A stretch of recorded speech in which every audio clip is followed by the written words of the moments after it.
Yes, sir. A special one from the CEO, stand on with the spoon. And your boy, right at the south bend. Charges on the beat. To get your information. To the food, to be part of the Spoon, spoon, spoon, spoon, spoon, spoon gonna tell you what is happening in Liberia. Spoon gonna tell you what is happening in Morovia. Spoon gonna tell you what is happening in Africa. Just to spoon, you will know. The children crying for starvation, just to spoon. You want to get a news update, my brother, to spoon. You want to know what is happening, Morocco, to spoon. Politicians want to make their decision, just to spoon. You want to know what's happening in the ministry, to spoon. Yeah, to spoon. Yeah, to spoon. You from Bonjama, Maryland, to spoon. Yeah, to spoon. If you eat get back, regular, my brother, to spoon. You got a spoon TV, you got a spoon radio, to spoon. Yeah, to spoon. You want to get a news update, to spoon. What? Yeah, Rasta. Kilibamba, kilibamba, kilibamba. Kilibamba, kilibamba, kilibamba. What I want? Yes, but yes, but you got it.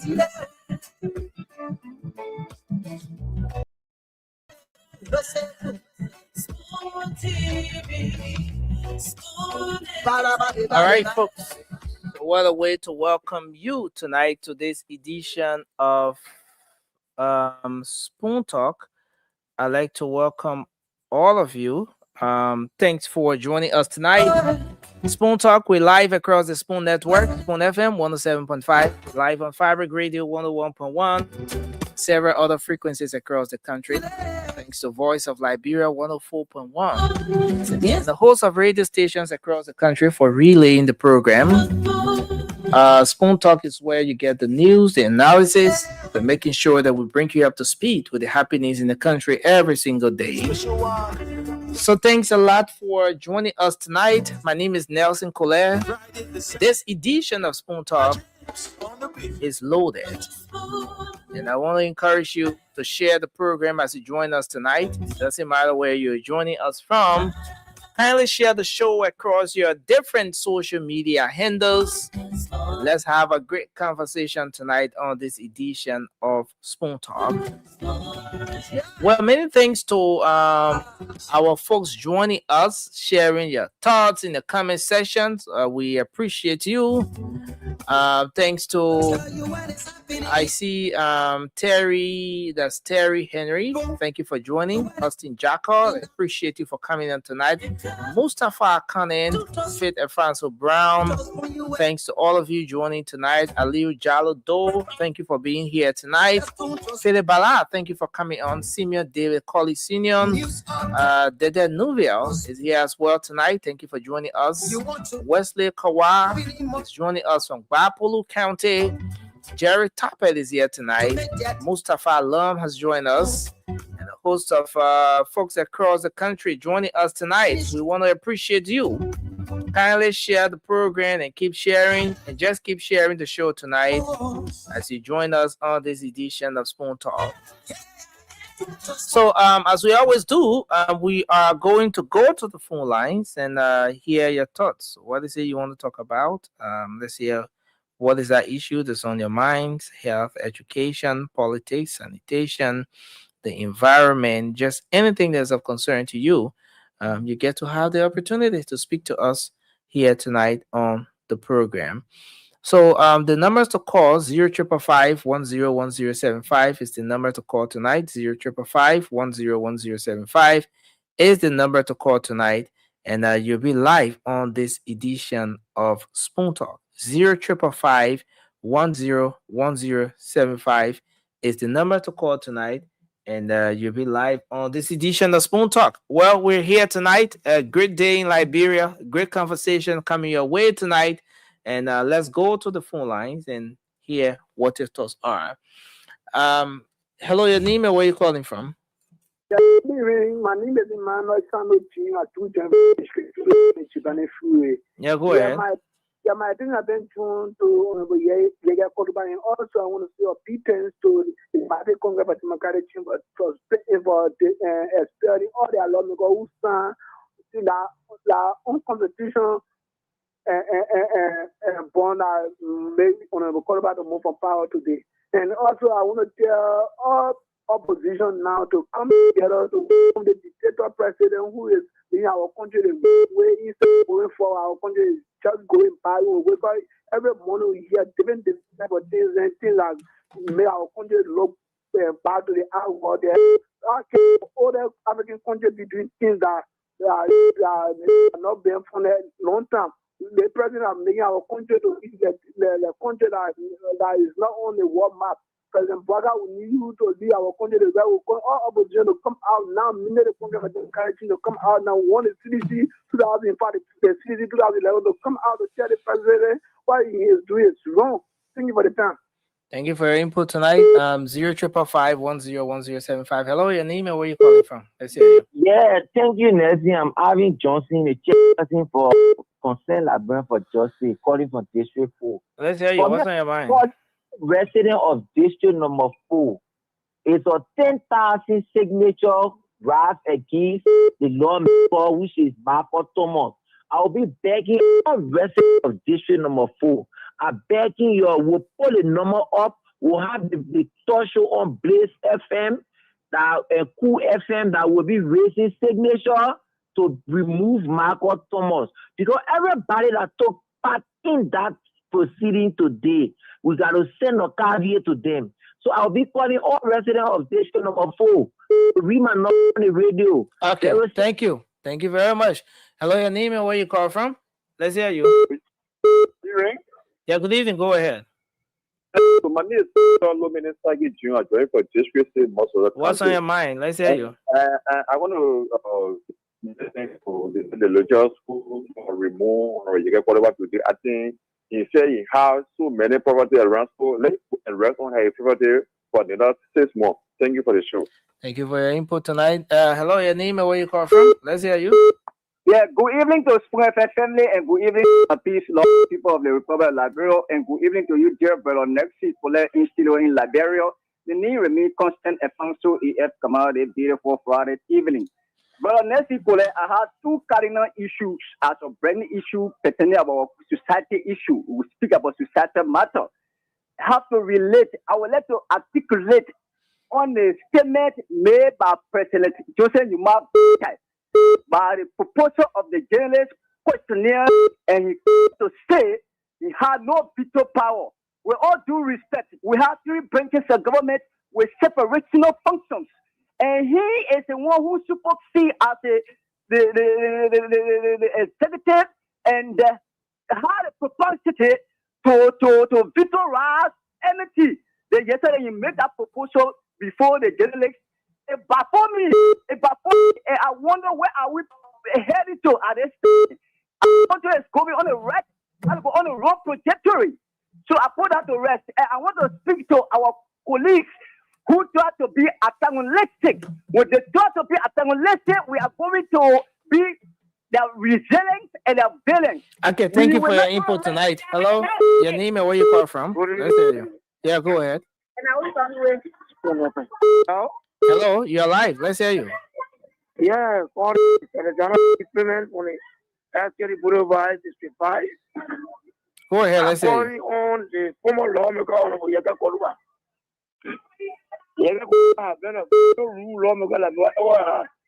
So I say that the police took him in power to the finally. So I'll be so happy. And whosoever any lawmaker is that what I'll be doing such, should we remove the civil week. Thank you for your input. Hello, your name and where you call from? Let's hear you. Hello. So keep your calls coming 0555-101075. Hello. Yeah, hello, you're live. Let's hear you. Yeah, Jerry, I'm calling from the borough. Jerry, what's on your mind? I beg you. Give me 3 seconds. I'll be very brief. I guess you see, only one and two. The point one have to do with Yekeh. You know, it happened in the case of I'm making reference. It happened in the case of Konami. But now Yekeh is going. So what I want to say is that they're going to make it to starting certain people. We said that they're going to make it as a rescue team, rescue mission to complete their scheme.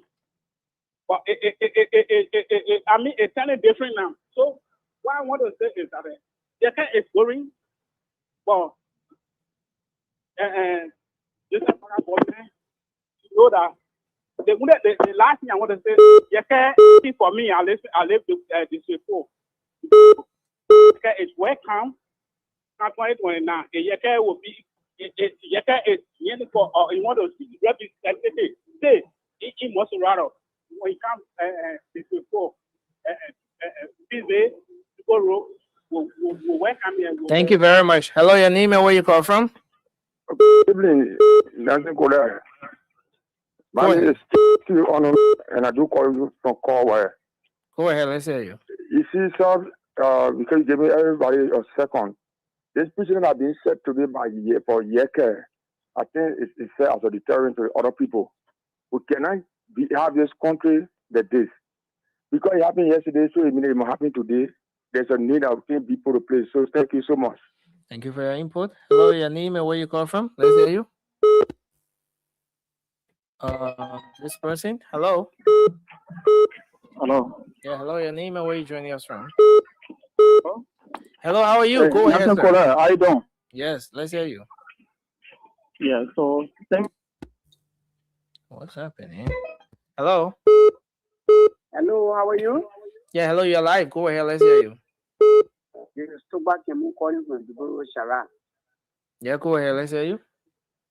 Something that noticed that this particular government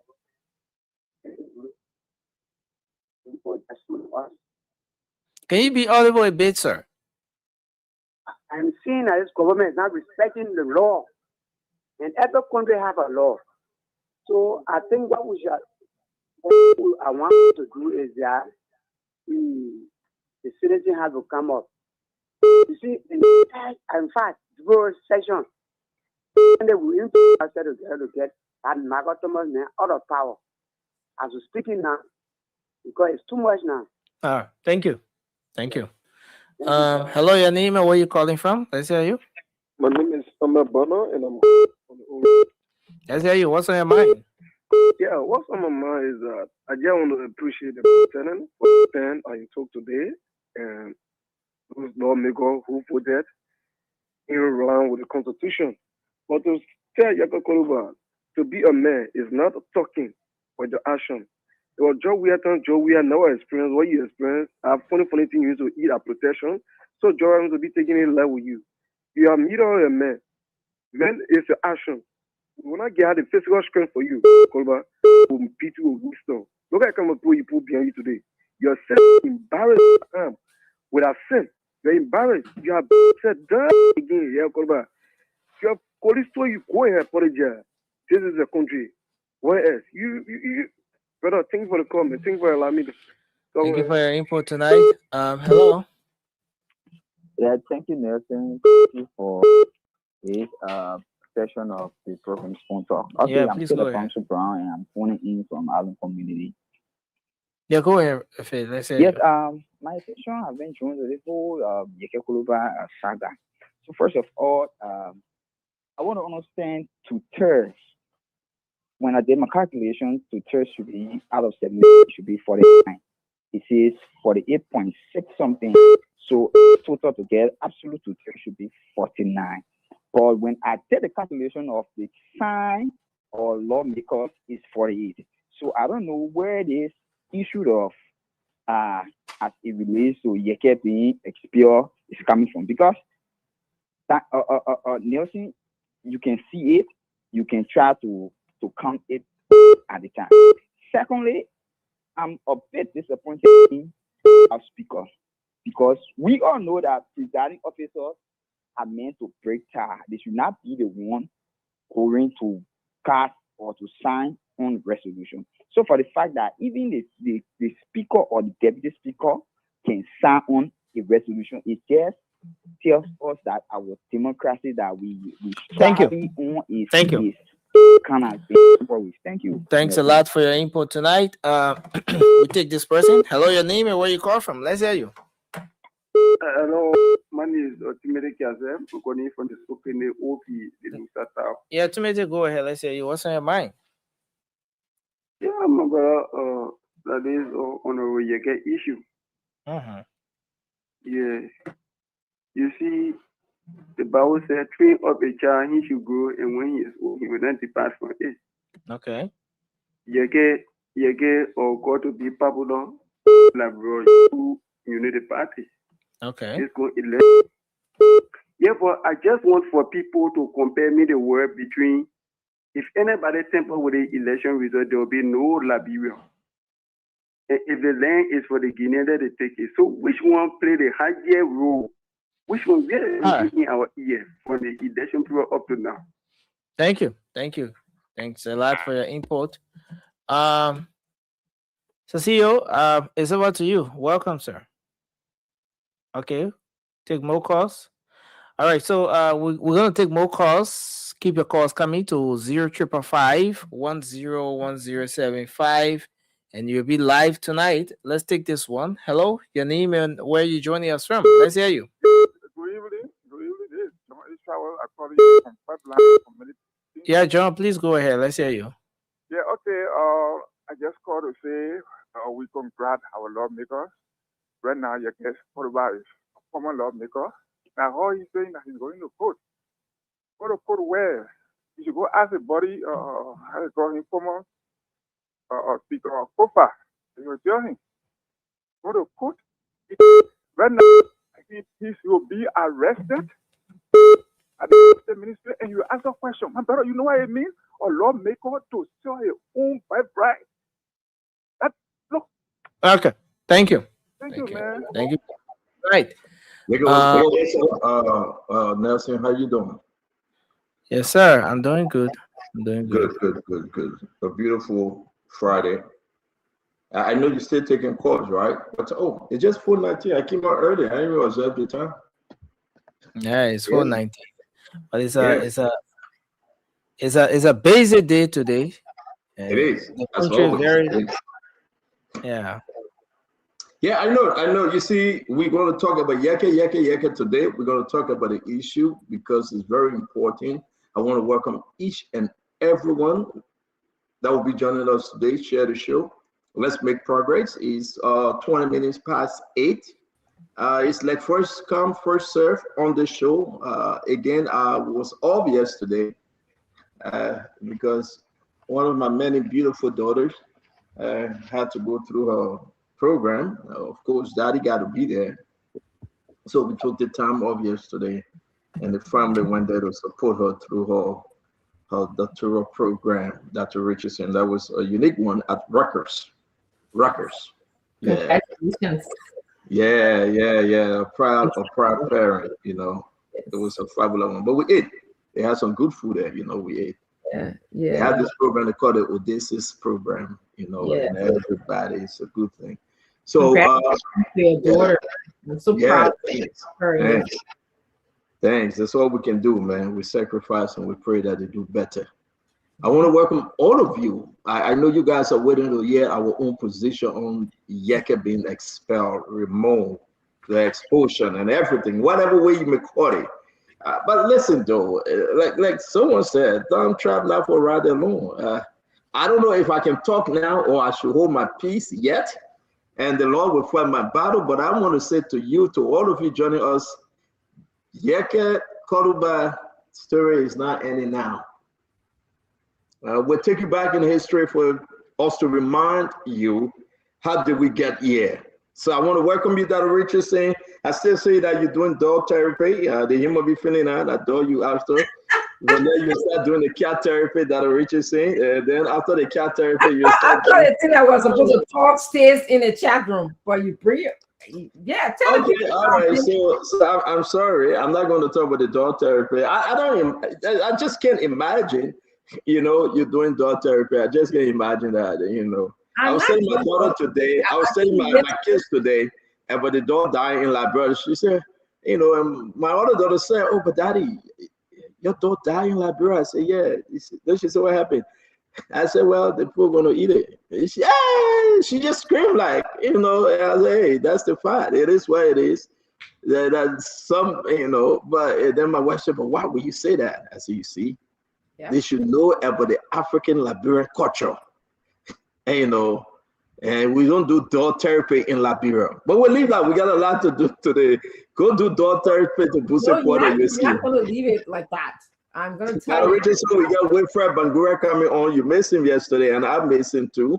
Your former Secretary General of CMC. You want to move on a little bit, but let's stop. Let's talk about the animal. I can see too clear. My eyes is getting blurry. I don't know. Stop. No, let's talk about the animal-assisted therapy because no, but it's okay, Dr. Richardson. We'll talk about it another time. Let's welcome our folks. Undermine mental health. If you do your thing, okay, go ahead. Have your time. Sorry to bring it up. Go ahead. It's very important. Animals can be used to assist humans as they go through their emotional problems. So please do not undermine.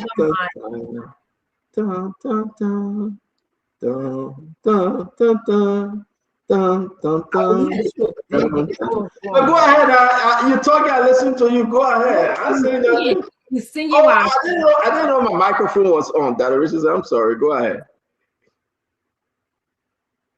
It's okay. Go ahead. Go ahead now, Wudu. No. I'll be quiet. Don't speak true to me. I'm not cruel. Dr.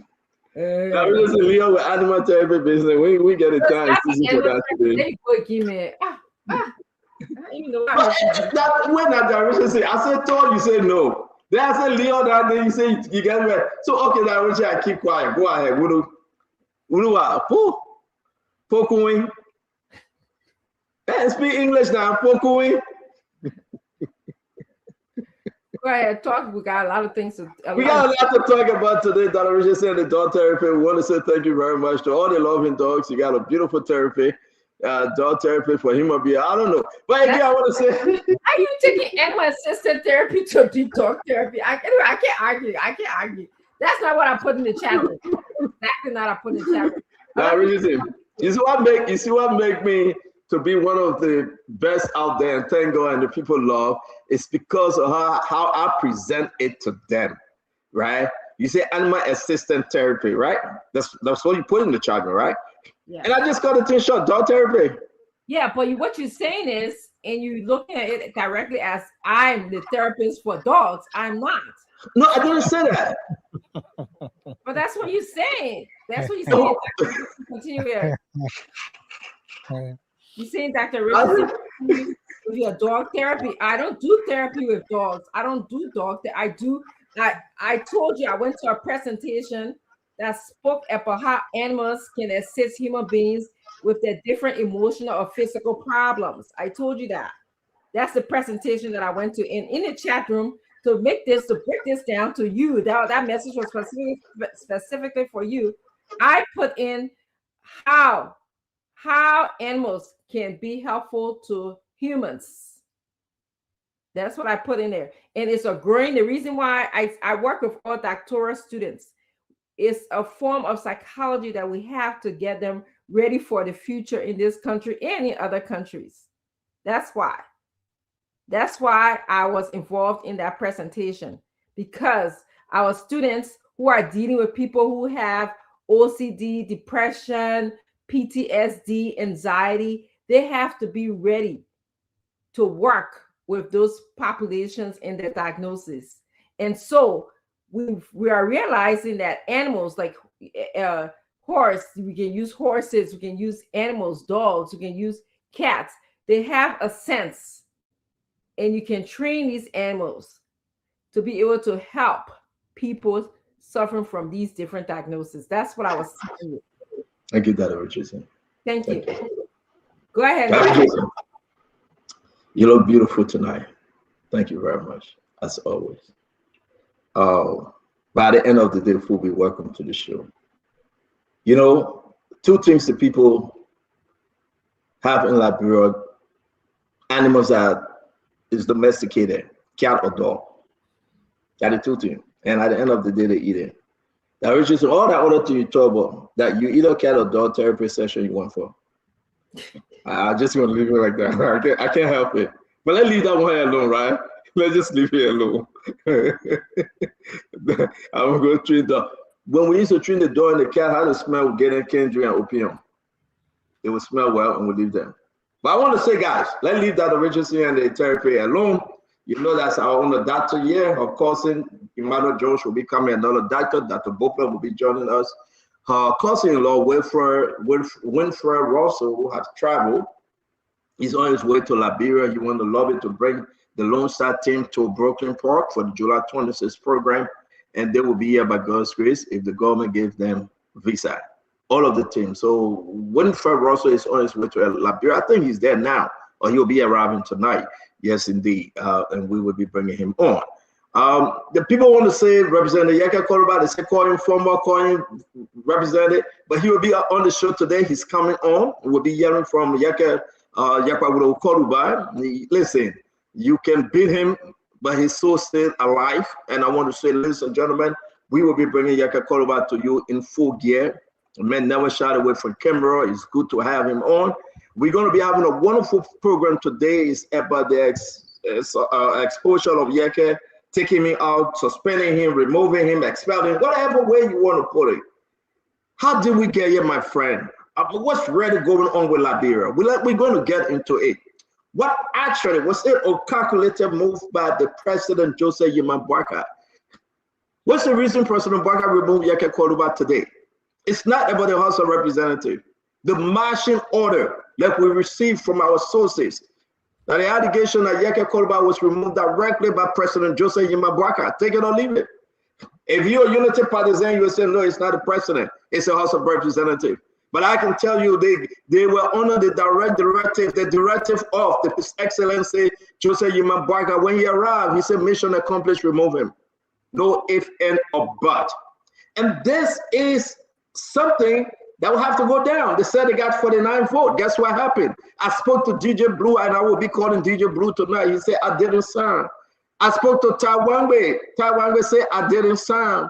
People are saying they didn't sign. They're posting these things. And I will tell you, man, our country is in a sad situation right now.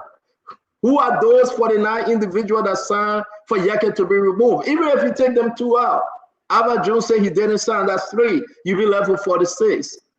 Actually, is this Fanaticofa 2.0? So, ladies and gentlemen, why the reason, the number one reason President Boakai chose to remove Yekeh Kolubah? Is it a calculated move? Will it help the Unity Party 2029 or will it hurt the Unity Party 2029? The Unity Party, they are in the full gear. They regular to say, we will remove anyone for or against. Whether you support the president or not, you will be removed once you speak against the president. Whether you're a speaker, you're a minister, you are representative or senator, we will hold you and check you. But I said to you, who actually removed Yekeh Kolubah? who actually called for his removal. As everything stands today, the Supreme Court said, cease, put halt to everything, see us next week. That Richardson, the House of Representatives said they didn't see the citation from the Supreme Court. It was all online. Somebody signed for it, and they're saying they didn't see it. What kind of system do we have today? And what is the position of the opposition? What will the opposition do? What are they doing right now? So we come to you to tell you, what are you for or against, my friend? You are a Liberian. You must speak. We will open the line to hear from you today. You must speak. Fanatic Kofa gone because President Bwaka wanted him out. Yekeh Kolubah gone because President Bwaka wanted him out. Prophet Key is in jail because President Bwaka wanted him in jail. What is the message today, my friend? What's the message the president is sending out there? What's your position? Madam Salif kept the peace. George Manawia kept the peace. And when they broke the promises that were made, Dr. Richardson, to the Liberian people, George Manawia was removed. Madam Salif, vice president, when he ran in 2017, he was rejected. We fought for him and we brought him back. Today he's president. Listen to what he said when he arrived at the airport. What's the goal of this president? What is his intention? What's the message President Bwaka sending out there? I am the superior imperial president. What's the message? You can talk to me, you can talk bad about the government, be silent and allow us to work. What's the message that this, not the government, but the president?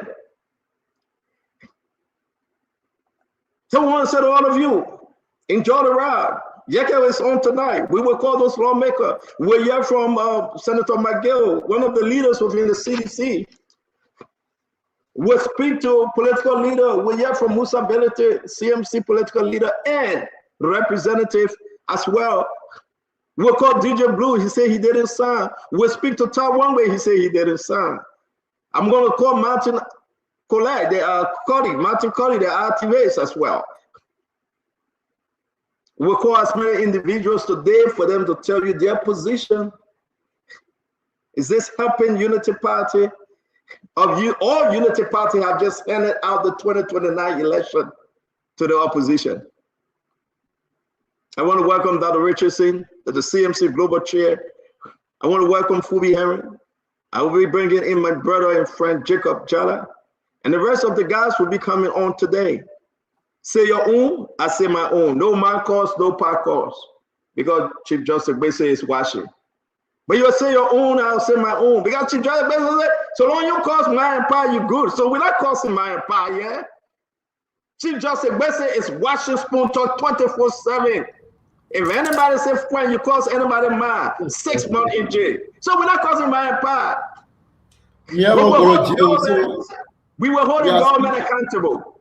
We are well protected here. Yes, we discussed the issue. The decision of President Bwaka to remove Yekeh as representative. Don't say that Rachel Kuhn, don't say that Thomas Farah, it came from President Bwaka. He wanted the president, the position. Yes, indeed, they gave it to him. And that decision to remove Yekeh today, going down in history. We'll be speaking to Yekeh, ladies and gentlemen. Again, no man cause, no power cause. And you cause my empire will block you. I will complain you to Chief Justice. What's the name? Bese, right? Name Bese? Yeah. I will call the paper and complain you. You cause anybody my empire will block you and will complain you. No man cause, no power cause. But we discuss the issue. See Yekeh today in one side. See the momentum. Then afterward, they're about to carry Yekeh for full persecution. To charge him. Hey, my people, where we going and where they want? What kind of vindictiveness is that? That is saying, what's on your mind? Let them give it to you. I want to welcome all of you again. I'm sorry that Richardson, Wilfred Bangura is coming on again. Nelson, please get him ready. He's coming on. He's a regular panelist on Spoon Talk now.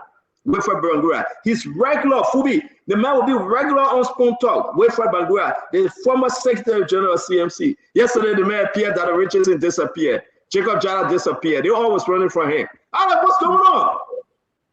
It's sentence. Y'all thought the man appeared, you ran away from him. Wilfred Bangura, come on. The man said, all the promises you made. All the promises you made, you didn't keep them. You obeyed breach in Bon County. That was Vlad. You obeyed breach in McGibby Hospital. That was Vlad. You go way to Bomi. That was Vlad. The man said, you got all the record, you got all the paper. You just flash. Like this one. CZ. You just flash the people. What was that doing this? Why are you flashing? And listen, I will say this again. Y'all didn't believe me. The party chairman is about to join MDRA again. Your party chairman is out. You know that? But we're talking about it. Again, you can come on. Pro-pass rule change. Pro-pass rule change. Pro-pass rule change. His Excellency, Yekeh Kolubah is in the house. Pro-pass rule change. Shout out to my people. Let's make progress. You were here today. Richard Kun didn't remove Yekeh Kolubah. Thomas Fala, my friend, he didn't remove Yekeh Kolubah. Yekeh Kolubah was removed by Joseph Yimabwaka, the president of the Republic of Liberia. No, he was. Yeah. I would say my sources and allegation, whatever way you will put it, right? We are on a podcast, right? We're not causing my cause or podcast. He is the president. We got to say this thing about him. We're not insulting him. But I can tell the Liberian people from my sources. Of course, they were not from my sources. From our sources, we heard and we learned that Yekeh Kolubah was removed by Joseph Yimabwaka, and Yekeh is here to say it. But what did Yekeh do to Joseph Yimabwaka, the president of the Republic of Liberia? What did he do? Do we still have the Guineans at the border today? Do we still have the Guineans at the border? Oh, you're going to say, well, we will shut down Spoon Talk because you talk about the border. Be my guest. Do we still have Guineans at the border? Quickly. Did they leave? But what about Kula Fofana? Will the president fire Kula Fofana? Is she protected on a certain code that we don't know about? Ladies and gentlemen, let me be serious here, man. This is Liberia we're talking about. How many more seconds I get? Oh, I got 2 more seconds. That Richardson, sorry, we'll talk about Don Terry later. I'm in Zico tonight. So, Bob Barnes will change. You think you're going to break Yekeh? You think you're going to frustrate Yekeh? You wasn't even paying Yekeh. The man was surviving. Yeah. You wasn't giving the man the benefit for the district he was surviving. Now the game plan is that Yekeh will not run again. Not only that is expiring, they're saying that he shouldn't run again. We are receiving information from our sources that Yekeh will be arrested and be charged. I don't want to go into the show, my friend. I welcome everybody. Paul Barnes, root change. We'll follow the process. We'll bring you Yekeh Kolubah. Dr. Richardson, Emmanuel George, Kefiko Atme Hassan. We want to welcome all of you to the show today. And guys, like I said, right? First come, first serve. If anybody come late, they come late. I ain't going to remove anybody. My mouse is not working. We got to discuss the issue. It's a very serious issue. All the people that threatened George Manawia, the former president, DeLong, these guys, President Weah will focus. He kept his eyes on the prize. Those folks around here were making a mistake. There was no one political prisoner, no one, that he charged for treason because they said it was stolen his car, because it cost a mine, it cost a power. No. Today, that the day we say yes, we can expel Yekeh, and we'll arrest Yekeh, and we'll prosecute Yekeh, and we'll frustrate Yekeh, and Yekeh will come bend down, back in, and say, Master Joseph Yimabwaka, Master, speak that 7-year. Master, speak that 7-year. Like I said, I want to do it. Brother Richardson, let's bring you in. I know you have trouble because Wilfred Bangura is coming, please. Trouble not. He come to toy your own. Jacob Jala is confused. Please, Jacob, trouble not. Wilfred is say coming, whether you like it or not, Bangura is coming on the show. He come to toy your own. Get used to it. The message is not with you anymore. Musa Belete can pay him. Musa Belete made promises to build bridges in school. He cannot live. It been almost 9 months. Some Musa made a promise. No one shovel have gotten into the hole. But anyway, we'll leave that for tomorrow. I just say my own. That means my people having Zigo today. Our country is a sad day for our country. It's a sad day for the government we fought for to be serious. It's a very sad day, whatever you are. I hope somebody listening. If you choose not to listen, the child that say he can't sleep, the man will not sleep. If you choose not to listen, my friend, guess what happened? We got 2.5 years coming. President Baga said he doesn't care. But hey, God, 2029 coming. Dr. Richardson, let's hear you. Yeah, I actually want to say hi to all of those who are listening to us in Liberia and and on social media. I also want to tell my fellow panelists, thank you for joining us. It's wonderful working with all of you, and I understand what it is to take out your precious time to be here to speak to the Liberian people. I first want to start off. I know there's many things we have to talk about today, including Honorable former Representative Kolubah expulsion today. But I actually want to begin by addressing what happened yesterday. I want to welcome Wilfred Bangura to the show. Nobody's afraid whether he comes on or not. Liberians will probably testify that on Wednesday I don't usually come on. I have a class to teach. That's number one. And number two, almost everything that Wilfred Bangura said yesterday about the CMC making promises that they don't keep is a lie. A blatant, not in Ellen Johnson blatant, a blatant lie. Okay. All right.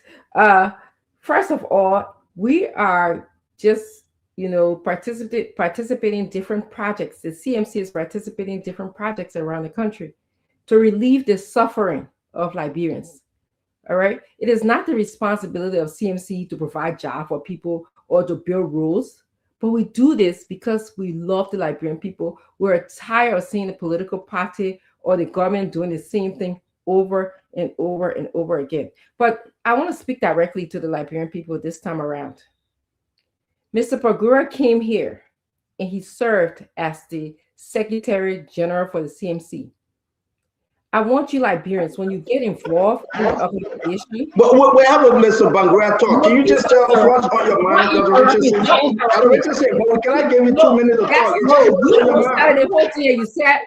You said that you. But Dr. Richardson, what I'm saying to you, we're talking about Wilfred. He's going to come on. Are you going to tell me how? I will talk about Wilfred now. Just 30 seconds briefly. You just got to give us your topic and we'll move on. I am doing that. But it passed 30 seconds. It didn't pass 30 seconds. Okay. So I was speaking about Wilfred Bangura. You brought the subject up. So I'm just continuing the subject. And then we're going to move on to Yekeh. So Mr. Bangura said everything that was completely false about the CMC yesterday.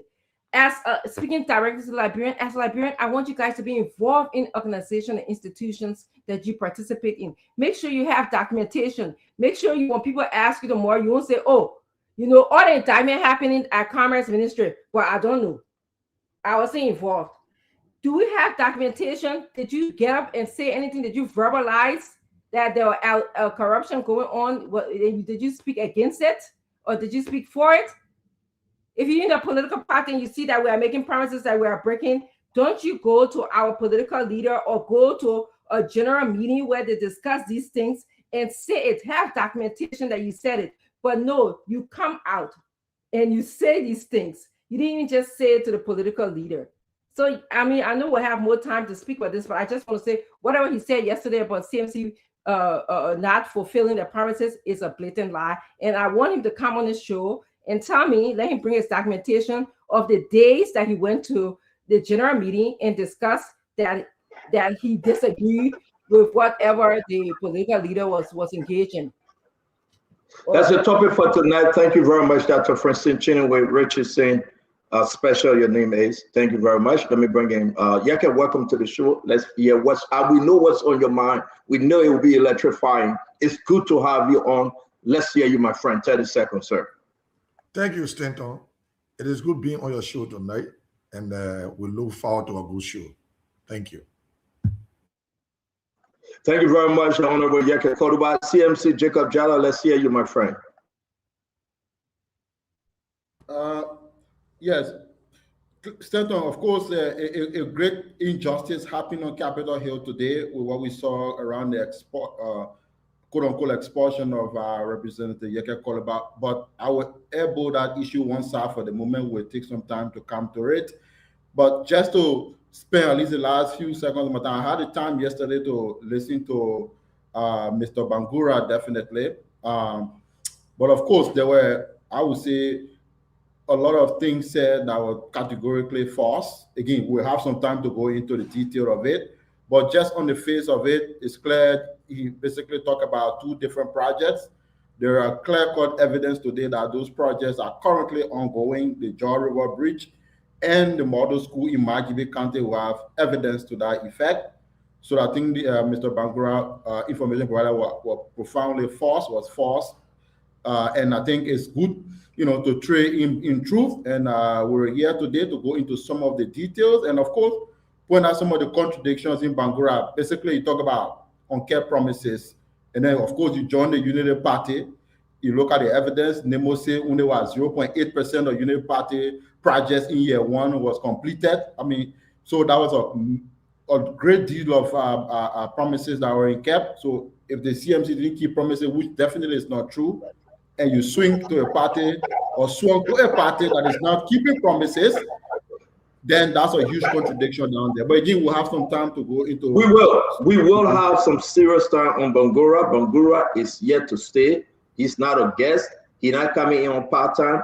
He's here to stay. He will talk for himself. I missed him yesterday. But two important conversations today, the Honorable Yekeh Kolubah and the addition of Bangura on this show. We want to know more about him and his activities. Yes, indeed, we are here with Toki. I want to say welcome to the show, Kefiko Ahmed Hassan. 30 seconds real quick. What's on your mind? Senator, thank you. Let me say hi to everybody. Jacob Jala, let me say this to you, my brother. By your introduction and attacking welfare and leaving Yekeh, which is a trending and a serious issue, tells me that we, the opposition, don't have our priorities together. This is a freaking nonsense.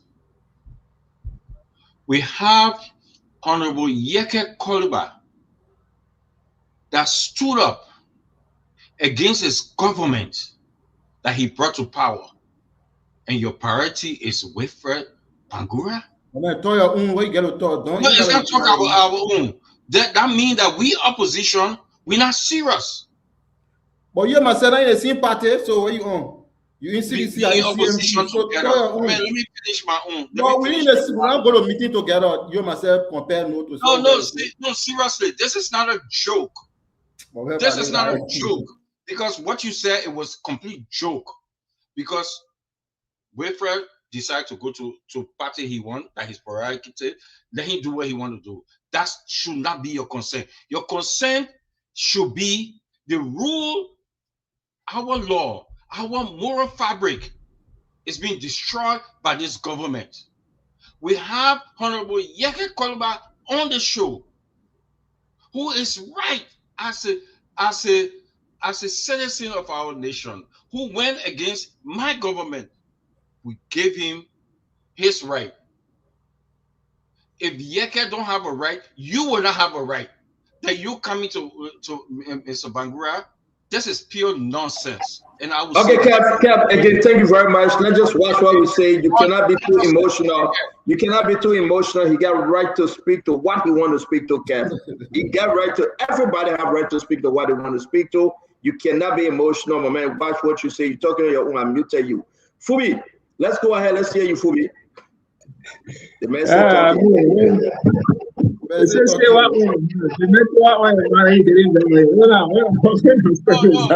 here for That is the injustice of Yekeh Kolubah I'm here for. No, but yeah, let me want to show it. Listen, guys, let me say this to you, right? Wait, everyone free to express themselves. You have no opposition unity today. He's speaking on behalf of CMC. Discuss the issue. Discuss the issue. Let me go ahead, Fubi. Let's hear you. Yeah, kind of important to use CMC, important to the man. So need a man let so, oh yeah. So we'll look forward to a good show today. Good evening, everybody. We look forward to a good show. I think the major trending issue. Your microphone is bad. Latina, you gotta mute yourself. That ain't me, my friend.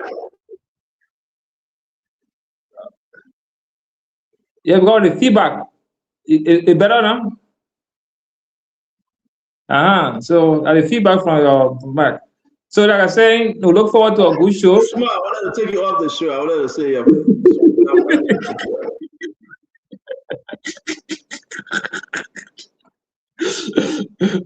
oh, see, you know, we all know that sports tricks. Oh, look forward to a good show today. Thank you.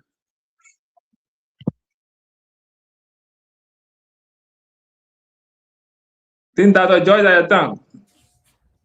Yeah, today is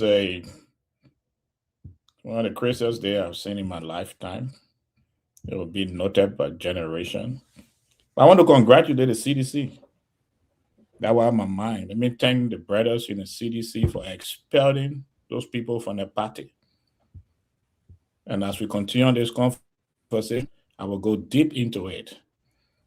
If you don't want to be an opposition, go and join the government party and collect whatsoever you want to collect.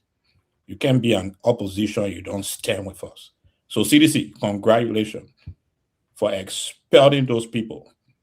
And I thank you all for taking the right step. And I hope CDC will take it forward. Every protection you have over them at CDC, remove it from them. Every support you have given to them at CDC, put it away from them. Let them learn that you cannot be in the opposition and you are fighting against us at the same time. So congratulations, CDC, and I'm going to speak more towards this issue. I'm not going to speak to any other issue about Mr. Bengura tonight. My target today is the issue about Yekeh. So Mr. Bengura topic tonight, I will excuse myself. We'll talk about it another day. But this frustration that we have today is what I'm here to do. So, Emmanuel, thank you very much. Welcome to the show for your second day here. My brother and friend Wilfred J.S. Bangura II from NDR. We have to add that there because folks are still mixing you up with CMC. I truthfully don't want to dwell too much on you and CMC because what is so trending now is Yekeh Kolubah and the issue and forward march of the country, right? To expel Yekeh Kolubah, whether it came from President Bouaka or Jeremiah Bankun, the vice president, or the regime speaker or whosoever, we just want to say, for me, I will not focus too much on you. I have a lot of stuff on you I want to beat you on. But you yell with me now. So say you yell with me, I will take my time, beat you small, right? But welcome to the show, Wilfred. It's good to see you. Former chairman MDR, former secretary general CMC, former deputy minister of commerce. We want to say welcome to the show and let's hear what's on your mind. The show today. I had a fantastic time here last evening. I want to say good evening to the distinguished panelists here.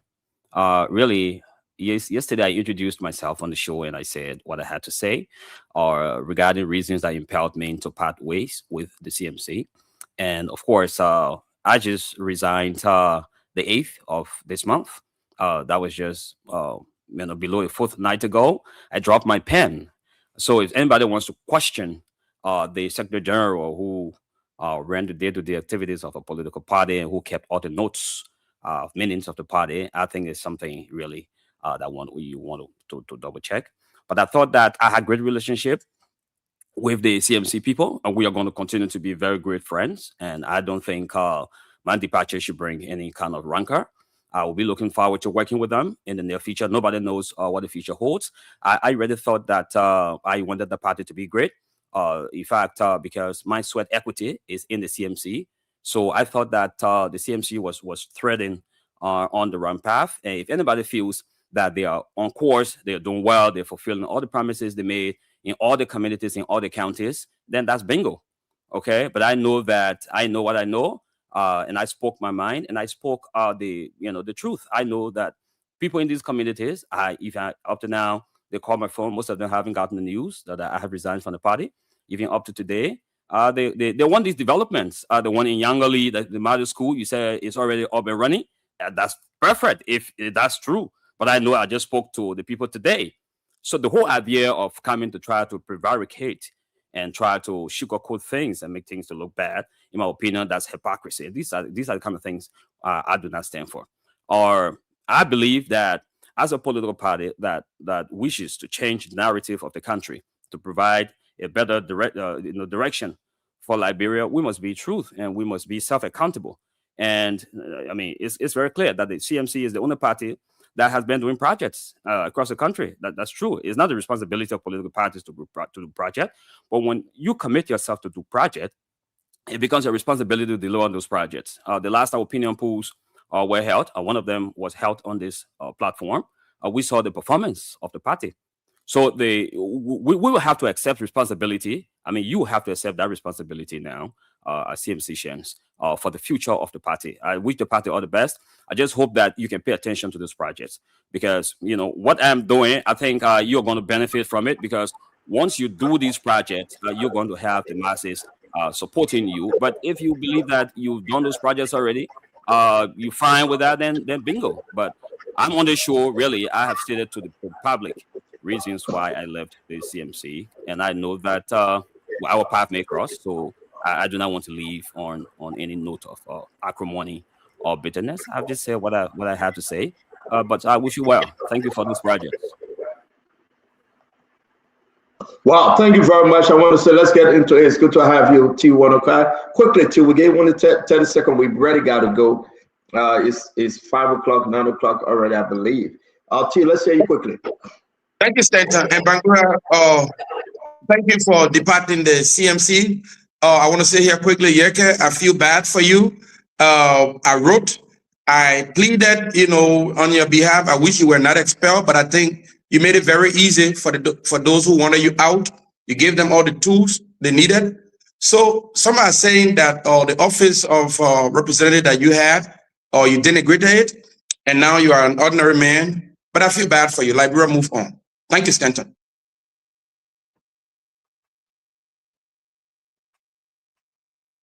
Thank you very much. Thanks to all of you. We really want to appreciate your time. Share the show. Let's make progress. Yekeh is here. Removed, suspended, expelled, whatever terms you may add to that. We have the Honorable Yekeh Kolubah. We're going to discuss the issue concerning Yekeh. And if you choose, you can talk about Wilfred Bangura. Like he said, we move on with fun time to properly discussing. But my question to everyone today, we'll give Yekeh the first chance to talk to us. We listen to the roll calls, those that signed and those that didn't sign. Nelson, can you please put up these videos because we have them all. We listened, we saw the list of names. Some people are disputing those names. My fellow Liberians, the question is, why are we where we are today? Was this a priority today to expel Yekeh, to remove Yekeh? Is it more than the fact that the Guineans are still at the border? Is it more than the fact that people are homeless in the country? Is that more than the fact that we all know that folks are jobless in the country? Is that more than anything? The person, through the investigation from our sources, Francis Yumali from Internal Affairs, that is booked for creating this problem, he still have a job. My sister, the counselor, the Antonina Law, Kula Fufana comment that she made, she still have a job. So was this just a Yekeh? Or was more about being vindictive? that he must be removed. He must be kept silent. We will play Yekeh video when he visited all counties, when he stood under the rain and the sun from one campaign to another campaign to bring President Baga to power. And we must remind you all Liberians, this is like the animal farm. This is like the animal farm. So we said to you, it will be very interesting today. And we want to hear from you, home and abroad. What say you? Consider Yekeh an ordinary citizen now. He's not a lawmaker anymore. Will Yekeh be able to run? You heard through the reading today that they have called on the Justice Department for what? To prosecute Yekeh for charges of treason. Is President Bwaka is going a bit too far yet? Have he forgotten how he got there?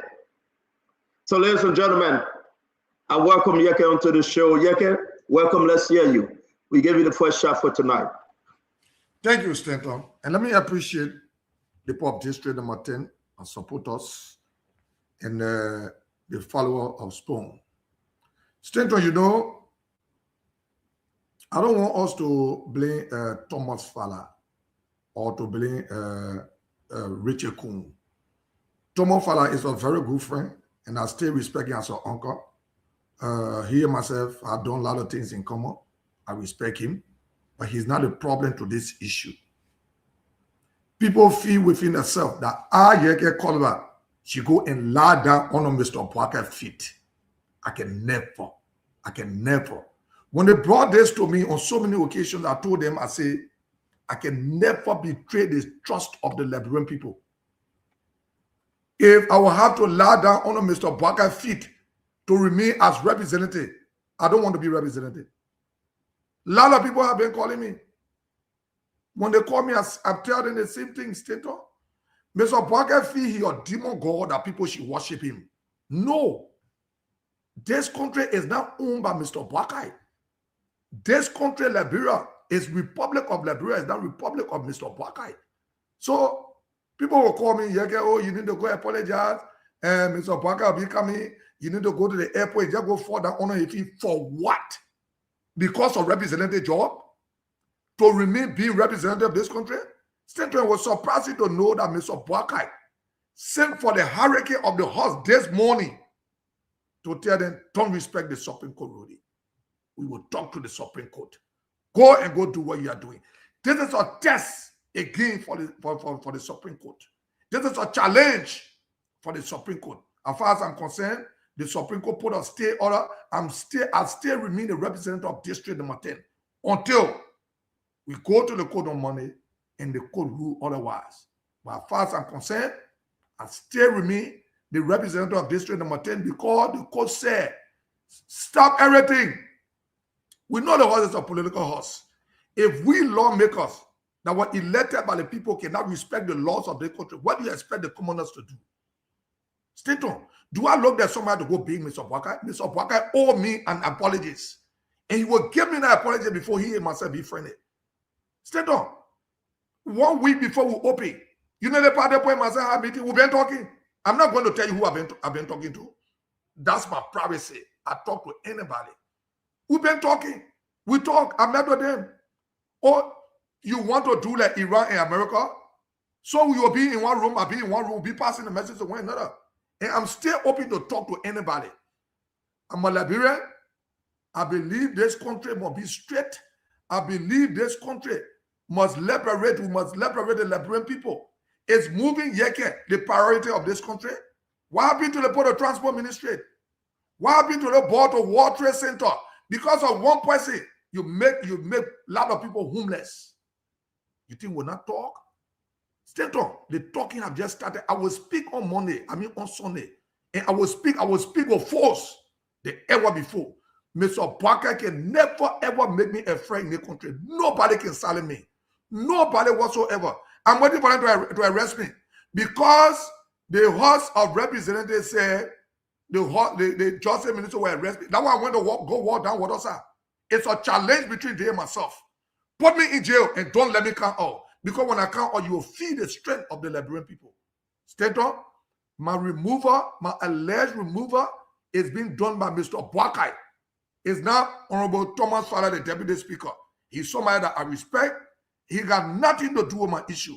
Mr. Yekeh Kolubah do not have nothing to do with my issue. So there is no issue between Honorable Fowler, Deputy Speaker, and myself. I'm not in front of him. But reality is, Mr. Boakai told them to do what they did in their own instruction. Do you want me to hold Thomas Fowler responsible for it? No. For the matter of fact, my car was dragged into by Yekeh Kolubah. Thomas Fowler paid for it. Thomas Fowler is my very good friend. I respect him, and I still respect him, and I will always respect him, despite the job or despite anything. Stentor. So the Lebron judge, Thank you, Yekeh. Let me ask you a couple of questions, and we're bringing Dr. Richards here and the rest of the team. Yekeh, let's talk about, first of all, let me give all of us a chance, because we got a lot of questions. I want to know about the name, the total number 49. We'll be talking. I spoke to DJ Blue. He wanted me to announce it. We'll call. He said he didn't sign. I spoke to Taiwan, where Taiwan will say he didn't sign. Right? Alvin Jones saying he posted that he didn't sign. Where did they get the 49 total numbers?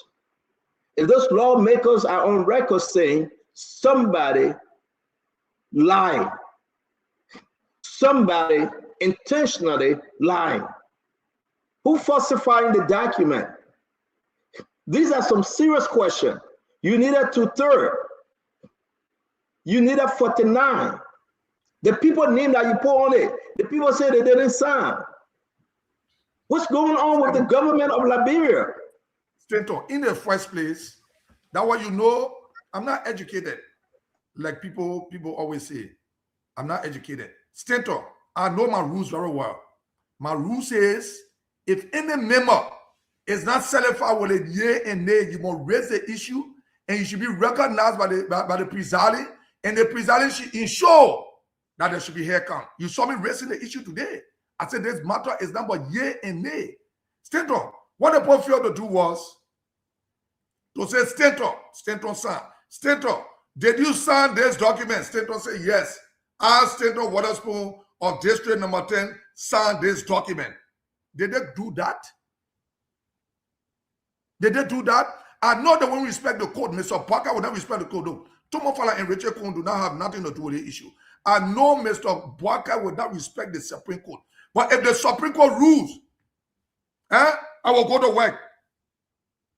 The Supreme Court get order. I will go to that place. Let them get ready. They think they want to get. Look, I'm calling on them to arrest me before the Supreme Court give his ruling. If the Supreme Court say we should go back, it's not done properly, I will go to work. Let Mr. Boakai leave the mansion and come to me. Let him come. Is he the owner of this country? What's wrong with this man we brought? We raise our lives, we use our money, use my trucks that I brought, put music over here to make Mr. Boakai who he is today. You think I regret? I don't regret. But you think I regret my attitude? I would not regret my attitude because people are saying it is Stentor, Yekeh, and other people that brought this government on us. Then people say, oh, Yekeh, leave the country and go. To do what? I brought government and enslaved the Liberian people. I'm going to leave the Liberian people and go. Stentor, I want to be the first political prisoner. And I challenge them. That's why I went to war today. Who can make leopards scared? With rat.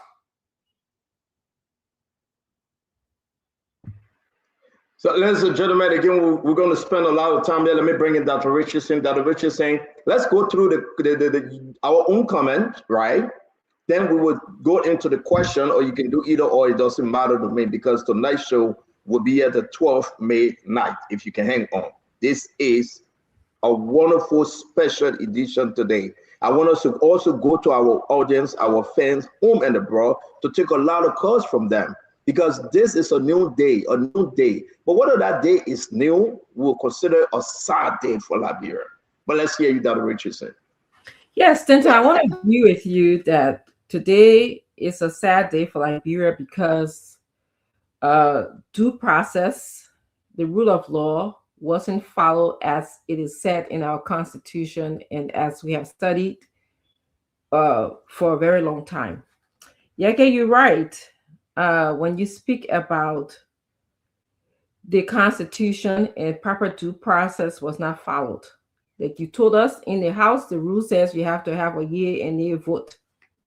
And people have to stand up. If you have to stand up and beat your chest and say, I voted for Yekeh, or I didn't vote for Yekeh.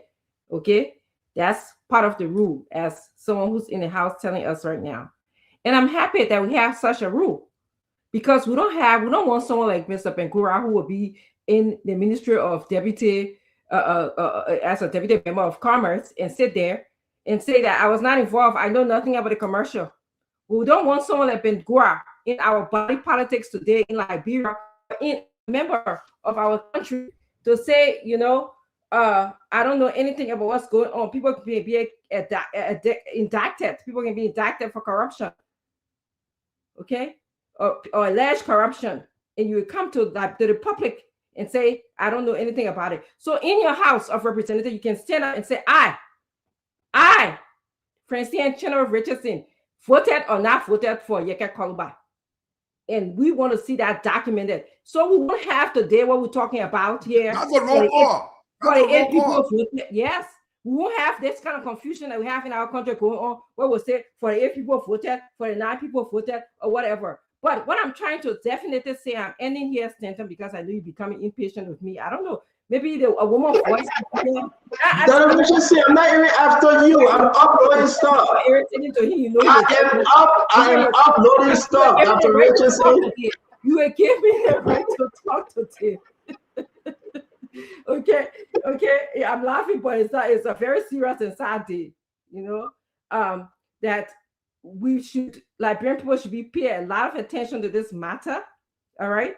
We want to bring us citizens in our country that will stand up today or tomorrow and speak for the integrity they say they stand on. I was in here yesterday. I heard the show.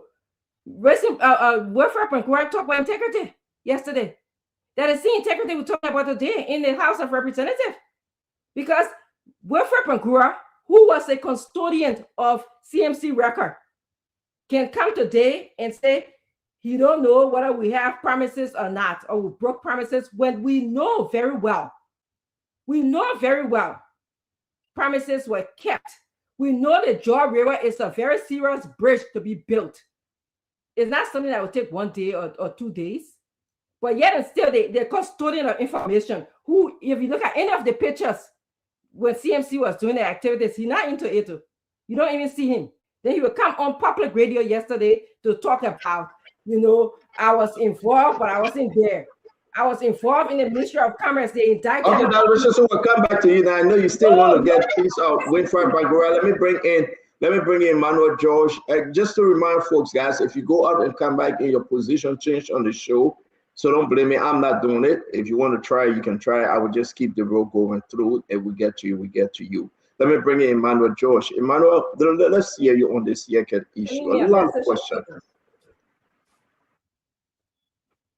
Thank you very much, sir. Excuse me. I had a question for Yekeh, but he's not on the show. So if you want, I'll wait for him to come to understand certain things that took place in the House. But can give you a quick comment. Yekeh Khan will say ask a question. He's like the guest. Right? So yesterday we read the document from the Supreme Court asking that placed an injunction and calling for a conference on Monday. One who have expected that the lawmakers expected that to go to the conference on Monday before making this decision they made today. So we have a mini, perhaps constitutional crisis where the Supreme Court have asked for a conference on Monday, but the lawmakers decided that they would not listen to the Supreme Court. They will go ahead with this expulsion that we have today. So my question that I had to Yekeh, because I learned, I didn't witness this on today, was an extremely busy day for me. I didn't witness it, but I learned that he walked out of so what. So that's the question I wanted to ask to get some clarity. But again, I will continue to thank the CDC for the step they have taken, and there should be a lesson learned. We must build political institutions in our country. Those of us who got involved in politics at a young age, we got in politics because of the respect for political institutions. When I lived for many years in Nigeria, I could see political institutions being developed. Not all the flip-flopping, someone sorting left and right that take place in Liberia every day. Nobody know what party it belongs to or where it will be after 2-3 days. Oh, Yekeh, you back. So, Yekeh, is it true? Can you confirm or deny whether there was another hearing beside the hearing from the committee? I think the ethics committee you met with day before yesterday. Was there another hearing that you walk out from? That's the only hearing I went to when I went with my lawyers. When they decided that they were not listening to my lawyers, and I thought in my mind, I don't have somebody to represent me because they wrote me on communication to say, when you are coming, come with your lawyer. So if you deprive me of a lawyer, then should I sit there? There will be a lot of legal implication. You talk about treason. Yeah, Yekeh, how does the Liberian House of Representatives work? Sorry, I have a lot of House of Representatives in other parts. So when report come from the committee room onto the full floor, is there no discussion on those reports? You guys go straight into voting? No, they did it the way they wanted to do it, because when the communication come on the floor, you have to allow everybody from each district, each county, to make their input on the recommendation from the rules and order. When you do that, then you put the report out, you ask for people to vote. When you get your resolution, you come with your resolution. You have to do hand count. They will have to call Honorable Dr. Emmanuel name. Emmanuel said, yes, that's my signature. And we go on. But you saw what happened today? They just said, state on water spoon. Emmanuel, Fubi Heron. That's not the process. That's not the process. And that is why I started to object to and said, no, this is not a yay and nay, because the way they were proceeding is like a yay and nay. Sorry, I don't have much time. But so are you saying that besides what we watched 2 days ago, that Rules and Order Committee conference they had with you, besides that, there have not been any follow-up? They did not give you the documents that you... Not at all. They did not give you the evidence as you requested. Not at all. They did not give you... No. So no. they completed from that. And I was watching the proceeding. They said we should go on Spoon and find the evidence from Spoon. You got serious issue. You said because of me, the Guineans were rejoicing. The Guineans were rejoicing. And because of me, Dumbuya took instruction from me to seize the Liberia land. And Honorable Dumbuya, President Dumbuya, remain my friend. I don't regret for my friendship. Wow. Thank you. Thank you, Yekeh. I'm having a better understanding now because our brother Fubi was running with some other things today. So thank you for the clarity. Bring it. Yeah, let me say hi. Emmanuel, when you actually suing somebody, or you actually calling somebody to bring their lawyers, right? There's a process called discovery. That process means that Yekeh Kolubah people will have access to the evidence. And the evidence they put forth that the Guineans were rejoicing, and so other evidence that the government at war. Emmanuel, the government position in President Bokai's speech, nothing shows that the government at war with Guinea. Matter of fact, Fubi Henry and I made a case that troops should be there. The government rejected that. And the government said, we're not at war. We will solve this peacefully. Matter of fact, the president's speech, the president said the Guineans are withdrawing. So there is nothing that Yekeh said that shows that we are at war. They charge Yekeh with treason. And and I want the Liberian people should understand. One of the consequences of treason is death by firing squad or hanging. So the government is saying that they will put Yekeh on, they will hang him or they will put him on firing squad. That's what the government is charging Yekeh of. This Joseph Imam Boka government, because that's treason. So there is nothing shows, right? So why are they coming up at this moment with expelling Yekeh without giving Yekeh a due process? And due process is guaranteed by our constitution. Today they announced 51. When folks rejected in the House, they went to 49. Don't two of the folks, which is Ty Wongwe, and Senator is right. Senator spoke with Ty Wongwe. Senator spoke with two of the guys, them and DJ Blue. They came on Facebook, said no. So by the rule, they don't have 49, which is a 210. And now they are saying they remove Yekeh. And I say to the people that this government is being ruled by decree. And Yekeh, you're absolutely right. This is not Fala. This is not Kun. Those guys are puppet because Joseph Yuma Bokai sanctioned this. And we know that. We know that. Joseph Yuma Bokai sanctioned this to remove Yekeh. So when I say we are in the dark days, these are the dark days. This is not about Yekeh. This is about Thank you very much. Let me bring in Jacob Jala. Jacob is here. You have a question. Yekeh is here. We're going to wait for Bangura, Fubi Henry, and T1OK. Guys, it's very important for us to remind ourselves that if you have a question for Yekeh, ask Yekeh. To our folks out there, we have not opened the line yet. We'll open the line and tell you, so we'll cease with the call yet. Jacob, let's hear you. What have you observed, or do you have a question for Yekeh? No, I'll make a statement here, and I'll try to be a little bit emphatic on my comment. Look, State, I'll tell you this. You know, as a student of political development in Liberia, I've come to one conclusion, and that conclusion is that whenever people get power in this country, they go mad. I can tell you that for sure. And we've seen that in this country repeatedly, even as young, comrades coming out of the university and all of that, watching political development. We saw that with Mr. Taylor. Yes, people went mad. We saw that even in the CDC, when they took steps to remove Justice Janet unjustifiably, took some action even against political opponents, the CDC found some time to go mad.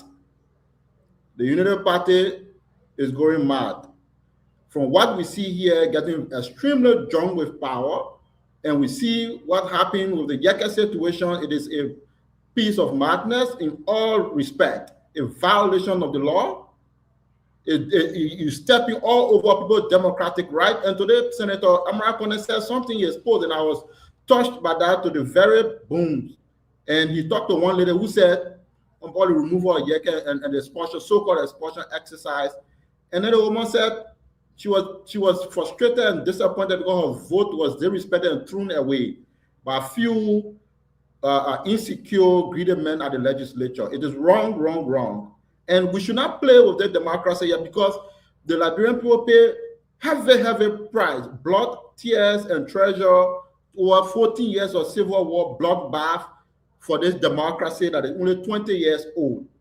And for us to see a lack of wisdom at the legislature, men who should be old enough to understand what's happening in this country today and be taking the kind of decision, disrespecting the democratic decision of the people from District 10, just because you don't agree. Because what happened to Yekeh? Let's put Yekeh on one side. I don't agree with Yekeh's style of discourse and all that kind of thing, but it's irrelevant. We have to respect democratic value in the we are not under martial law. We are under democratic rule, and we have to respect the law. If you don't agree with Yekeh's style of discourse, is another question, but to create a set, whatever Yekeh said down there, what is the evidence that was treasonable or it was treasonable? You should go to court to prove that. But to see the executive mansion involved in removing someone the Liberian people voted for, the Constitution, I think Article 1, all power inherent in the people. 70,000 people went to the polls or more to take a democratic decision. And for few men to just go to the legislature because we allegedly learned that people were giving dollars to make that. It's a huge disgrace to this country. And I think the international community people looking at us and laughing at us. And all these things have the ability to undermine investment in the country. Because if I'm an investor, I want to spend hundreds of millions of dollars in Liberia, and I see that the legislature is disrespecting a prohibition from the Supreme Court. What does that say to people who want to come to Liberia? So for me, I'm extremely annoyed by what happened today. And I think people are taking for granted where we have come from, a country, the war, the violence, the bloodbath, all fighting for this democracy here. And for people to forget soon where we come from, I think people have very short memory, and it's unfortunate. And I think the executive mansion, I will pin all this to the doorstep of the executive mansion. And I think President Bouaka is an elderly statesman, and I feel extremely disappointed that he's not rising to the occasion, and he's allowing all these people around him to drag him along the road. We can't be emotional to be Thank you.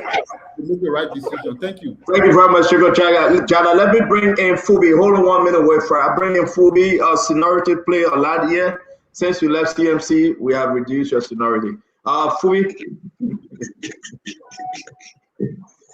Y'all leave a man with her. No, I know I'm thinking of her too much now. When I start talking, when I get first with him. No, so there are a few points. You know, the roll call today at the House didn't include Abba Juice assigning for the removal. It didn't include DJ Blue assigning. It didn't include Ty One Way assigning. And the list also published, they didn't include them. So I don't know why they were even posting that they didn't sign the list. The roll call, they didn't say they signed. So that was the first error from them posting that they didn't sign. Then the other point, look, the Supreme Court has powers, but the Supreme Court got limitations under the Constitution. Most of the time we ignore that. The Supreme Court cannot enforce actions against the House, the legislature. The executive cannot enforce action against the legislature. And also, we have not paid attention to that. The Supreme Court cannot overturn legislative administrative decision. The only power the Supreme Court has to overturn decision is in Article 2. When the House makes inconsistent laws, the Supreme Court has the power to nullify that to the degree of inconsistency. But for administrative decision, the Supreme Court cannot overturn it. And that's why when people vote in the House, you have to lobby with your colleagues to get the numbers on your side. When you get the number on your side, that's nothing they can do to you. But if you don't get the number on your side, the majority of will always prevail. And I expect all our lawmakers to know that play is about numbers, nothing else. So we need to focus on that. And for me, I will not blame the president. I know we can shift to a different level, but I would say the House of Representatives, they got their own issues. And different people spoke on different reasons why they even signed. Like you saw, remember, Briggs Mezza's reason for signing. And I talked to other guys personally, and they all gave their reasons why they signed. And it's not about the president inducing it. We know that Yekeh played a crucial role in supporting the United Party to bring the United Party to power. That was a great stuff. But at some point, people even left their districts in different communities to troop in to support it. But the politics, things will change around, and you have to be open to the dynamics of a new day. So CDC personally even want to physically attack Yekeh on several occasions. That was a different one. These other guys, they use the law. And the only way you can beat them is by playing according to the rule. The Supreme Court can give all for stay order. They cannot prevent the legislature. They cannot enforce their actions. So most of the time, it's good for the court to stay out of these kind of legislative administrative issues, because you will not enforce your order. So why even participate? You even demoralize the court when you get involved. Thank you, Fubi. Let me ask you a question. All the rules from the House of Representatives, all the rules speak to the fact that we have a constitution that the Supreme Court should interpret. Are those rules superseding the Constitution? Article 38 gave the legislature the power to expel their own members for a cause.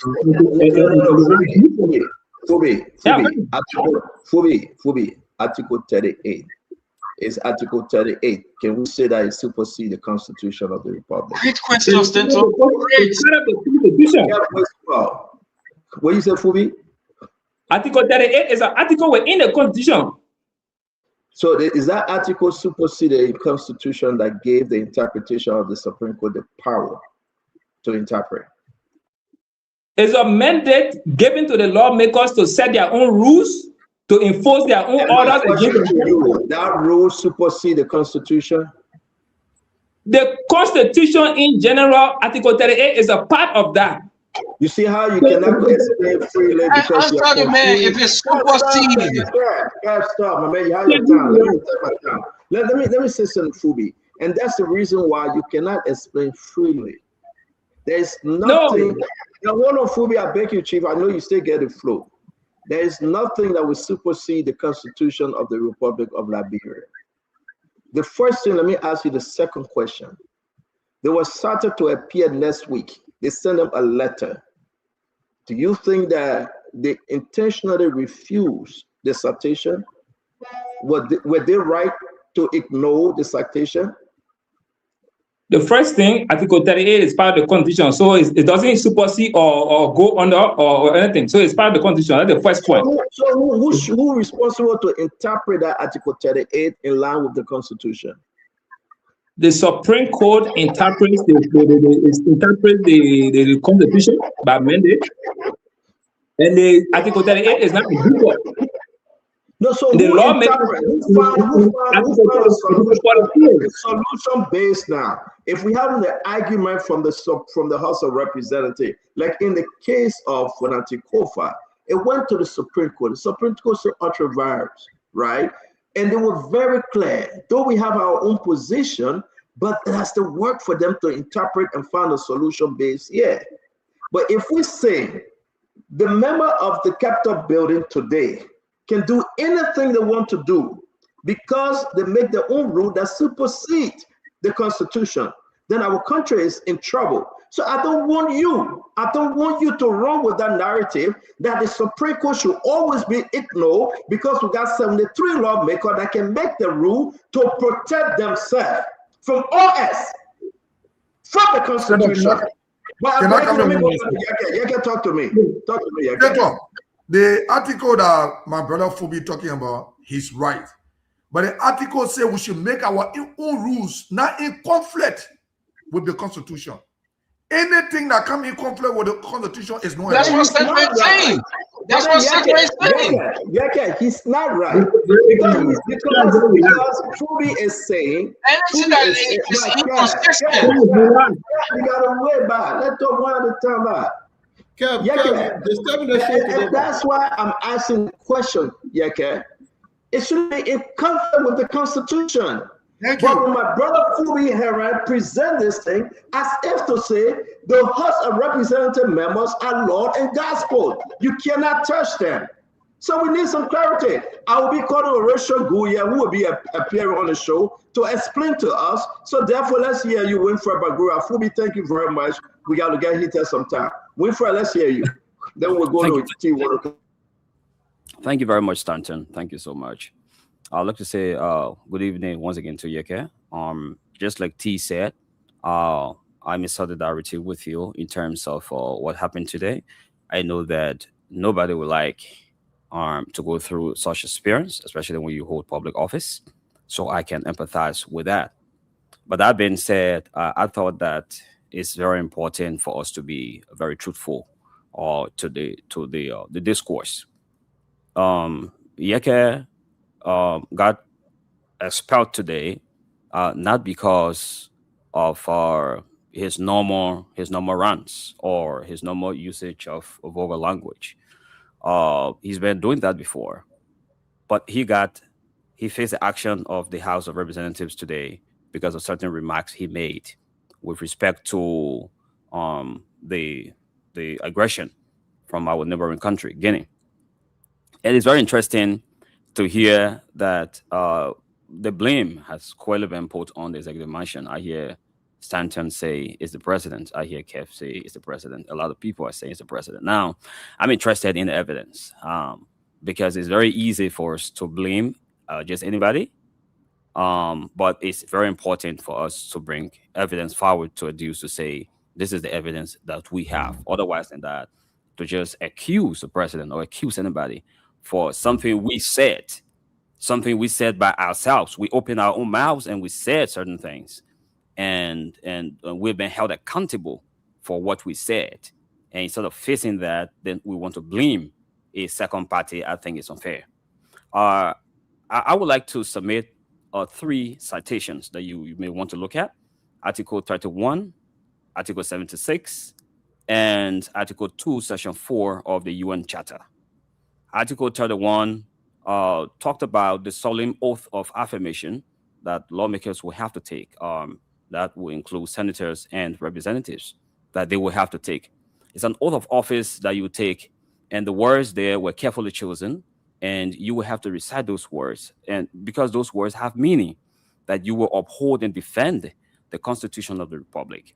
It didn't stop there. It went on to say, in conclusion, that that you will ensure you will faithfully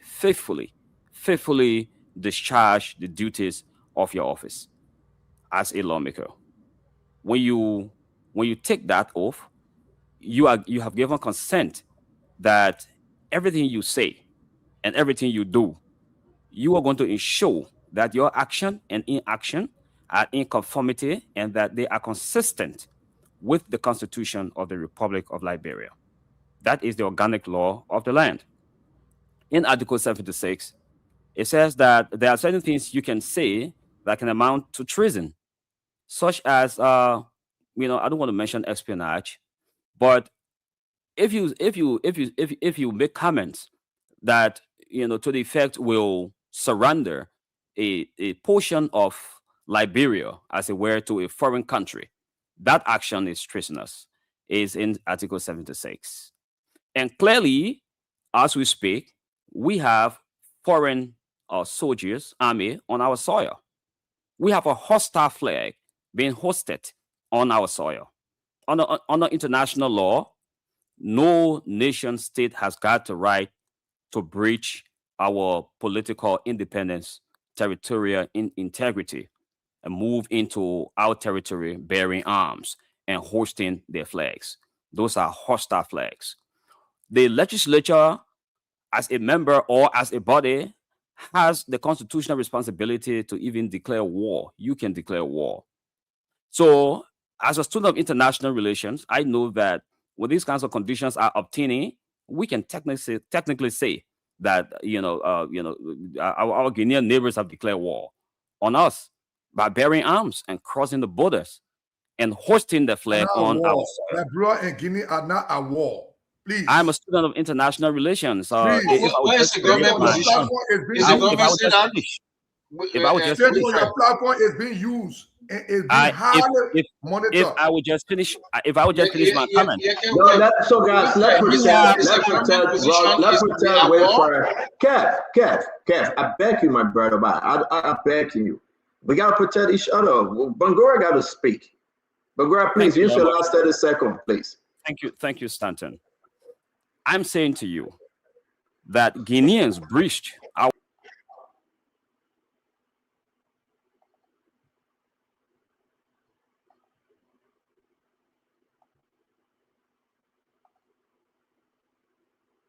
and the legislature is expected to uphold the Constitution as a lawmaker to defend that oath of office.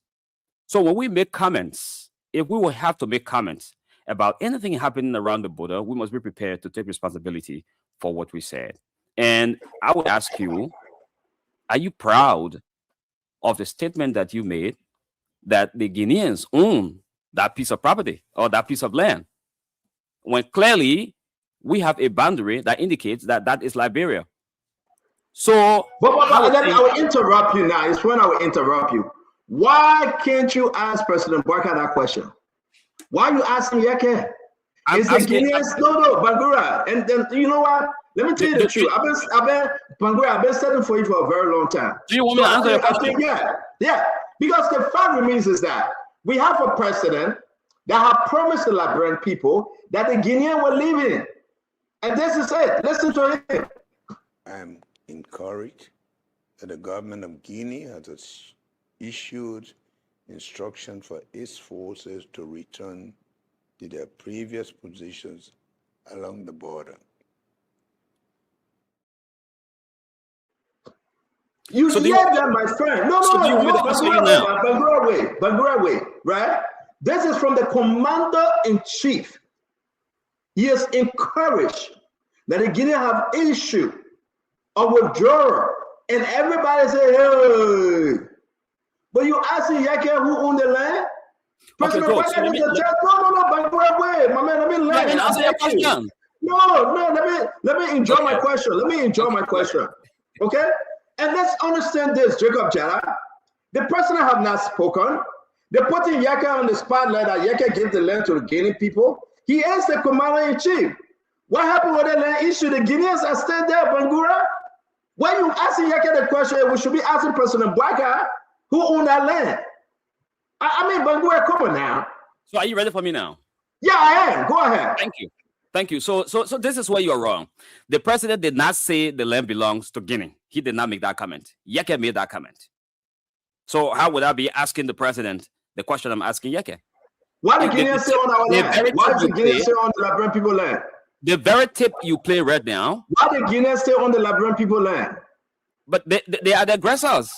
They are the aggressors. This is what I'm saying. So can we push what the president is doing since the people been on that land for almost 3 months? Can we push and ask the president? Yes, we can. Okay, then why are you not asking the question? Why is he not speaking? Instead of going after the Guinean people to withdraw, he's taking Yekeh from job. He's saying that they should remove Yekeh. Then when you're done, come back to you, my brother. It's so good I have you on the show. I've been setting for you. Let me tell you what in my mind right now. I've already been setting for you, and you on the show. I love it. Let me bring you Yekeh Kolubah. Yekeh, I'm not done yet. Stanton. No, but you're not done. You spoke already. We gotta go to Yekeh. Stanton, let ask him what the government position. Let Yekeh respond. Let Yekeh respond. Then we'll go to T1 car. Yekeh respond, please. So Stanton. Yekeh, I'll back you 1 minute, Yekeh. Bangura, can you sit where Nelson is sitting? Because it will enable us to bring another panelist on. Yeah, we want to bring one panelist in the back on, but you are on the visitor computer. Am I correct?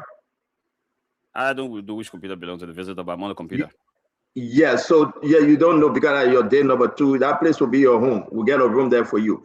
But can you please sit on Nelson Colette's seat?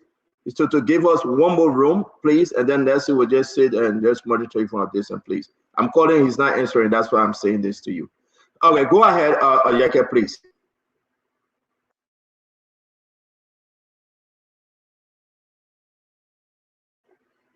Yekeh, go ahead. Yekeh, go ahead. So, Stanton, you see, when we come to talk to the Liberian people, we have to be very careful. While up to now, the commander-in-chief have not declared Guinea as the aggressor. Why? Article 50 of the Constitution speak about this. You understand what I'm saying? Look, we should stop joking with the Liberian people. The House of Representatives do not have the authority to investigate treasonable issues. Crimes, no. The UNEGAP responsibility to talk about rules that have been validated by me. Not to be talking about discussing treasonable issue.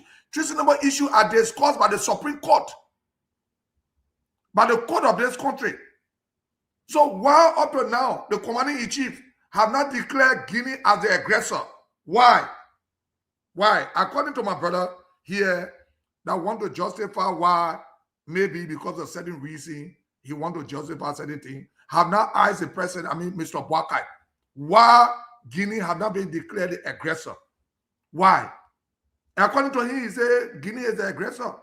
Have the commander-in-chief said that? I got in Liberia on the 16th of March. Before I got in Liberia, Guinea was to that place. The sin of mine, Kula Fofana said, or lay clean by Liberia. Kula Fofana said, Elena for Liberia. Have they investigated Kula Fofana? Because Kula Fofana speak for Mr. Bwakai. Kula Fofana speak for Mr. Bwakai. Look, you ever stop joking with the country. Don't get after your interest and spoil this country. If we go after our interest, if I go after my interest, I will later on Mr. Bwakai for one key. This matter was going to be finished. I said, no, Mr. Bwakai, I am not your son. Go and look for your children. I will bear that under your foot. Stanton are saying some text messages. We on the phone. People asking me to leave the country, Stanton. And let me say to the Liberian people and my supporters, I would never, ever leave this country. I want them to arrest me. I challenge them to arrest me. I have not done anything treasonable. I challenge them. Stanton, I send a message to you. People asking me to leave the country because of my life. Where am I leaving the Liberian people to go? We brought a problem on the Liberian people. Yekeh brought this problem on the Liberian people. So all of us will stay here and feel the heat and feel the suffering, the same suffering the Liberian people going through. I'm not going nowhere. If you want to arrest me, come in the day and arrest me. Anybody come to my door in the night, I will defend myself. And I see Moses will come for you while defending myself. So let me bring in T1, ladies and gentlemen. Don't forget, we'll be hearing from you. We'll put up Kula Fofana's statement. It's very important for us to just put everything out tonight. We got Yekeh Kolubah, who is here in studio with us. Let me bring in T1. T, what's your take here, my brother? Thank you, Stanton. I think that the problem with Yekeh, I think that it escalated so quickly because a lot of his colleagues believe that he denigrated the House. I think that his conduct as a lawmaker, the way he carried himself, caused him to lose sympathy that he should have earned yesterday and today. And I want to speak quickly to another point. Let me interrupt you, man. I beg you, no disrespect to you, my friend, brother. You know we're talking the back, man. That's in Alalo. The Yekeh problem, disrespect. So no, because they took money. These are allegations that people walk away with 25,000 or more. Where you coming from and say Yekeh problem? Yekeh problem, I will say you in a mass comment. He started that problem to work with him. That today they know that Yekeh problem is a bad problem. When you get representative. That question goes to him, but the point I want to make here is this. You know, when we make claims on the show, I remember like about a month or so ago, everybody on the show said, hey, you made a statement, you got to prove it. And I started sending text messages here and there. So when people make claims that the government supported this process, that Joseph Yuma Bwaka removed Yekeh Kolubah and the speaker and the deputy speaker, they're not responsible for that. I will hope that this show, this network, will ask them to show proof. We should not only be demanding proof when we don't like the statement. This is the place where we come to speak what we believe. A lot of people, but sources say that Joseph Bwaka removed, they say must show proof. I mean, you got an internet problem. I don't have an internet. You got a don't do that. Don't do that. No, so, but the sources saying that Yekeh saying that the president they ain't telling so much show that we can't show proof. Okay, now can you stop interrupting for a second? The point I hear here is this: a lot of people in District 10 like Yekeh Kolubah, but I believe that the manner in which he conducted himself, it just made it very difficult for him. I feel bad. I honestly feel bad. More than 10,000 people in District 10 voted for Yekeh, and the form and manner in which he was removed, for me, it does not set the right precedent. I posted multiple times that I don't support it. But in politics, it's not like in a courtroom. You got to lobby. It's all about numbers. Stanton, no matter what we say here, you always say tapata. This is we're just talking our own. In the end, Yekeh has been in that house long enough to be able to understand that it's about numbers. All the time he was passing around, causing yesterday, he was supposed to be pleading with his friends. Today, he will still be a lawmaker. That's what I want to say. The House of Representatives, nothing the court can do about it. And it's unfortunate.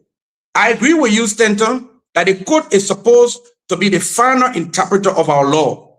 For the court to send a message and say, pause this process, and then we look less than 10 hours later, you have removed your colleague. I don't like that. It's not good. But in the end, Yekeh sorry, I finish. Stanton, can I respond to you in 1 minute? No, go ahead. Respond to the man.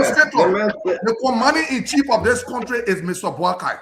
Mr. Barker took oath to protect the territorial boundary of this country. While up to now, Saint Liberia and Guinea are war. While Mr. Barker have not declared the ambassador personal neglect.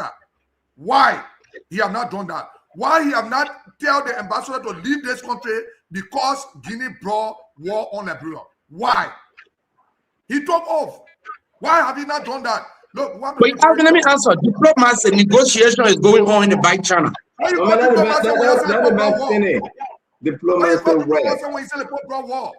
But now Mr. Barker have to, Mr. Barker supposed to declare the ambassador personal neglect in taking all of the country because Guinea brought war on us according to y'all. Not according to the country, according to y'all. Because as far as I'm concerned, state, I want to be very careful. The international people are monitoring your station. We shouldn't be talking about Liberia and Guinea at war. We need to stop it. Liberia and Guinea are not at war. Mr. Barker made commitment and he has not fulfilled his commitment. Now we're bringing all the problem today. And I will talk about it Sunday in my press conference. I'm not going to leave this country. We will stay here and speak.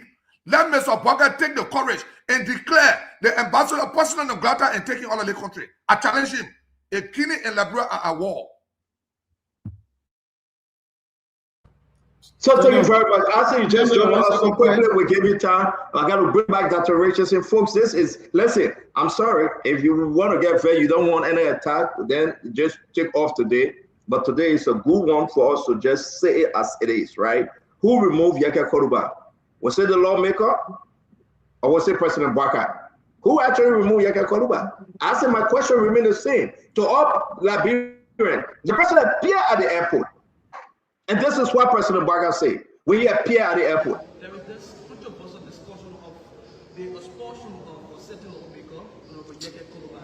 There are some citizens who believe that this never happened previous administration, therefore it should not happen on your watch, given your experience in government. There are a lot of things that never happened that will happen. As long as we leave things to happen, I am now in the legislature. Thank you, Mr. President. Mr. President. What are you going to just whip the president off and say, don't talk too much? He said there's a lot of things that never happened that will happen. That's a quote. They were quoted. Dr. Richardson will eat some serious problem. The president say yes. Whether you vote for him, you vote for him. Whether you walk in the poo-poo water, you walk in the poo-poo water. If you cause a man a power, the people are saying the president will remove you. If you talk about people at the border and you say the truth, right now, let me say to everybody, which one the network covering the border today? Which one? They quiet all of them. Which one the network? When you wake up in the morning covering the border today. This is the Liberia we have today. It's a very sad day. It's not because Yekeh, I can't less about Yekeh. But it's because of the fundamental truth that will bring Joseph Barker as president of the republic to reconcile the country. Not only to rebury day by day. No. You're talking about dead body, you're doing peace with dead body, but then the people that live, you can't make peace with them. Can you imagine that? I mean, it's okay to rebury dead body, but make peace with the people that are alive. This is the Liberia we have today. That the president have approved. Listen to that one way. I will put it up. What the president wanted, what he gets. What President Barker asked for, why they give President Barker. Yekeh should not be a lawmaker like our sources telling us. Yekeh should be taken and questioned for terrorism act. As it do. The national legislature is only about numbers. Ty, you wanted to be a lawmaker. Imagine in the future, 49 lawmakers come together and say they will remove you because you ate 8 o'clock p.m. It's about numbers, right? Imagine 50 lawmakers come together and saying they will remove you because you made 3 minutes calls. It's about numbers, right? When we were kids coming up from kindergarten, we always heard that running a country is based on legal principles. President Barker is the president today. It's only about numbers. What will you say if a future government decides to remove someone because they stood on a road for 2 minutes, it's about numbers. We expected level-headed people to be discussing these things like grave. Let me remind you, no one will pray for bad for this country, but we have to be sincere to what's happening here today. Once upon a time, this country went through 14 years of civil crisis. It was not because people were eating. It was not because they would never had roads. It wasn't because they never had schools. It was because of the suppression of people. Who on the show believes that President Wakai has nothing to do with Yekeh? I would say President Wakai possesses every trait of a dictator. I will say, I have never seen in President Wakai anything that resembles a national leader. President Wakai was a mistake in this country that will be corrected. My brothers, Yekeh Kolubah made a statement that was in direct response to the statement issued by Kula Fofana, who happens to be the press secretary of the president. What did she say? The land that Liberia claims.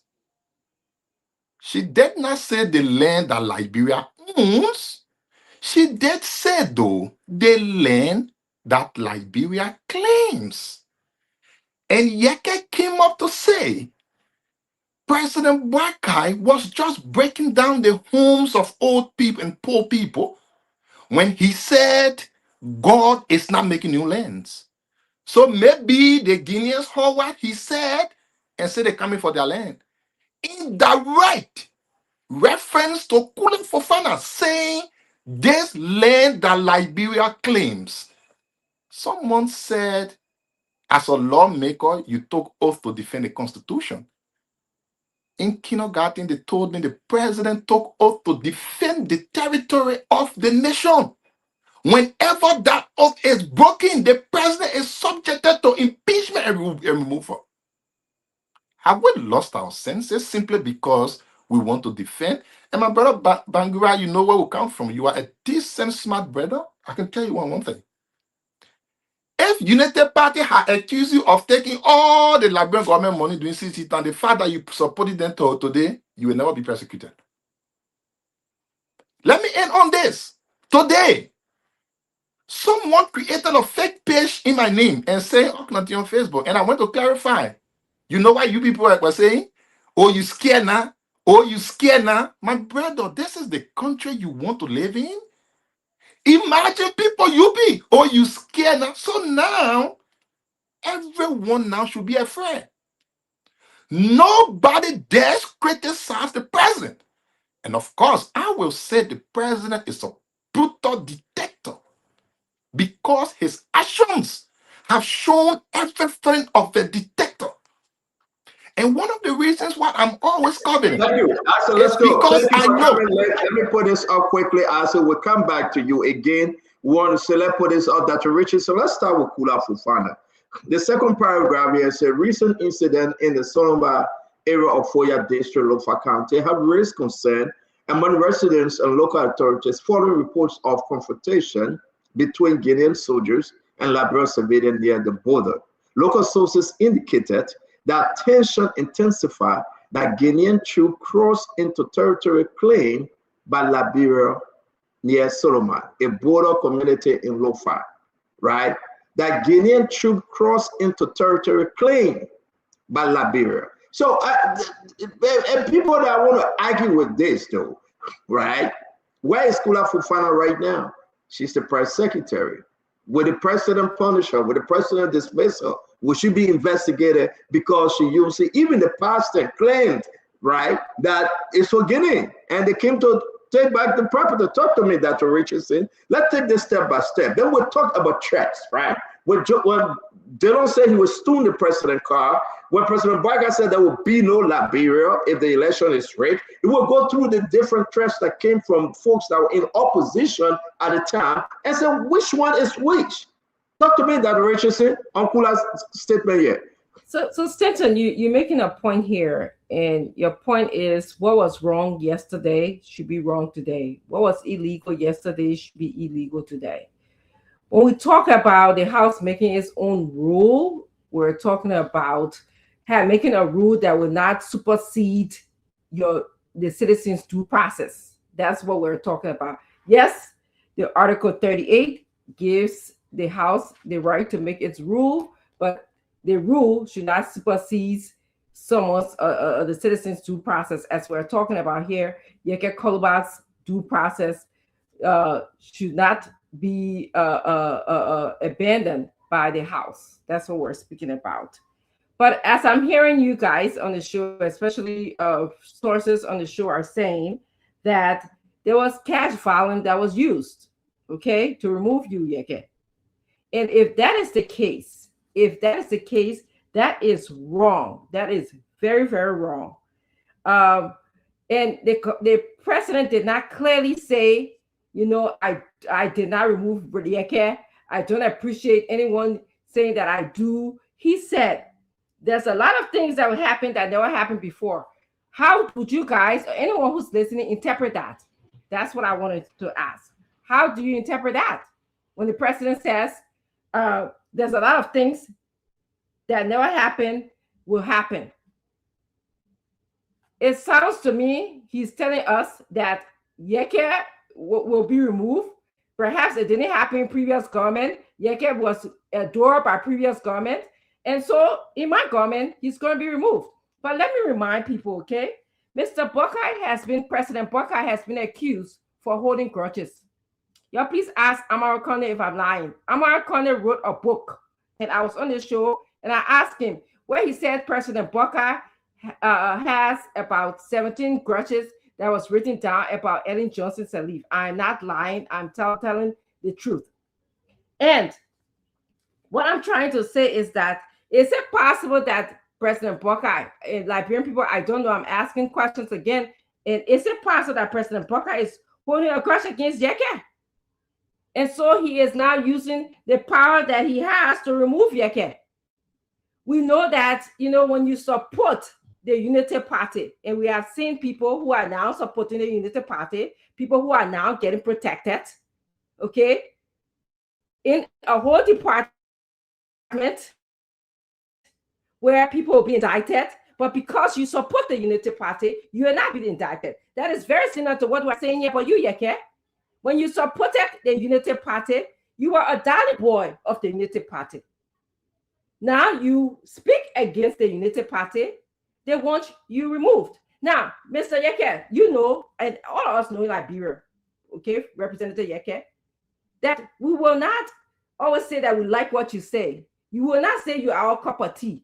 But the fact is, we must respect due process of law in our country. We must respect that. That is a number one principle of democracy. And thank you, Stanton. That was what I have to say.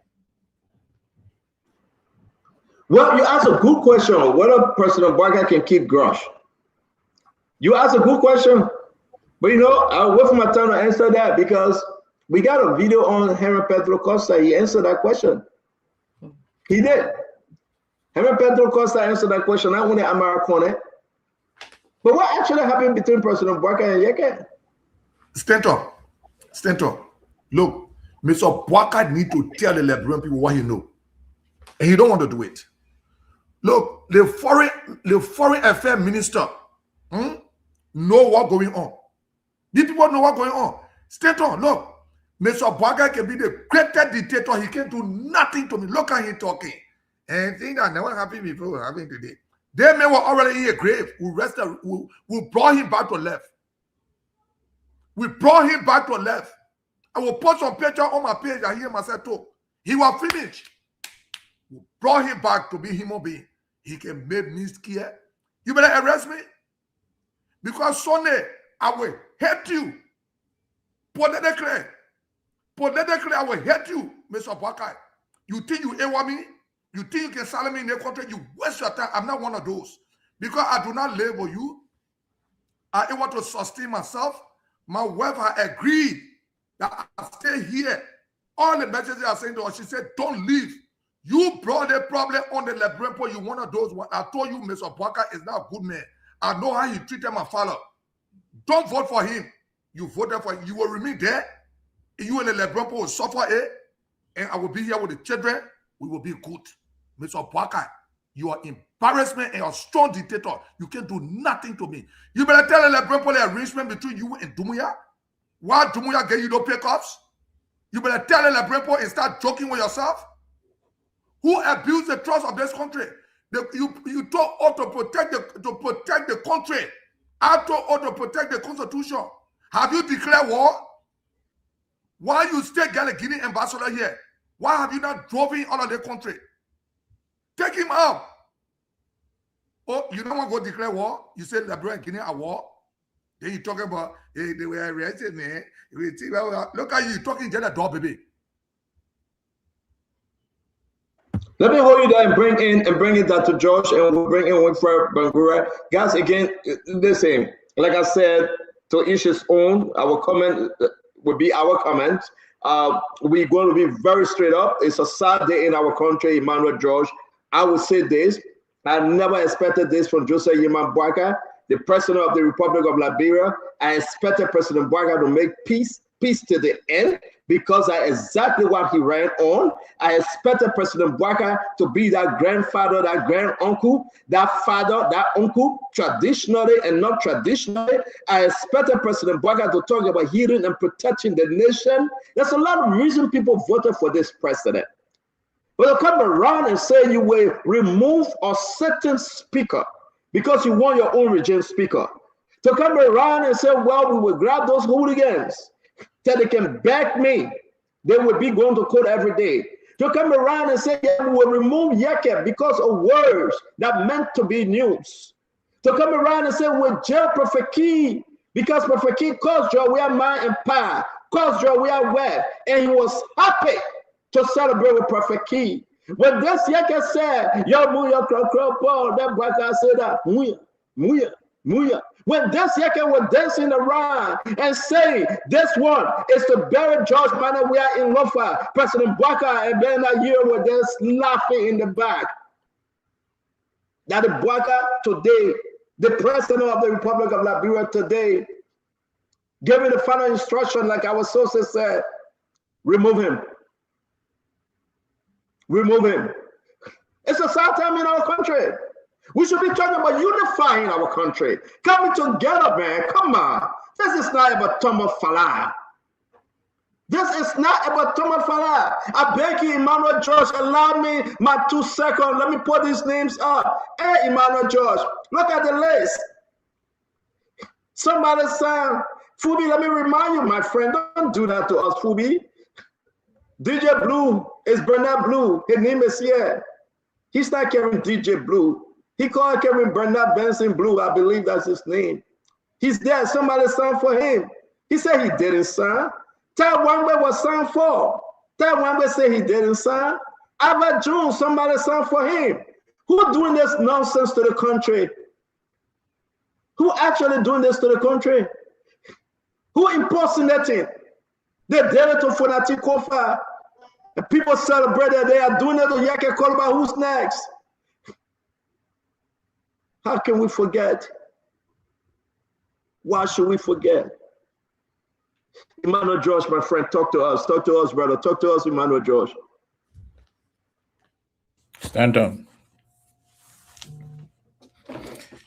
Look, I heard all the people who are student of international relations. Me, I'm student of nothing, but some of the aspect I studied them small. We had the fucking crisis. We had the Bakassi. People in England spoke against it. They were not lawmakers. They were not charged with treason. I lived in Nigeria for many years, racing through the ranks in academics. I know how many research we have done on Bakassi.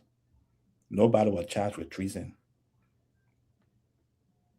The Liberian government up to this time have not taken the Guinean government. There is no document to show the Liberian government have filed at the International Court of Justice saying that a territory of them was claimed. The Honorable Yekeh Kolubah said from his research. Look, when I was doing my master's thesis, I had the opportunity of going to the American embassy in Liberia to study, to ask a critical question. Nobody was angry with me when we were having that conversation. In fact, the political officer opened his desk, brought up ammunitions to show me what happened, giving me clarity on issues. Anybody who has traveled through the length and breadth of Liberia have gone through different borders, like I have done in Liberia. In Grand Jide, when you go to the what the district name where Nancy Doe is from, you can walk into Cote d'Ivoire, you won't know you're in Cote d'Ivoire. So when Yekeh says that his research shows, I'm trying to understand why couldn't someone give a counter research or call Yekeh to a conference for a conversation?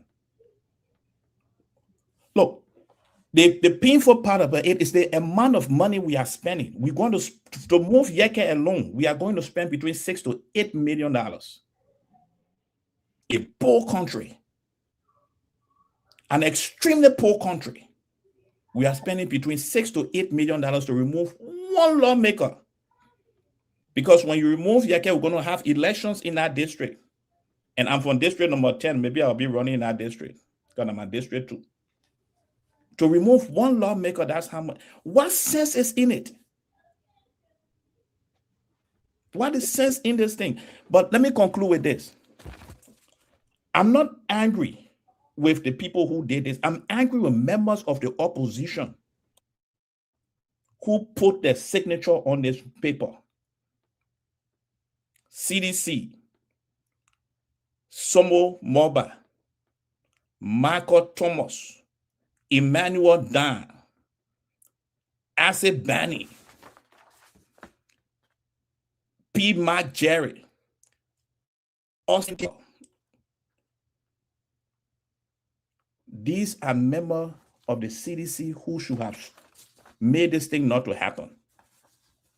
And I'm investigating my own party too right now. I'm going through these documents and reading them and seeing where everyone is coming from.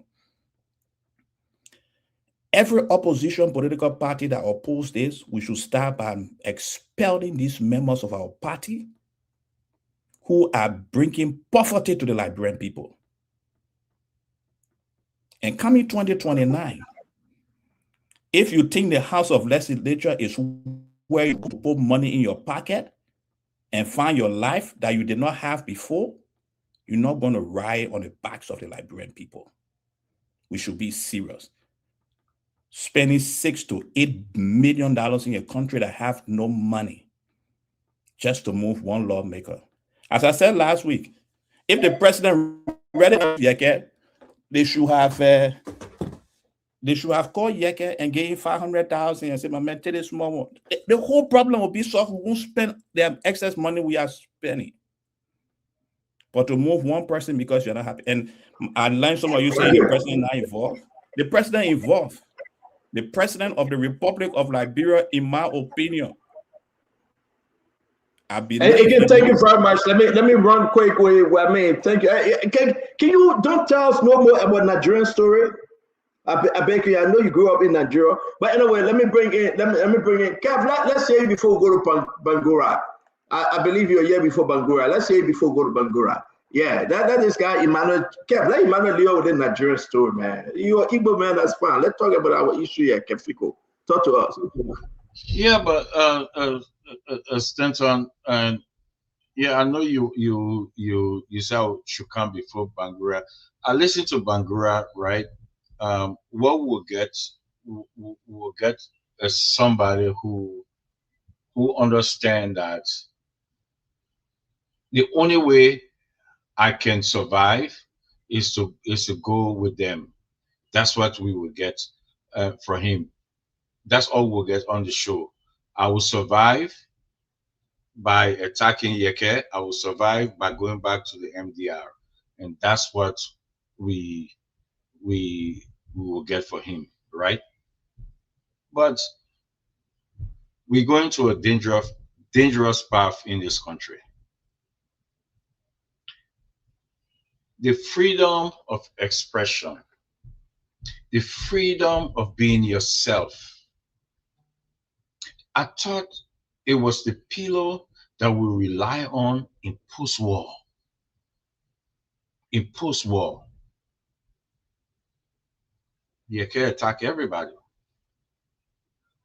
And that's the peace that we enjoy, that Yekeh will say things that you may not agree with, but to take him off his position as a lawmaker because you feel that Yekeh should not speak. I 2024, I spoke about decree. I said this government is running. I put it on Facebook. I called my brother Isaac Doe. Isaac Doe is here. I said this government, let's watch it. They're ruling by decree. And what we're saying here is by decree that Yekeh should not speak.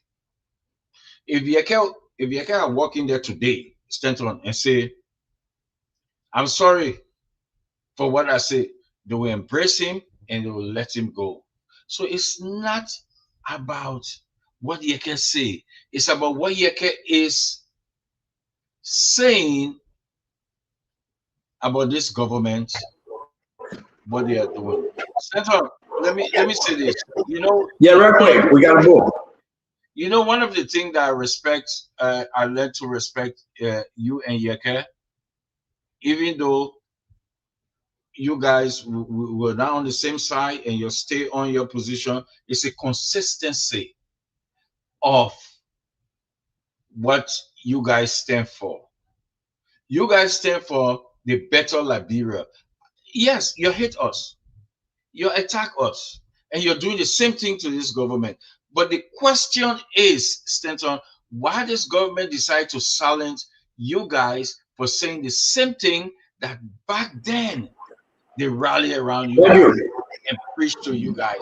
And lastly, the government ain't silent me. You can't forget to go. The government ain't silent me. The government silent Prophet Key. The government silent Costa. The government silent Mountain Cody. The government is silencing Yekeh Kolubah. I will never be silent. With or without a radio station, I will continue to speak. I agree with you. So the government have not silenced me, and the government will not silence me. They have not, but they will not, because they will not. They can. Because what? Because they what? Can't. They cannot silence. They can't. Okay. They don't have the power. But let move on. But Bangura, before I bring Jacob, let me bring you on, right? Because Jacob he texted me, he want to come after you. We got to go to the phone line, ask the Liberian people. This is about Yekeh Kolubah we are talking about. I don't know why Jacob want to come after you, Bangura. You got to take that. It got to be personal to you. I don't know why. And Jacob is your friend. But let's hear you, Jacob. I mean, Bangura. Let's hear you. You good? You good? We can hear you.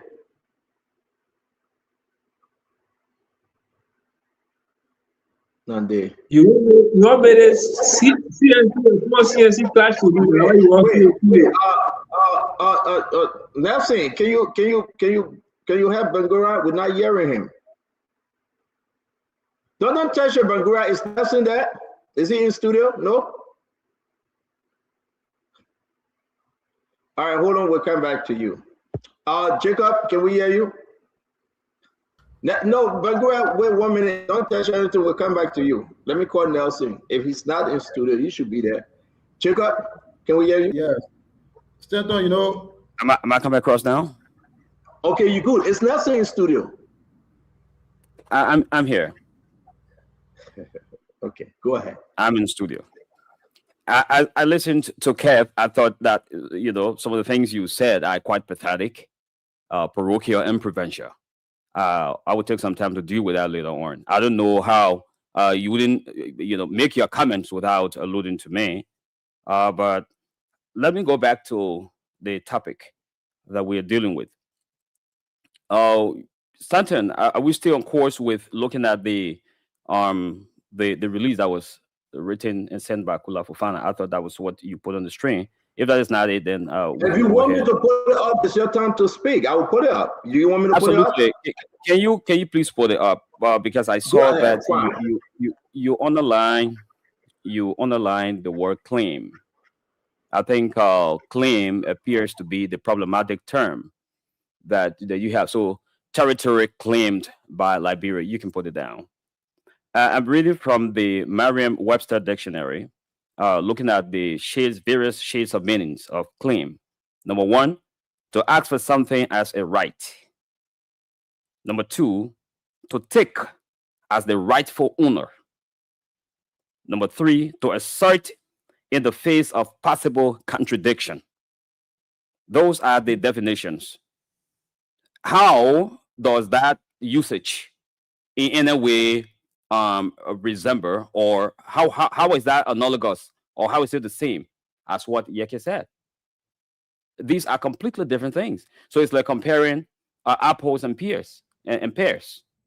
So you said you see the definitions of claim, and I hope that nobody will leave from here to say Kula said X, Y, and Z without knowing the meaning. But she's the lawyer. She used the right legal term to describe the situation to describe. So it has no moral equivalence to what Yekeh said. What Yekeh said was definitive, that this piece of land belongs to Guinea. And he said he had evidence to that. It belongs to Guinea. Under Article 76 of the Constitution, I know Dr. George said he lived in Nigeria. He was talking about Nigeria and other places. He did research. We're talking about Constitution. I'm citing a constitutional provision, Article 76. If you read Article 76, you will come to see what constitutes treason. And one of those is by ceding or giving up a territory to a foreign country. So if Yekeh's comment in any way resembles that, then of course he is in trouble today because of the comments he made. And this is time for accountability in public leadership. When you have leadership, you have a role to play in the public. You must be accountable or for what you say and what you do. So the good news is that we have the Constitution, we have the rule of law, we have laws that governs the state. So if you made a comment that is incendiary, inflammatory, or that violates any article of the Constitution, people must take responsibility for that. But to begin to blame the president or to begin to blame a second party to be responsible for what we say, I'll continue to repeat that is unfair. That's what I have to offer on that matter. Thank you. So, Steno, can I speak 1 minute? Yes, Yekeh, you may, please. Steno, you see, when people have been controlled by their belly, we get problem in the country. When people have been controlled by their belly, we get problem in this country. I listened to my brother very well. He's trying to justify why he served as Deputy Minister for Administration and stealing went on in our agency. Why they let him out? Hey, bro, is this a country we suffer for to change this country? Brother, go ahead, justify why your belly must be in the wheelbarrow. You can justify as you wish.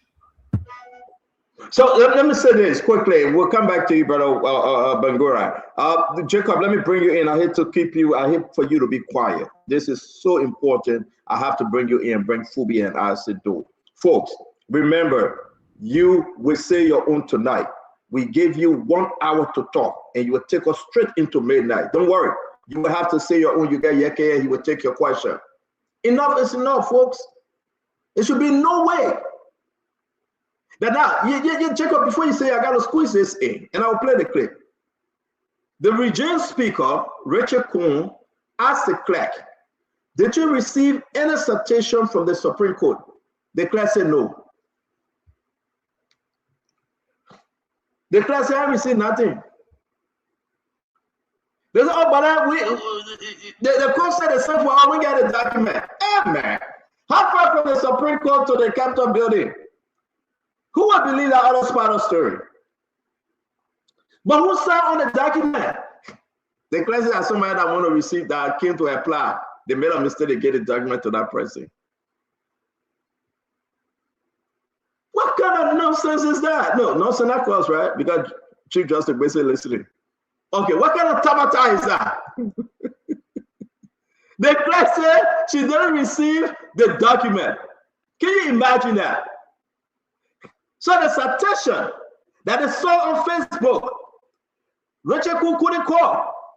Thomas Farah couldn't call because officially James Collette, hey man, the allegation that you see was huge sum of money because you know he's the chairman for Blue Order and Administration. It is alleged that he received huge sum of money.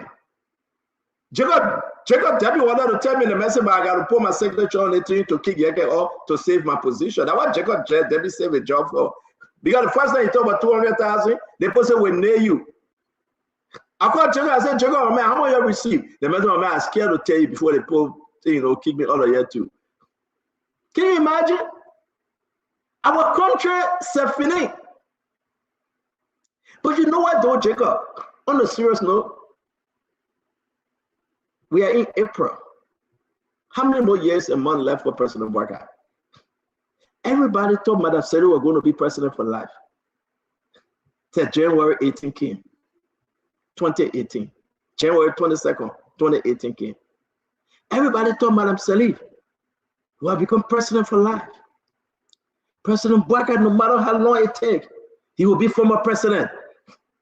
He will be. He must be. We pray. I pray to God every day for President Bouakai that God can give him long life. I do. I pray to God every day that God can give President Bouakai long life, that he can see my great-grandchildren. Because he now hold Levi. President Bouakai here, you hold Levi. I get the picture. He must see Levi on a child. Levi, they're 4 years old. So that's how I want President Bouakai to live long, to see the goodness of Liberia. Jacob, talk to me. No, but straight up, no. Not true. Wicked people can live long. Anybody like wicked can live long. Man can cry. Well, I shed tears today for Liberia, Jacob, on a serious note. I shed tears today for Liberia, Jacob. Jacob, let me just say this, right? I was on the phone speaking to people. Then I said, we owe it to the Liberian people to make the correction. You know, Jacob, it was some of us first election, major election, that we were part and parcel of. That you couldn't tell us anything because we believe that President Bouakai was that Joseph to deliver the children of Israel from the hands of Pharaoh. At the time we believe it. Liberians need to hear this. That President Bouakai had nothing bad to do in the country, but to make sure the country is on the right path, fight against corruption, create more jobs, bring in more investors, help the people in the education. When President Bouakai said, no child left behind, no small children will be setting children between cars, they will be in school. They were impressed. When President Bouakai said, I will buy and wear Walmart slipper for $12.99, Jacob, I called him and myself, went to Walmart.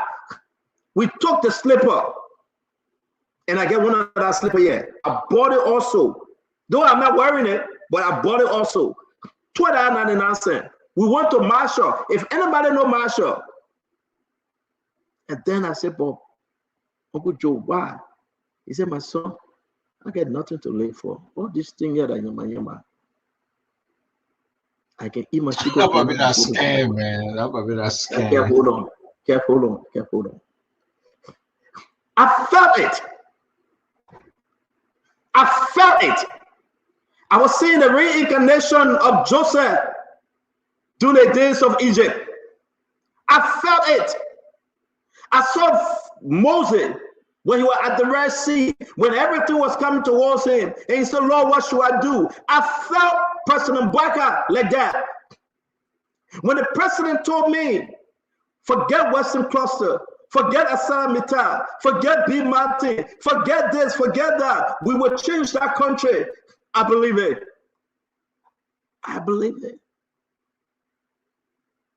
Amen.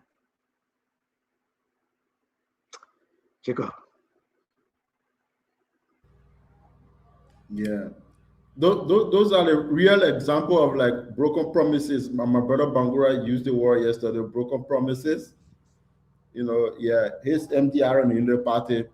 You know, broken promises is the center of the Unity Party, and I think it's been a huge letdown in many respects. Because for me, certainly, the thing is that the sycophantic praising God, you know, always tend to lead the Liberian presidency down the difficult road. And you know, and it's tragic because when we start I beg you, Jacob. Bangura, please do not post anything up. Just leave the mouths alone, please. We don't post those comments. We're begging you. Go ahead, Jacob. Yeah. So when we see for me, one the most important thing for me in a democracy is the freedom of expression, the freedom of speech, freedom of assembly. Those are fundamental rights in a democracy. And without those things, you don't have a democracy. Just forget about it, because that's the trickiest slope to dictatorship, to tyranny, to the rule of strong men and women and other rather than the rule of law. And once we start seeing things like Yekeh then rights being violated because of their dissent, you know, Prophet Key, a lot of people being thrown behind bar, the former speaker Kofa being harassed, kicked to the legislature because the president of the office of the president being like that in line. The next thing that we're going to start seeing now, the next chapter is going to be the putting together of the death squad. It's always the corollary, that's the path, that the direction of travel. Just forget it. We've seen these things many, many times. You know, when you start becoming on the presidency, which is the bullet puppet, you know, the most powerful seat in the line, start getting nervous because of speech and start taking direct action, like violating the democratic right of people to elect their representative. The next chapter is now you gotta get ready now for the death squad to start marauding. That is the inevitable direction of travel we've seen all through history. We're not strange to that. We are students of history. We know history. We studied this country. We studied history all across the world. So for me, I would think that the president of the Republic of Liberia is an elderly statesman, and he has a huge detail of care to try to rectify that. You made a point earlier on about reconciliation. And for the past 2.5 years, I've heard the presidency say nothing about genuine reconciliation, reconciling the people of this country. You see the CDC, for example, and the Unity Party, they are antagonistic to each other, you know, all kinds of things, prosecution. This country is tense today. Everybody who lives in the country knows what's going on here. We are almost like some kind of uneasy truce between Iran and the US. And we don't want that kind of situation. And I think the office of the president need to step in, need to become more reconciliatory. Now, I didn't expect that George Weah will be more tolerant than Joe Biden in the party, given the democratic credential I think Mr. Bwaka has and years of experience. Because, Yekeh was very belligerent, Bwaka was very sharp against George Weah. Nobody removed him from the legislature. Prophet Key was very sharp. He came to the country, nobody bothered him. Aaron Costa, every day you were insulting Joe. So you want to tell me George Weah carried a better democratic credential than Joe Bwaka? That the question we need to answer now, which is a huge surprise to many people. So I think the president, some of your statement, you also put on the paper, you know him, you friend, he went to your house, you have that personal relationship. Let's forget about spoon talk. Some of you need to pick up the phone and call. Some of you have no relationship and will care less about relationship with our president. I have no interest in it because I want to be nothing like bro. I Buddhist, I don't want to be walking on the street, I'm nobody. You who get a connection, you all need to do that. You need to call, pick up the phone and call. The Liberian president can can go down the dictatorial trail. I'm telling you something serious. You guys need to call the president and say, Mr. President, beg you, please slow down. You know, there's a lot of tension in the country. The CDC people feel targeted. Yekeh feel targeted. The other person, you have call it co-father there, that have all kinds of things starting in the country. Let the president slow down. Let the president calm down. And let tread the path of reconciliation. And you saw Ellen try to do that, her very best to pay for the peace dividend. We need to develop the country. We want the country to be successful. All I want to live here in peace. We don't have to work in government, but we need to reconcile. We need to be united. All of us need to come together to build this country. And trying to set the political It's not going to work. I'm telling you something serious. And again, I would say this to you as friend and brother to you. And I know you will be offended. I don't know what I should say, but you know I'm straight up. Sometimes I want to agree with Kev, whether you're opposition. I listen. I'm in it in a bad way. But I just my own. It reached to a place, right? Let President Barga be President Barga. The people will decide. Check up. I sat with President George Manaway, I sat with Mount Ellen, I sat with Cummings, I sat with all the political leaders, and thank God for his grace and honor he had bestowed upon me. But it was something special about President George Manaway at the time. For over 5 hours, we ate, we did everything. And as a matter of fact, I paid for it, so he still owe me. As a president, we pay for all the food, right, that Richardson. He didn't pay for it.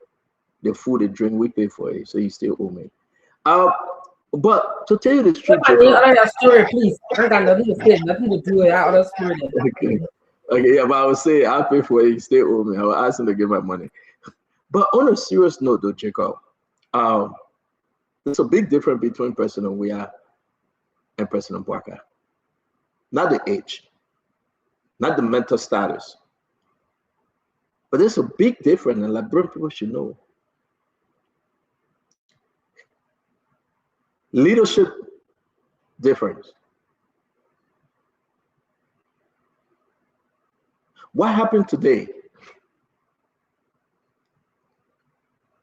Even if President Barga wouldn't have said what he said when he arrived at the airport, it proved that he approved this. He signed on it. He signed on it prior to his departure. What we heard from our sources, the president signed on this thing. Jacob, I spoke to a lot of people in the government. A lot of people, a lot of individuals in the government. I spoke to them. And to tell you, Jacob, they know, they're watching. We have almost 9,000 comments right now because Yekeh is here and the show is why it is today, because we're speaking truth. It wasn't about Thomas Fala. It wasn't about Richard Kuhn. You know I can beat on Richard Kuhn. It was all about what President Barker wanted. It wasn't about Jeremiah Kuhn either. It was what President Barker wanted. Just what Taiwan would say. That what he got. And that's what makes our country a sad country today. Do we still have people at the border? People in Guinea watching Spoon Talk right now, 3 of them have called me. We'll open the line, we'll speak from Guinea right now.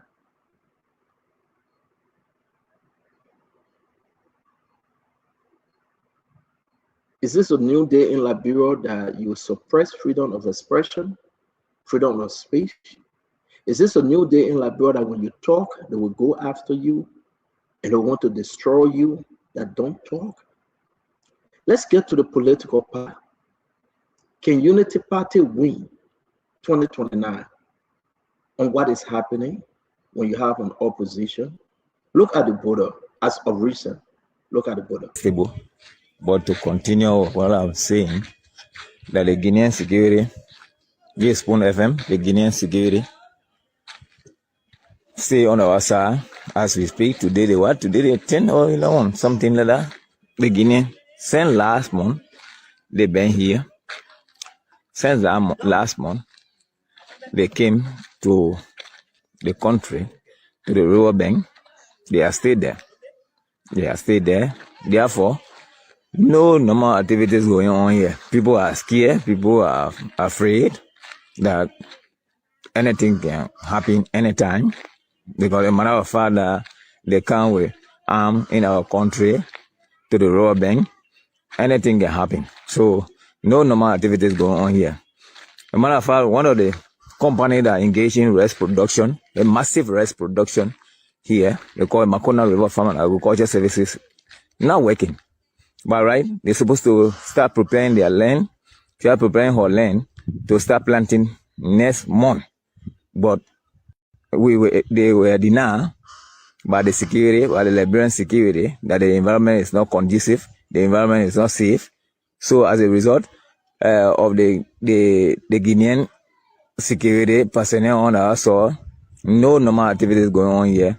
The 33 towns that surrounding the river are not working. They are not doing their normal activities like farming, going on their farms and moving from here and there. Freedom is not given as we speak because of the presence of this Guinean security on our soil.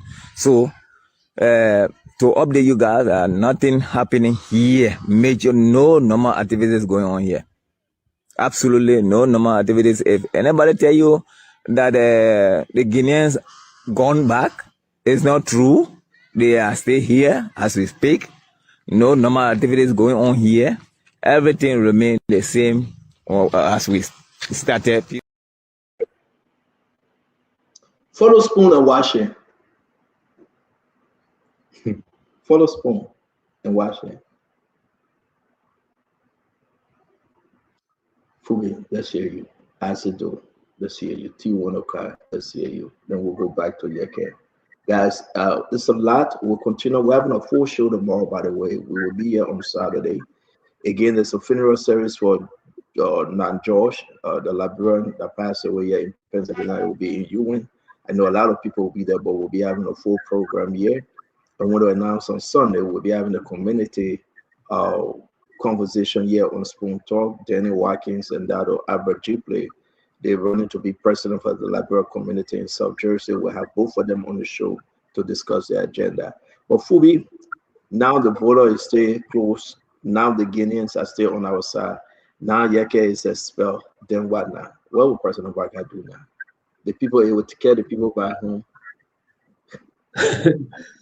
So a few points. And I agree with Wilfred on the cooler's comment on the war claim, and also the president's comment about things will happen as long as we are alive, and he's not a member of the legislature. I said it yesterday. The president is not a member of the legislature. I will not blame the president for legislative actions.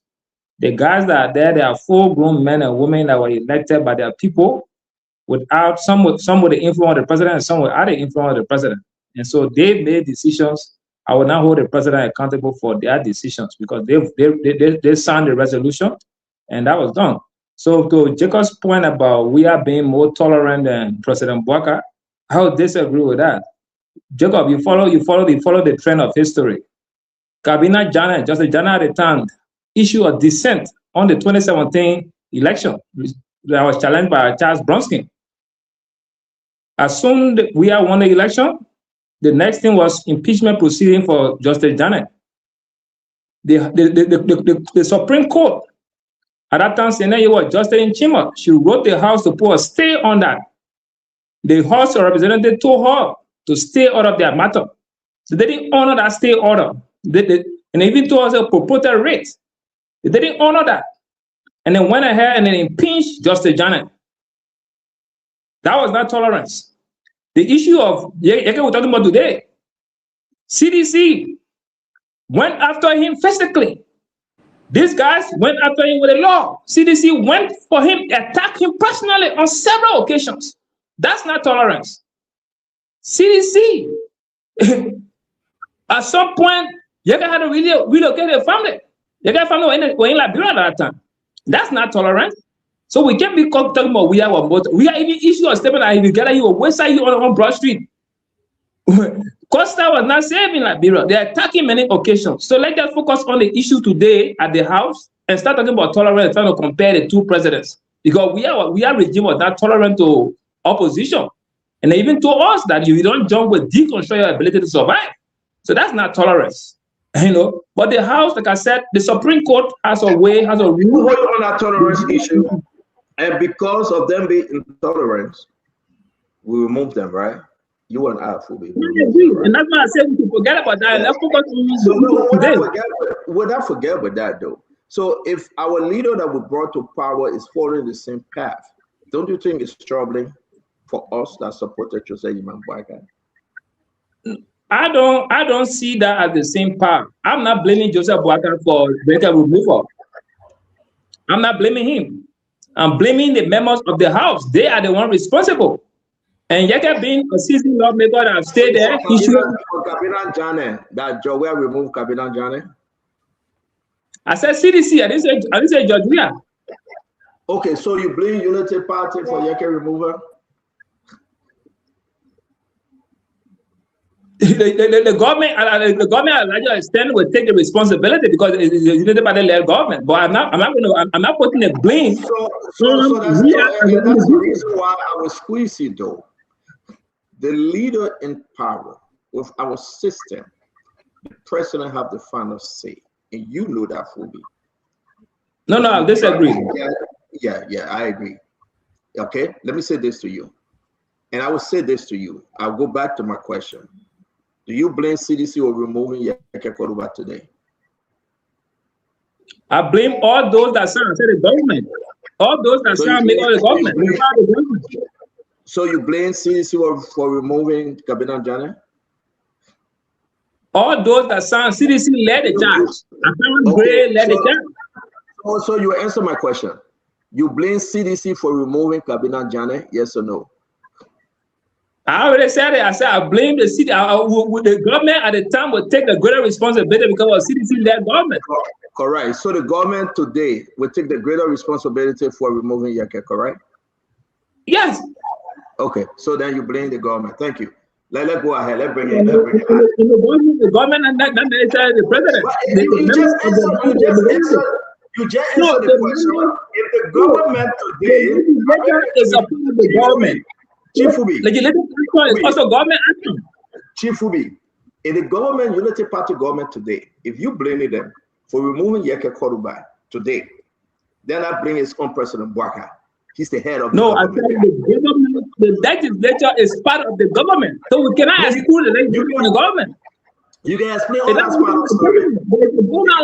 You can explain all that's part of the story. The head of the government, the head of the entire government, the commander-in-chief is Joseph Boakai, president.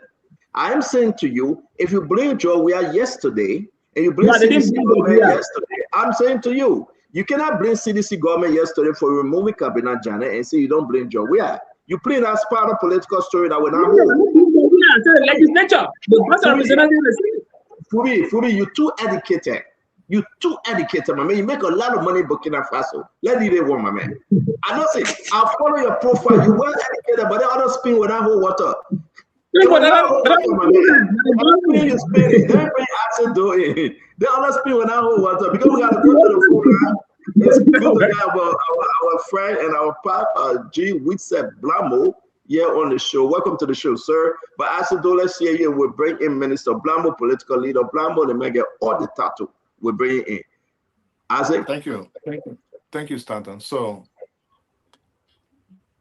you can try as much as you want to redefine what everybody knows. It's on you. When George Weah was president for 6 years, people were here. Dead bodies didn't just come from the grave. Human beings were still living. We were not Chinese. We were right here. When Brother Henry Costa was insulting, we were here. When Yekeh Kolubah was being Yekeh Kolubah, who were here? When my brother Moadi was calling him the one and only Yekeh, who says it as he sees it, who were here? You can go all around the globe to want to change it. But you know what? My brother Bangura, it is very saddening and frustrating that you have brought this platform to the level of the dictionary. That we should define words in the dictionary. Apparently, you did not know that the usage of words gives the meaning, not just the dictionary. You know, when you in K1, they say 2 + 2 = 4. When you go up, there are different ways you can solve it.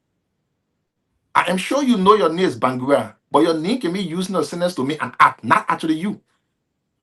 You bringing us to the dictionary to define what claims say. That is the crux of the discussion here, my brother. When two people, like the land, is being disputed, the words you use matter. Guinea is saying they have the land. Liberia is saying they have it. When you use clean in that, it means something different. It is not the same as own. claim means you are asserting your right. Jacob, my brother, Bangura, your share that only you are coming to claim me. The share that only you are coming to claim me. If you go to the dictionary and go define, say me, I say the unze. It is sad that your defense for the government. I'm not blaming you, my brother. You got to live. The only way you live in this country is to support the government. I understand that one. That's okay.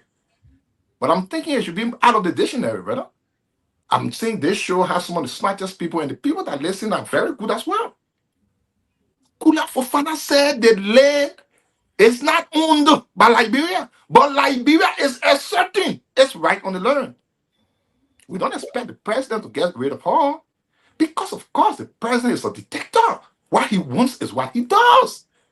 In his mind, no one questions him because he's the president. My guess here is that the president forgot that some 40 years ago, he wasn't president. Someone else was. Apparently, he doesn't know that very soon, he will not be president again.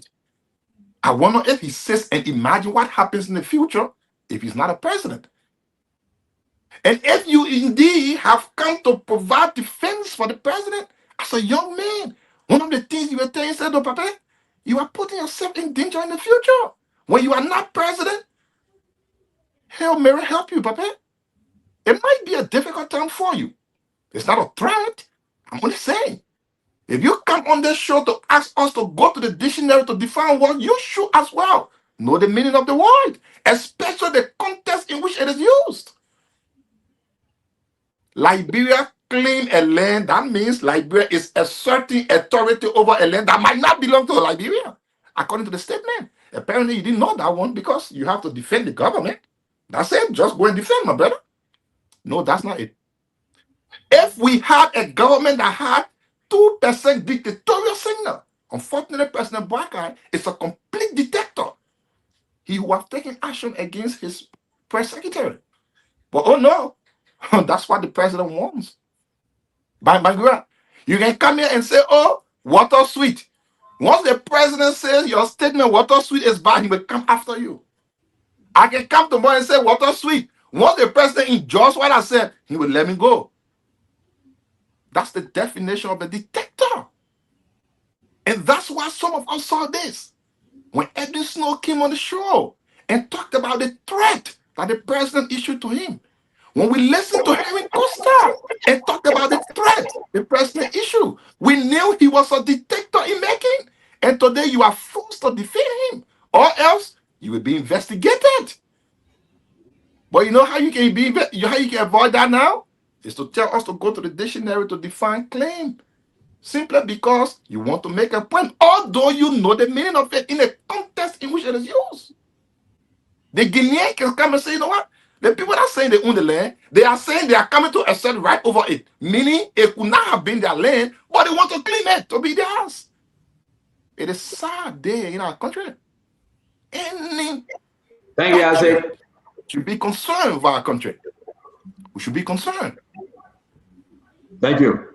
I want to say to all of you again, because we got to go to the phone line. We hear from Minister Blambo. Can you hear us, sir?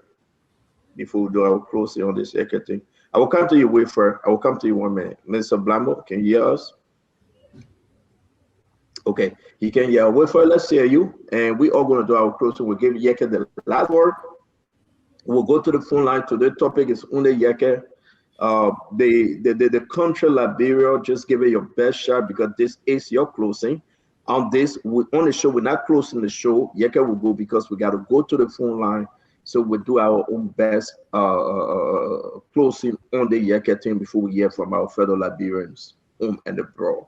Wilfred Bongora, you go first. You got 2 minutes, and we'll monitor each and every 2 minutes. Thank you, CEO. Thank you, CEO. Where's Isaac? I don't know where he's going to. He spoke and then he left. But you know, Isaac, I'm not going to. Yeah, go ahead. I am not going to fall for your theatrics. Hello. You know, a lots of folks on the show. You know, apparently you expected that everybody will be so say one, so say all, or we will have concurrence on knowledge on this show tonight. But unfortunately, I beg to differ. You should be tolerant enough That's not what the show for. If you don't follow us, we are not in the same tune on the show. Everybody I just wanted to land on my thought. It appears that it's a chorus. I'll say it's back. There appears to be a chorus, of disparaging comments and lack of intolerance for different opposing views. Isaac, you know that I don't have to boast that, but I understand English and I understand words, their contexts, their meanings, their usages. I understand those. So to even come here and try to lecture me about words and their meanings, it's unfortunate. You know that. But I'm not going to fall for, like I said, your theatrics. I went to look at, I wanted you to remove your political jacket or your comatized reasoning away from the plain text meaning. Those words used by Kula, all of them, each of them has meaning. Do not ignore their meaning. The meanings are there. So because you want to read meanings into it, you're not interested in the denotative or connotative meaning of those words. Now you have the audacity to sit on the show and think that the people in the room I beg your pardon? Wilfred, little Dinokone and Konakone son, be simple, but there's a simple show, my man. Well, go ahead. See who you are. No, I just want to, Isaac, to know the other thing that keeps coming across. I am working. I'm working for my belly. This is very sad, Isaac. I do not seek government job. I repeat, I do not seek a government job. Isaac, I am a customer professional. I'm an adjunct faculty at the University of Liberia. Isaac, I have skill sets. I don't have to seek a government job. So when I come and disagree with you, the only thing you will hear from you, persons like you, to say that I'm seeking job or I can survive without a government job, is unfortunate. I want to disabuse your mind like I did to Dr. George yesterday. That when people speak for government, people espouse their political their views and beliefs about what they think, it doesn't necessarily have to mean what you think. You have the right to agree and to disagree. But you must respect people's views. It's very important. I don't have to speak like you or think like you. You can think all you want. You can think the way you want to think. Let me go back to my submission since I have 1 more minute. I will maintain that until you can prove on this panel tonight that President Boakai is responsible for what has happened to Yekeh, until you can bring the proof and the evidence, I'm not going to fall for that. This show is widely listened to. It's a show that people respect. So when we come on the show to speak, and some of us, before even coming to sit on the show, I think it's an honor to even be here. We respect the show. So when we come here, we should be able to bring, bring evidence. If you make claims, be able to defend the claims. But I'm not going to follow you, Isaac, and the likes of you to point fingers when I know that I have got no evidence, unless you want to put a spin on it so that you cast aspirations and you call the president into something that he's basically got nothing to do with.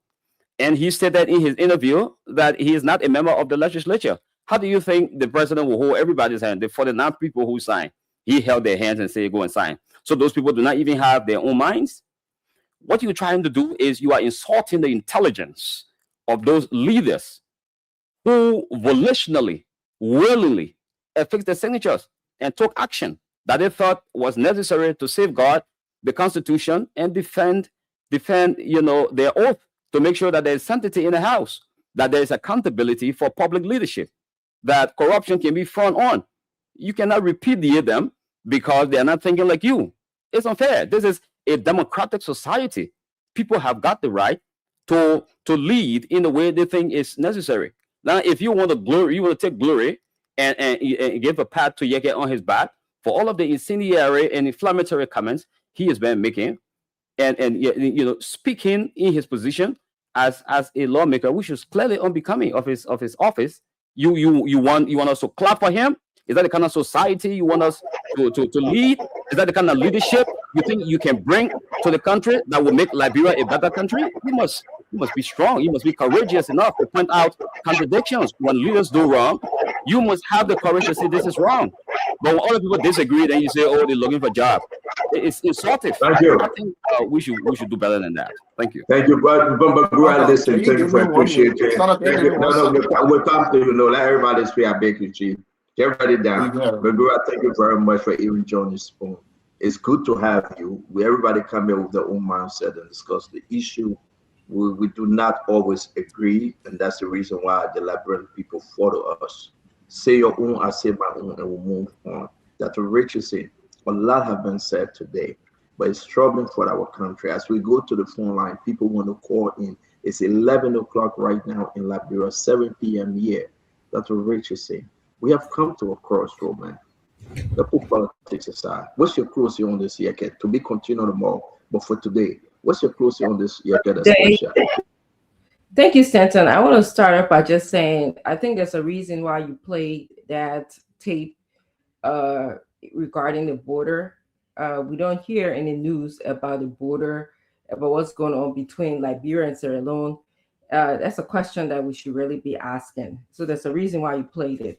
I want to say wholeheartedly, I agree with Dr. George on this show that all of those who sign the papers and are in opposition should be called by the party and should be spoken to. They should be either expelled or either suspended from the party. Emphatically, I want to agree on that. Number two, when you come on this show, and I agree with you, Mr. Pangura, when you come on this show, you should speak facts, okay? You should be evidence-based.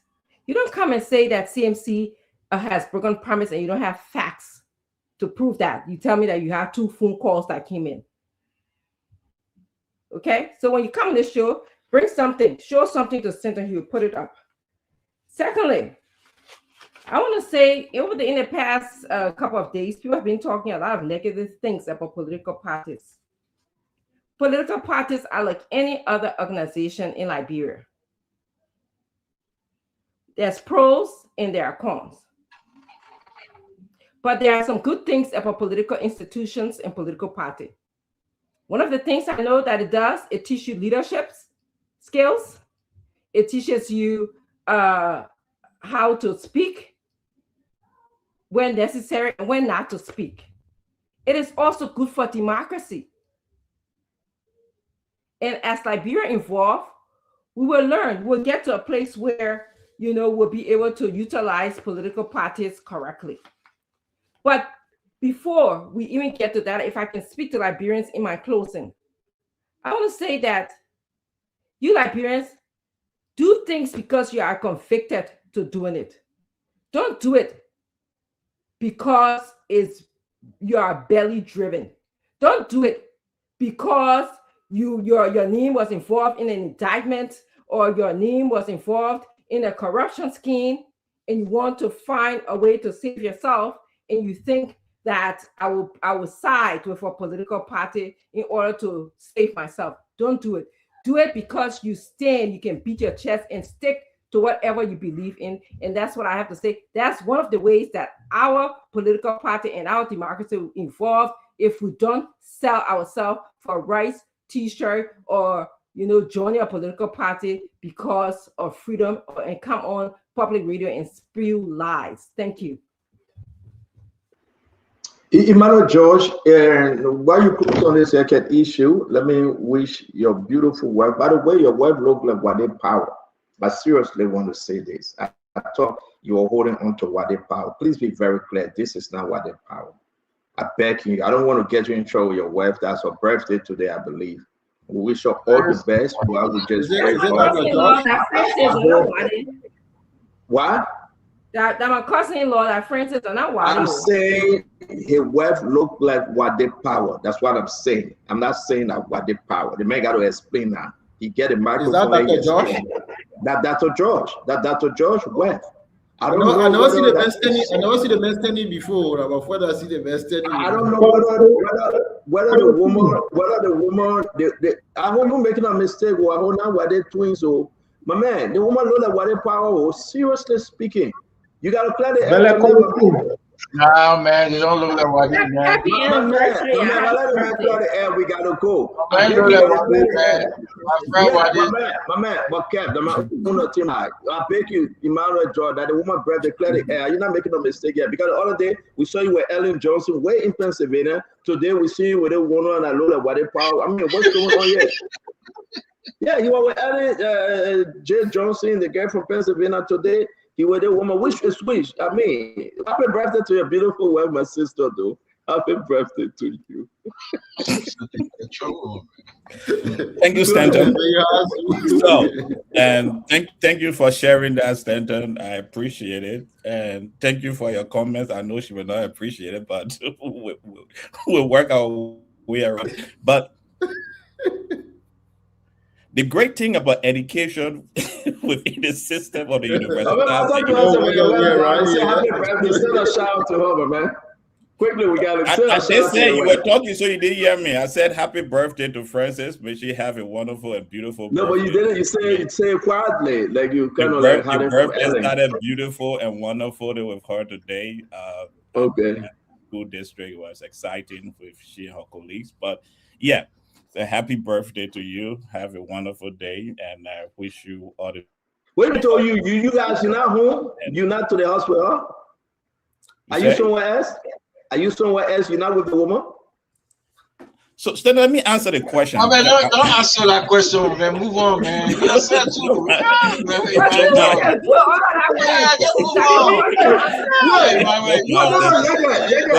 Yekeh, excuse us, man. Yekeh, I know this is what you say. Yekeh, excuse us, man. That woman birthday, my man. Are you out of the house? Are you in Pennsylvania? Don't answer that question. In Pennsylvania. We are both traveling contractors. Let me put Ellen Johnson picture up and see which is which. Go ahead. Well, upload Ellen Johnson picture. Talk. We told you. Emmanuel, continue with your discussion. So, in the apology, Plato quoted a very wonderful message from Socrates, and he says, "My plainness of speech makes them hate, and what is their hatred but a proof that I am speaking the truth." I see we're trying to illustrate and post some kind of flimsy picture on treason and try to argue with Article 7 of the Liberian Constitution. But the Constitution 76A is clear. And it defines treason, just in case we have not put it into our made ourselves knowledgeable for that. 5 definitions, fully plain sentence. It doesn't need any academic exercise to understand what is stated here. 1, living war against the Republic of Liberia. Yekeh says from his research, the territory is for Guinea. He did not live a war on the Republic of Liberia. Aligning oneself with or aiding and abetting another nation or people with whom Liberia is at war or in a state of war. As far as my knowledge, the Liberian government have not declared war on Guinea. When our police director went to the border, he didn't even interact with the Guinean forces. Our armed forces have not been deployed to the border. So we are not in a state of war. We keep talking. In fact, our public utterance is incursion into our territory. 3, acts of espionage for an enemy state. Yekeh pronunciation was public, and there is no act of espionage because he has never been invited by the NSA for an investigation. 4, attempting by overt action through the government, including rebellion, insurrection, or mutiny. Yekeh is not involved in that. And finally, abrogating and attempting to abrogate, subverting, or attempting to or conspiring to subvert the Constitution by the use of force, show of force, or any other means that attempt to undermine the Constitution of the Republic of Liberia. Well said. You got an A in my class. Our Constitution is clear. You don't need a lot of dictionary to read this particular constitution. So, the Guineans have been on the border for 3 months. On this show, we're calling and people say, oh, you don't love Liberia. But somebody wake up in the morning and believe they love Liberia more than every one of us. So Yekeh is the point of attack. And you want to tell me the president is not involved? Who called? Who called? Who recorded the legislature? People are arguing when I'm talking about $6 to $8 million to remove Yekeh. Let me tell you, the record of the legislature is going to cost the Liberian government about $6 million. To have a by-election in Yekeh district is going to cost between $1 and $2 million. So it's the president of the Republic of Liberia that recall Yekeh. And the agenda of the recall have to be discussed with the legislature and the executive. And when that agenda was shared, Yekeh names appear on that agenda twice as an agenda item. One, a letter by a gentleman called Somo Moba, and another letter from the Inspector General of Police. So you people don't come on this show and start behaving like we don't research and think before we open our mouth to talk. We spend our time analyzing and thinking these issues. So the president did recall the legislature, and Yekeh name was there twice. And that's why I believe the president knows about the situation. Finally, my fellow Liberians, we don't have to like Yekeh Kolubah. We don't have to like his utterances, but we have to love Liberia. And freedom of speech is something that every one of us have fought for over the years. Those of us who were incarcerated and beaten by former President Samuel K. Doe, waking up 3 o'clock in the morning and beaten every day while we're incarcerated. We fought because at that time, because of the freedom of speech that we want to enjoy in our country. Yekeh did no harm to Liberia. And added to that, the evidence that they said they had, no one up to today have given Honorable Yekeh Kolubah a single evidence. You say you should go to Spoon, but you also said the people were rejoicing in Guinea. Where's the video of this, the dancing and the rejoicing in Guinea? Today is Yekeh. Yesterday, it was Fonanti Kopa. Day before yesterday, it was Kambina Jenner. Today is Yekeh. At what point will we decide that we must stop? Thank you very much. I want to say, Yekeh, we gave you the last one. We got to go to the phone line. It's very important. And we'll come back on the other side to hear from Jacob Jala and the rest of the guys. Yekeh, you've heard everything. You went to the Supreme Court. The Supreme Court put a stay order. Your colleagues at the House of Representatives say they don't have it. They didn't receive it.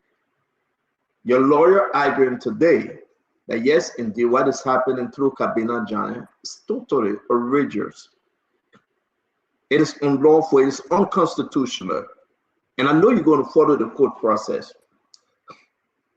They are calling you former lawmaker, either or, Yekeh. Do you think the government will allow you to contest against what I see? Do you think the government will move ahead? We are receiving information that you'll be arrested, you should flee, you should run, that people will come to arrest you. Yekeh, what's your game plan here? If you care to tell us, you don't have to tell us for security reasons. Yeah. I'm going to remain with my people here. I'm not going to leave the country like people asking me to do. I'm not going to leave from here. I got no intention of leaving from here. Instead, we're going to follow the court process. People say the court do not have authority. Then why do they have the court? Why people carry cases to the court? Look, any issue that got to do with constitutional matter, the House of Representatives, that's what they get involved with it. Why Mr. Baka told Rachel Kuhn to not respect the court? They called in their money. Mr. Baka called into the mansion their money. Look, now I don't have any issue with Tomo Farah. Tomofala is not my problem. He and myself, we are not in confusion in any way. My issue is Mr. Bwaka thinking. Mr. Bwaka think within himself that nobody should talk. Who is Mr. Bwaka to tell people not to talk? Mr. Bwaka. Mr. Bwaka, you are nobody when it comes to people freedom of speech. You are nobody. Let me say this to you. Stay on. I think we need to take call from the people. The Supreme Court, the justice. Yeah, but before we do that, you gotta answer my question. I got a list of questions for you, right? You are not leaving the country.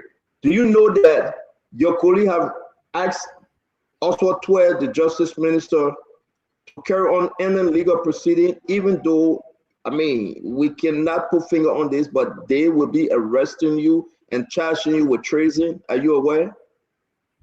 So I'm aware that Mr. Bwaka have said to the people that she arrest me, but I challenge Mr. Bwaka to go further and tell the people to enforce it.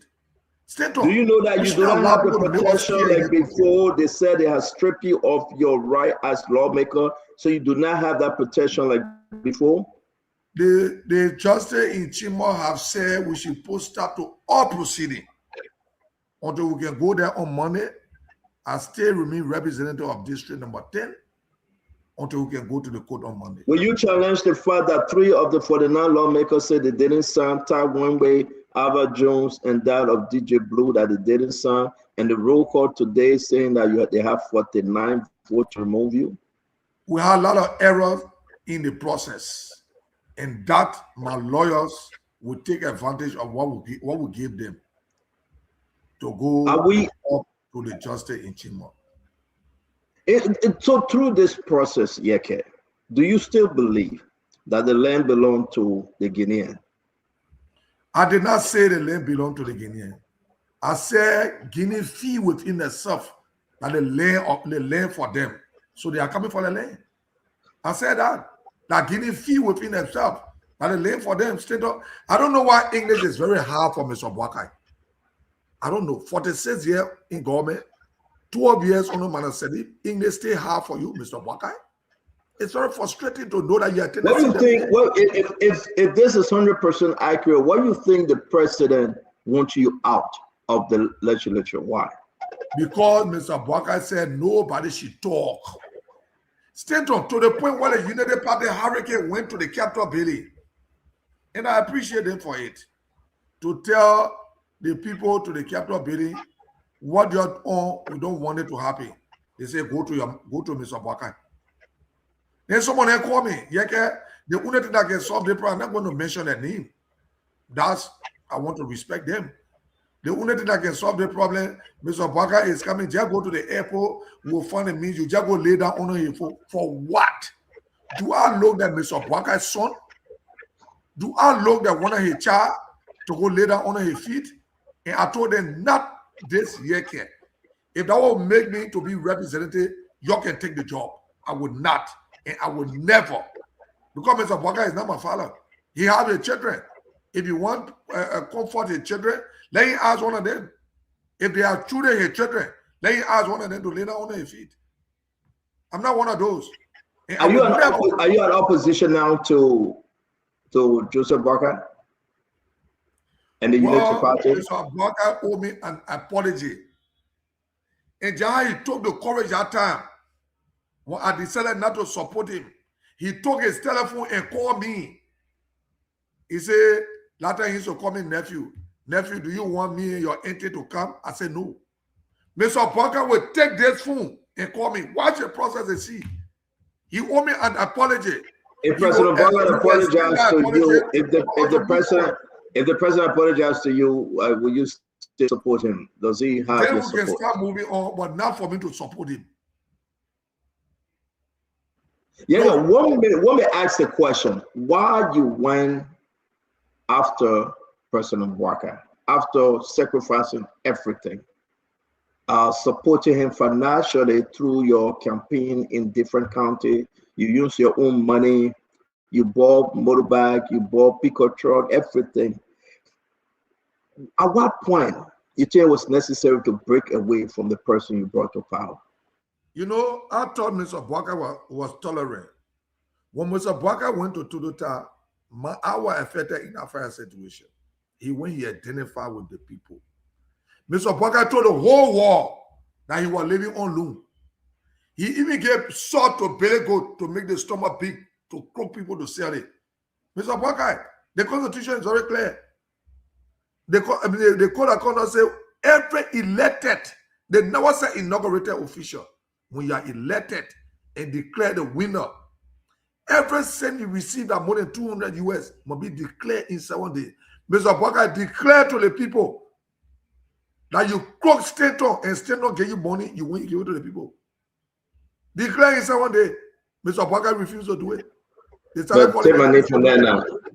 Okay, I'll take it back. I'll take your name from there. Declare to the people in 7 days. Mr. Parker said, crazy man. They man crazy. You get to rule. Now today you know how rule.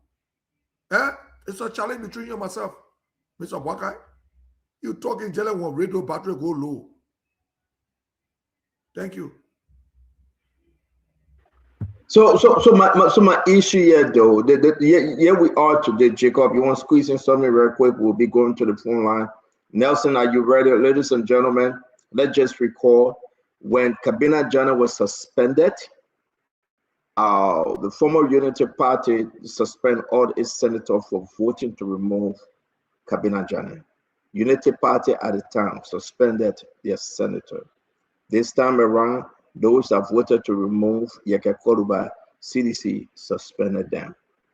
Okay, and they brought back Albert Jones because he was very clear that, hey, listen, I didn't sign the document. Before I lost my thought, Stanton, Mr. Parker allowed Kabina Janet to stay on the stage and campaign for him. The Equa Code Haru, have you given Kabina Janet his money? Have you reinstated Kabina Janet?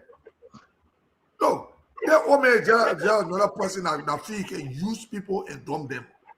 But his days are coming. Politically, we will deal with So him. those that suspended today by CDC, let's go back to the UP days. It was Vani Sherman, Edward Dakose, Maurice Toma, George Tengbe, Thomas Gupi, Alfonso Gay, Matthew J., and Milton Terje. UP suspended all of them because they voted to remove Kabina Janet. Today, it's a different case. CDC2 now put the list outside, and they suspended those that voted to remove Yekeh Kolubah. Ladies and gentlemen, it's your time to speak. It's always good. Ask it quickly. Ask it. Let's get this from you. We got to go to the phone line.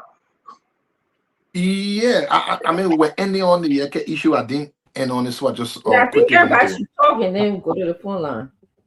All right, is that be the case? Everybody, 1 minute, please. Let's go ahead. You guys are only 4 left. Well, I really want to put ask Yekeh a question and talk to Yekeh. Today is a historical day, so let's make it happen. I said, you go first. Yeah, thank you. So, it was a sad day in our country today.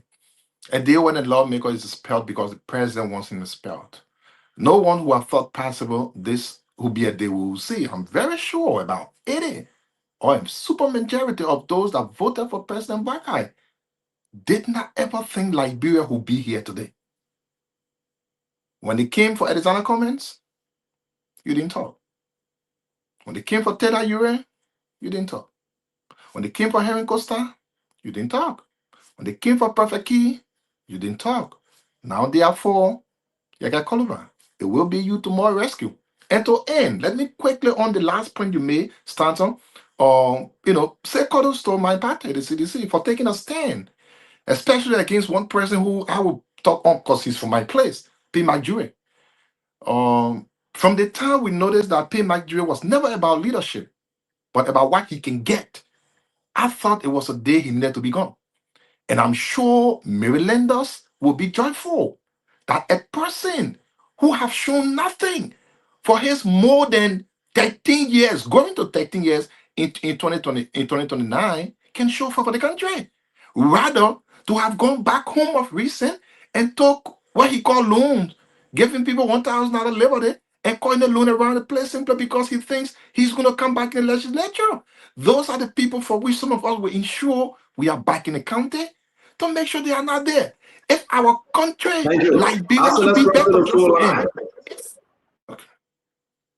Yeah, as I beg you, Yekeh, have you received any word, any phone call from opposition leaders, President George Manawia, Alexander Cummings, Mr. Cummings, Musa Hassan Bedete, political leader CMC, or Clarence Moruba Lanu, MPC Simon Fremont, and just all of them that won't go low? Have you received any phone call since this Yes, I situation have. took place this morning? Yes, I have. You know, political leader Chairman Musa Bedete and myself got together today.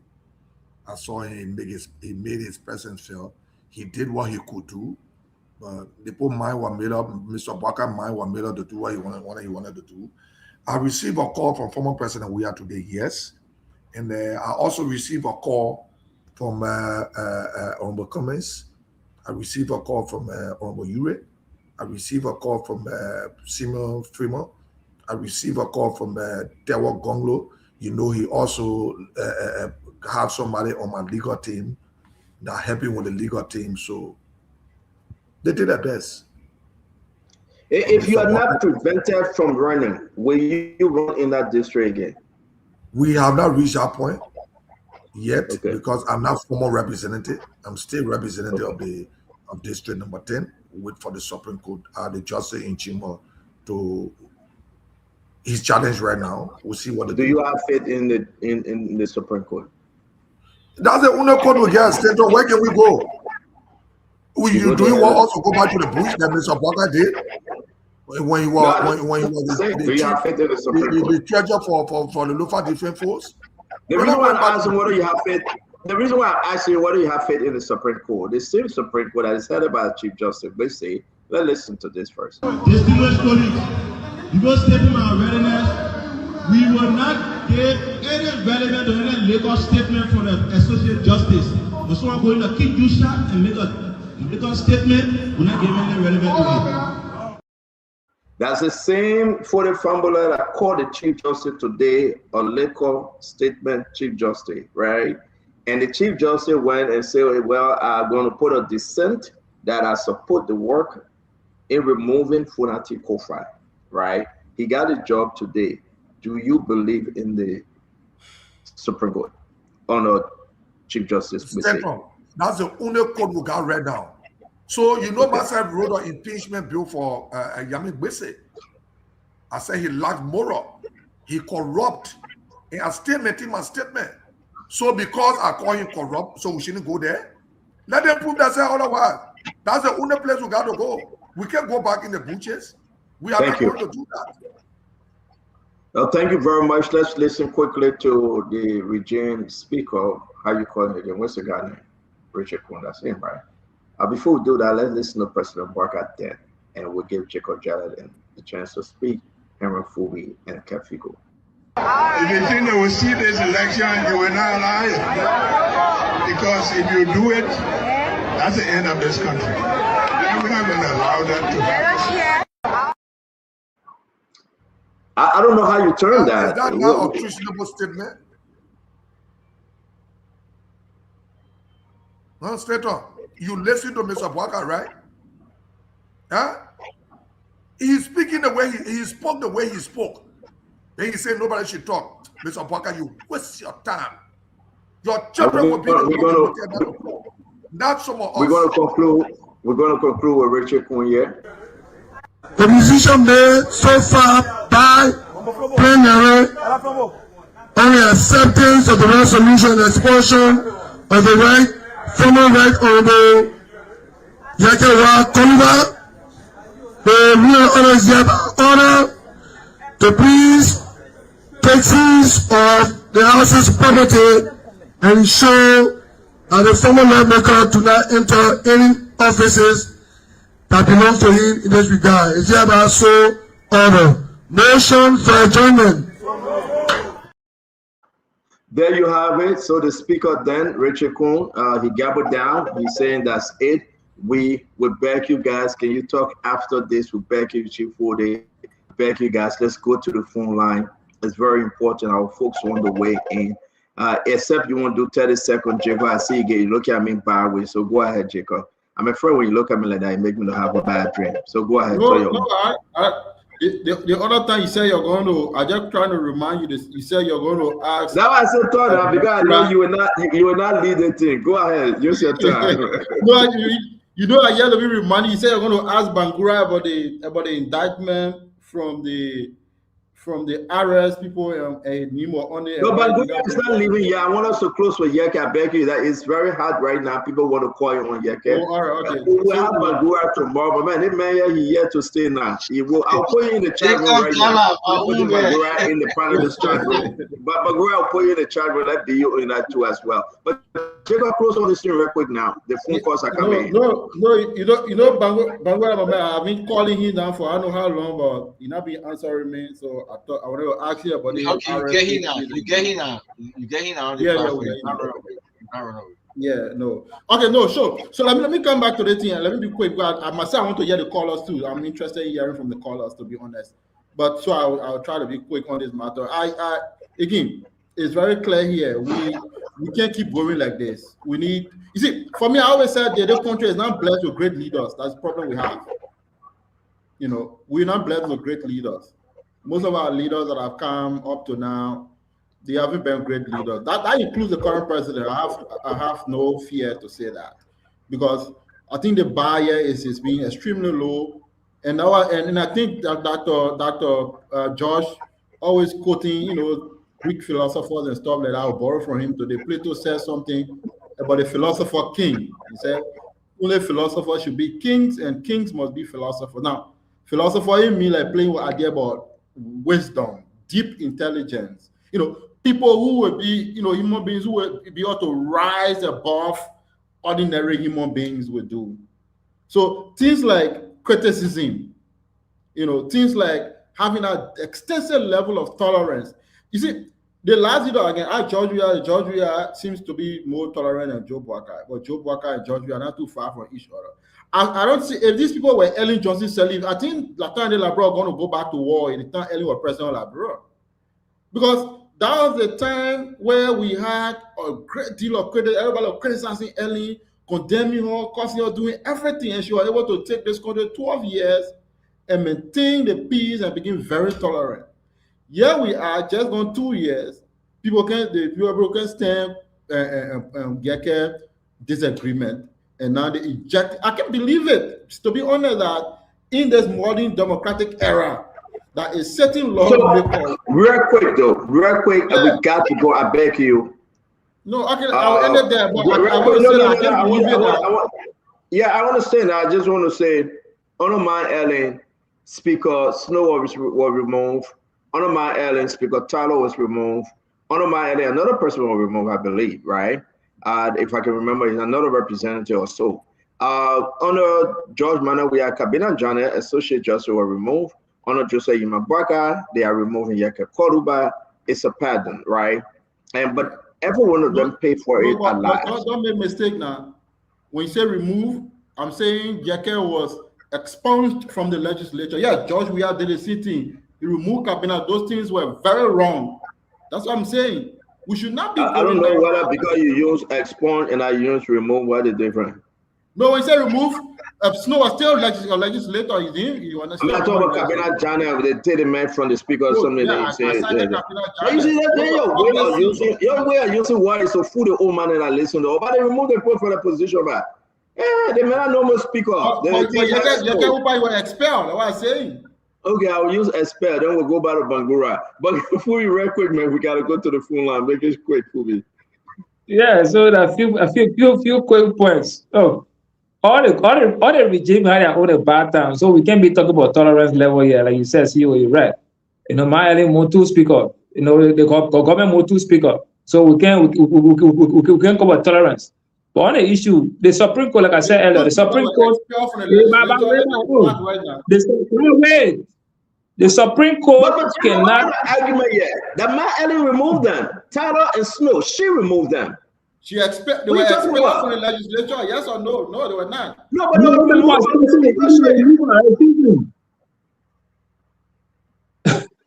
I mean, I know my Ellen getting that assistant minister draw out information. You're trying to protect her, but she removed the people, my man. Go ahead.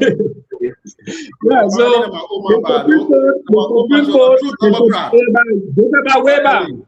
the Supreme Court cannot overturn a decision by the House of Representatives. So I know, like I say, within on Monday, but that decision will not be overturned by the Supreme Court. The Supreme Court does not have the mandate to do that to the legislature.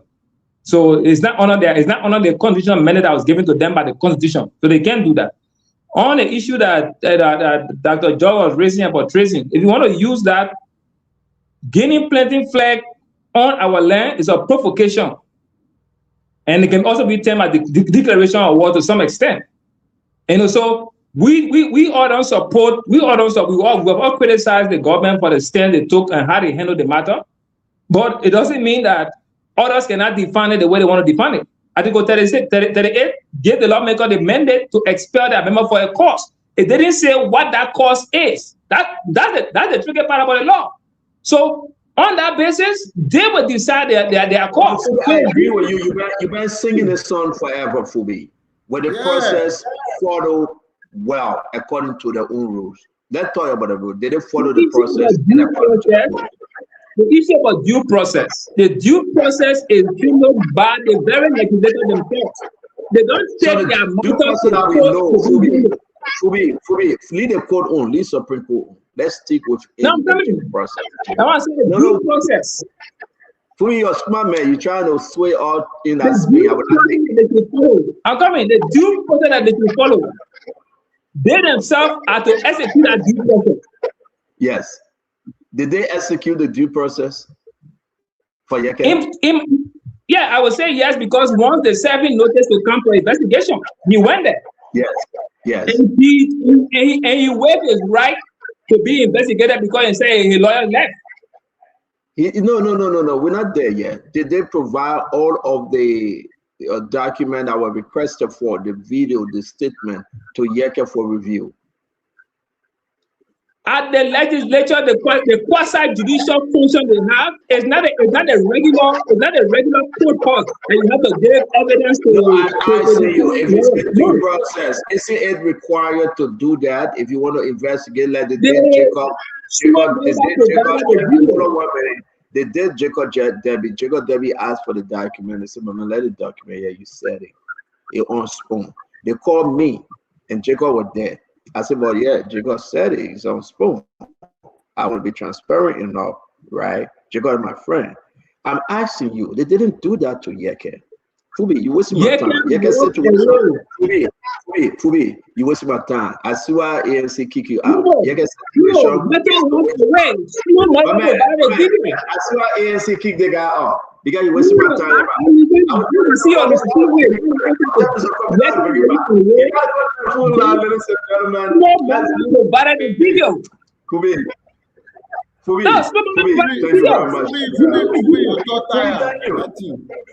Fubi, thank you very much. I want to say to all of you, this is a situation. If you have your question for Yekeh, you got 30 seconds, right? Or anybody on set.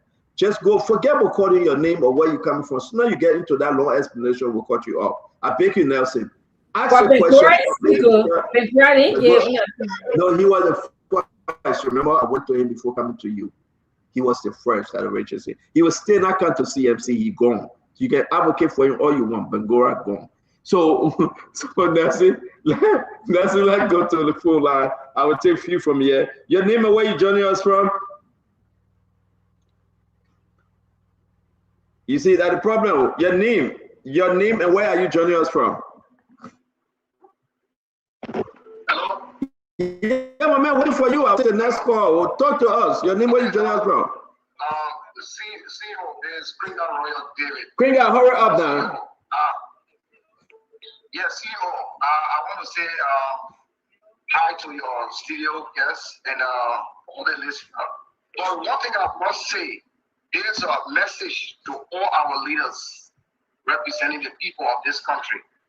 You have to protect, respect the sovereignty of our country, or else you will go down like Yekeh. And to all our people, you can be who from one party or the opposition party. You have to respect this country. Respect the leaders. Respect your people. Thank you very much, Kuga. Your name and where you joining us from? You're on the call, my friend. Call us your name and where are you joining us from? So the talk was small. I will make some statement that if I'm wrong, coming off. Liberia, in the Tower Town, is way better than Liberia we have it today. That's true. Liberia, today the corruption more than they have it in Tower Town. That's true. So if the corruption in today is far worse than the corruption in Tower Town, and they put the people on the pole and they kill them, Fumi Henry Grandpa, then what? I saw you said I'm gonna call you up because you were coming there. Your name and where you joining us from? My name is Emmanuel Mark, and I'm joining from the city of Bernardine, Philadelphia. Emmanuel, talk to us. Yeah, thank you for the opportunity, and good evening to all of you. Emmanuel, you gotta be fast now. The line is crazy, my friend. Forget about good evening. Don't talk to me, sir. Talk. Okay, I want to use this time to thank Honorable Yekeh Kolubah for his service towards our country. We need people like Yekeh Kolubah in Liberia. But when it comes to where we have to be nationalistic and working towards one goal, I think it's very, very important. I agree with all of the criticism that Yekeh Kolubah had done. I do not support no party. I love him for that. But when it comes to where two countries are fighting for peace of land, there where you have to choose as to whether I am for Liberia or I am for the next country. And I think what Yekeh Kolubah was fighting for, he was fighting for Guinea instead of him fighting for Liberia. So I don't think at that point he was fighting for his people. He was fighting for another country. Thank you so much. Thank you. Your name and where you joining us from 9690 number? My name is Tito Mawolo. Tito, talk to us. I'm from Huntsville, Texas. Yes, sir. Talk to us, please.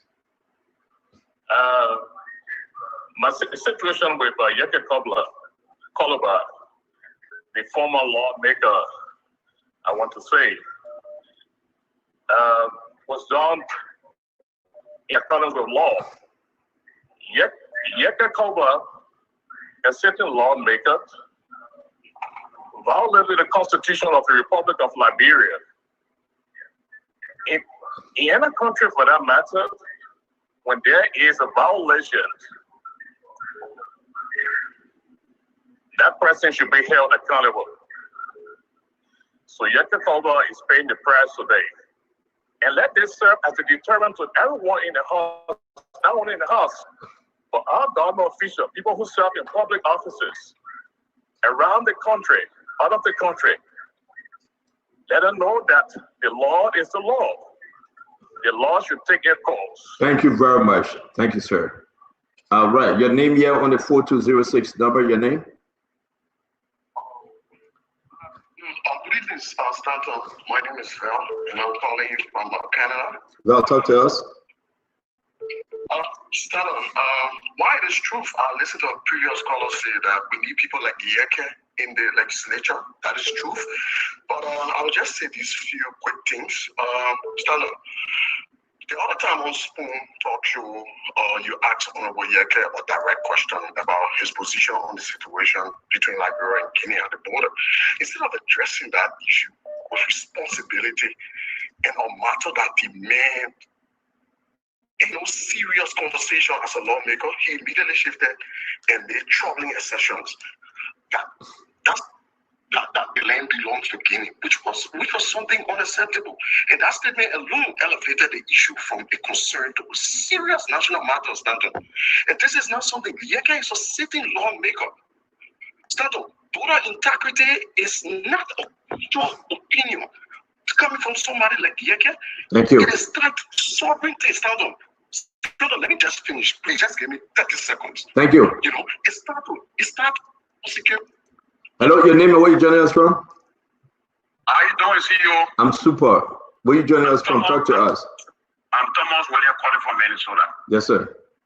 CEO, Yekeh is responsible for Yekeh's expulsion. Yekeh knows how to turn things around. Yekeh would have only used a single sentence would have described the entire discussion today. I take it back.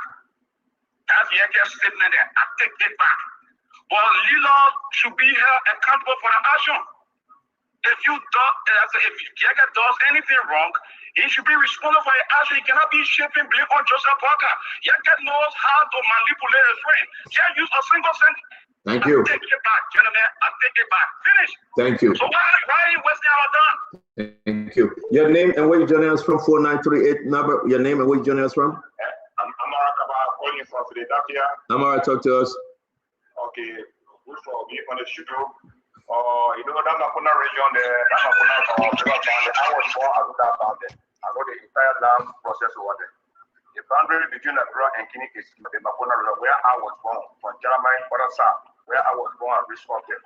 But the statement what Yekeh made, so the other nation aggress Liberia, then you stand to defend the foreign country against Liberia, right? These two big strategies. So Thank you. He are not paying the price for it. I was born at that particular river bar. Thank you very much, my friend. Your name and where you joining us from? Yes, we can hear you. Where you joining us from? Your name?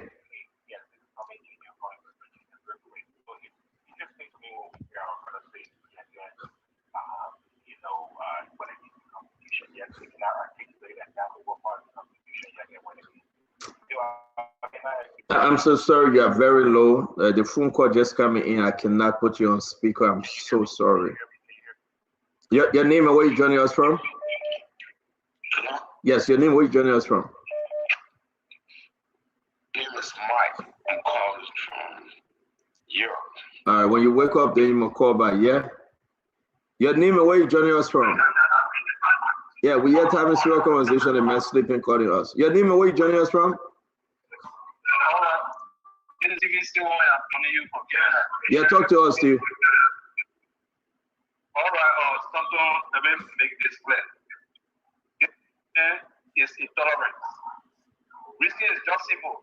Sometimes if you even run any show against the government, don't be surprised that the government will expel you for your own show. All right, thank you very much. Let me take this one. Your name and where you joining us from? Let me take 5 more, Nelson. Yes, quickly talk to us. Your name? Yeah, how you see? This is journalist James. I'm coming to you from 509 Koda. You know, there's something called the court of public opinion. And I hope Yekeh is listening to the ordinary people. Let me ask my question. And Yekeh, did you not say that the land in question belongs to Guinea? And finally, just before I leave the land, CEO, and I want to one day maybe see how well I can organize a debate between you and Wilfred Bagura. Yeah, a boy that I believe in and trust so much. Thank you so much. Yeah, thank you. A debate between Wilfred and myself. You want me to kill the man politically? No, the man will be man, there's no match for me. I will destroy the man. Yeah, your name and where you joining us from? Hello, my name is Eddie. Eddie, go ahead. My name is Eddie Bill, and I come from New Jersey. Yeah, there's a thing, the word I say, to every action, there is an opposite reaction. I think the lawmaker did not proceed well. If as father in a house and your child between a land dispute and the child telling the opposite person say they land it for that our neighbor, and not for you, Papa. And knowing fully where they land for or your father, I think you as a father would go against your child for that word in the open. So Yekeh did not proceed well as an honorable man. Thank you. This is a national issue. Thank you very much. Your name and where you joining us from? Hey, Theo, thank you very much for putting me on the line. I want to ask Honorable Yekeh Kolubah, though you asked the question, I want to ask him, did he say stand by his statement that the land belongs to Guinea? I just want to know, did he stand by that statement?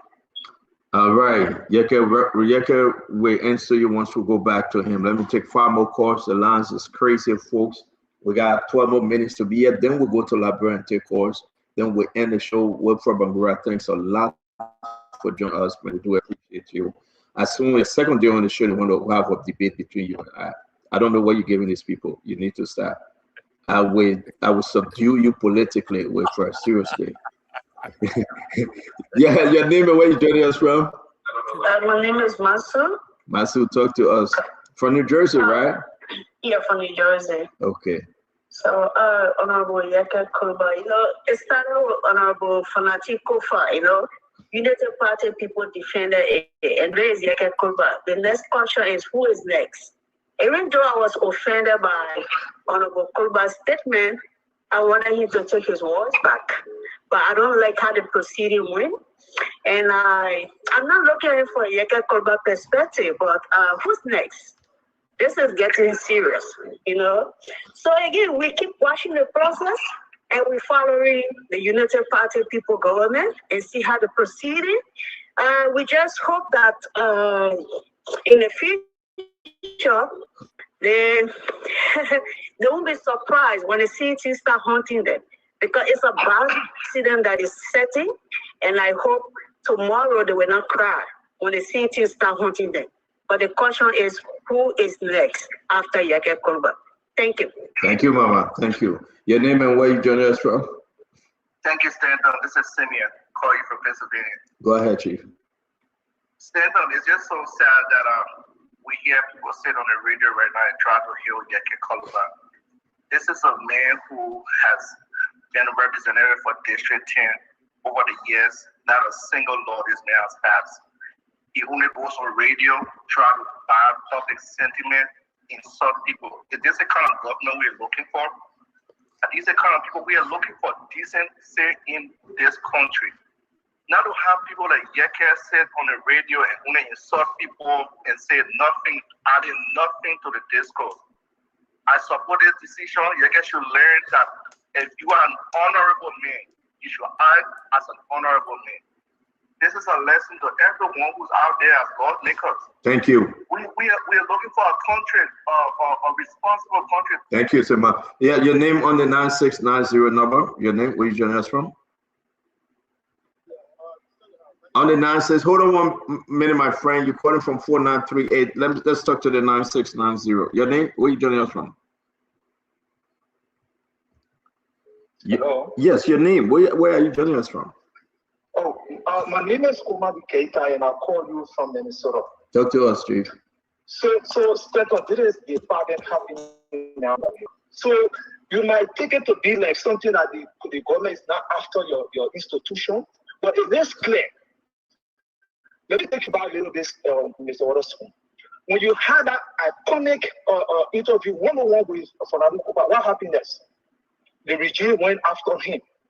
They took him out because they feared that at that moment the entire world was listening to him. Not like you, but that interview caused problem. They said we have to get rid of him. They got rid of him. Let's go back again. They went after Yekeh. Before, when Yekeh was on, when you were discussing the issue of Yekeh, what happened to the individual? They don't look at our call.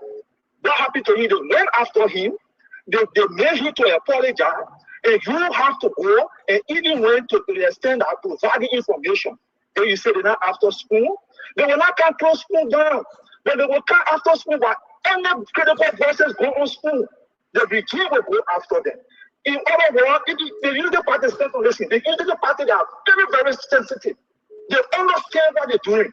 And they're not going to close school down. This whole stuff will be running around. Everybody says it's school. No. School is the biggest network in Liberia that the entire world listens to. In the United States, the only information we get from our Liberia is school when we come from work. When we sit on our living room table, we pour the TV on, we go on YouTube, we listen to Spoon, and that's why even the international community, at the time Spoon can come in America here, most of the offices, schools, online institutions can be on. Everybody can be at home. So the World Bank, IMF, everybody, if you want to get more information for that, just say that to you to 4 o'clock p.m. in East Time or for 4 o'clock the Midwest time. Don't listen to Spoon. You get the day-to-day happening in Liberia. Thank you. This is not the first time. I beg to leave it there again. After this particular institution. Again, thank you. Thank you. Your name and where you joining us from 9690. Where you joining us from? Hey, how you doing? No, hold on, Shelton. Let me bring this gentleman in. He's been waiting patiently. Your name and where you joining us from on the 4938 number? Hey, my name is Ibrahim. Yekeh Kolubah. Can you hear me, Senator? Yes, you're allowed. Talk to us. So, my statement I want to make, I'm calling from Minnesota. In the first place, the statement that Yekeh Kolubah made is very derogatory. The thing is, if Liberia had, like, let's say 10,000 or 20,000 soldiers, right now would have been at war with Guinea. I'm saying that's the only reason. Yekeh being a senior representative, I mean, he represents almost 10, 20,000. You can't make that kind of statement. We should make that kind of statement, and when we make it, when the government come after you, back up. But you are senior representative. You make such a statement, and then you don't want to be held responsible. Let me make dual shit on the last corner. Thank you very much from the international line, folks. We got about 6 more minutes. Let me bring you in. Do a what's up, my friend. Thank you for joining us. Here comes Kanyo back, but go ahead, do. Okay. Thank you, CEO. Thank you very much for the recognition. Shelton do a call from Norfolk, Virginia this evening. I mean, CEO, you asked on the record what really made him to kind of turn against the government that he brought into power. I mean, he did not really give any substantial reason, because everybody knows that Yekeh contributed strongly to have brought the government to power. But some of our disagreement with him, he is not really bringing any substantive reason why he had to go against the old man. But in conclusion, Yekeh, I think in my mind, he just lied on the show right now, because when you ask him again, he said he told Liberian people that if the Guinean fee that they lend for them, it should take it. No, Yekeh, you did not say that. You say according to your research and the survey that you have done, the land for Guinea. That is exactly the word that you use on the scene Spoon FM. Thank you. I mean, for me, let's leave it there. We really want to give a chance to the folks in Liberia. Shelton. People will see that yes, indeed, you are a leader. And then again, we will stay on the show after our regular time to hear you. Let's go and bring in Nelson Colette. Here comes Councilor Kanyo Bagbala for 6 weeks. He has not been on Spoon, but because they removed Yekeh, he comes to talk Tabata. Nelson, let's hear you. So the number to call 0555-101075 is the number 0555-101075. We take our first caller here. Hello. Yeah, hello. Can you hear me? Yeah, please. You gotta be fast. Take the next call. Let's hear you. Hello. Yeah, go ahead quickly. Let's hear you. Yeah, my brother. This is the type of government. Some father they wanted to run with Josh. We wish Josh are never getting a chance and what going on to destroy the woman government. They are not doing well. Okay. Thank you. So yeah. So that's what some father they want, and that the leadership they are enjoying today. So thank you. Thank you very much for your input. Let's take this caller. Hello. Yeah, hello. How are you? Yeah, go ahead quickly. Let's hear you. Okay, thank you very much. But before we start running behind Yekeh Kolubah, let us understand that the Guinean, the land the Guinea occupy, where they can sleep. Do you know where the Guinean have paid the horse, that particular area? They have paid 3 different horses from that area, they sleep in there. Why can we focus that on it to expect Yekeh Kolubah? CEO, this Spoon TV, this Spoon network is for Liberian people. And one thing we better observe this network, each time it bring people, after they get job, they leave the Spoon TV. So I'm recommend to you, anybody want to come to the Spoon TV, it should be applied with a color followers to judge the person. You see, Bangla thank you very much for your input. Hello, your name, where you call from? Let's hear you. Hello. Yeah, please go ahead quickly. Let's hear you. Okay, Emmanuel Johnson, calling from. Emmanuel, please go ahead quickly. I'm so sorry, Honorable Yekeh Kolubah Tehan. One thing I want for you to know that snake is not okay. You brought a disaster upon yourself. And then I want for the people to take that if the government continue this. Hello? Please conclude, sir. You are live. Okay, we lost it. 0555-101075. Hello. Good evening, Nelson. Yeah, you're live. Please go ahead. Thank you. My name is Liva Seni, and this evening I'm phoning from Chicken Soup Factory. Well, Nelson, after the expulsion of Kolubah, as the Guinean left the border, the country. But you know, see, sometimes when people are doing things, you have to be real here. This issue of experience or Yekeh Kolubah it was very wrong. No, this is not because of the issue of Ebola. It's because of when Yekeh Kolubah being focused on this old man. That's about it. We gotta be sure in the control, my brother. Thank you. Thank you for your input tonight. This person. Hello. Hello. How are you, Nelson? Yeah, please go ahead. Let's hear you. Hello. Go ahead, sir. You are live. How are you, Nelson? You are live on the show. I'm okay. Yeah, I'll see you. Will you please ask the lawmaker? Do me have on District 10 Chuba? How many people in that discussion to District 10? All right. Please, I beg you, see you. Please ask. But the lawmaker listening to you, so he will answer your question. You see the reason about our former president, my own party citizen, that the difference between citizen and the party, that is special job to handle the guy. You have no way to be to be about what I mean. You have authority. Please ask me, I beg you, how many people your lawmaker listening to you? Your lawmaker will answer your question. He's listening. Hello, your name and where you calling from? Let's hear you. Yes, good evening. Good evening, I think it's in the morning. So my name is Pascal Davis. Yeah, so there's one thing that all of us are clearly aware of. We are suppressed. We are oppressed.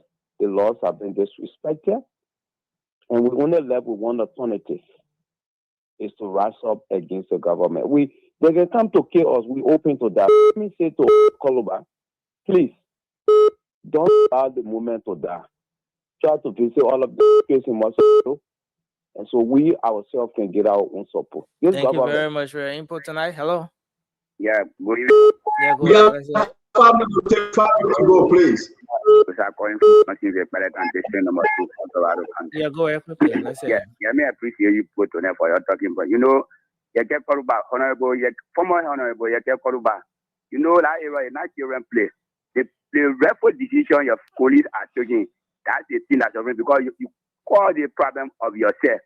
I think I can remember on that Saturday when you said to Waterspoon that you're going to have a conference at 4 o'clock and you're going to say something that will be the whole country to wake up. So that's the issue that I'm running after you. Thank you very much.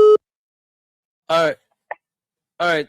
Thanks a lot for your input. Let's take this person. Hello. I know Magura leaving, right? He got to give his closing quickly, if you don't mind, after that call. If not tomorrow. Okay, yeah, right after the caller. Yeah, okay.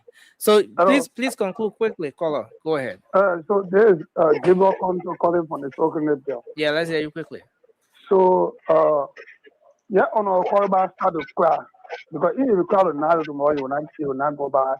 That is out. Too much of causing, too much of daily effect. Oh, let you go rest. Thank you very much for your input. We appreciate you.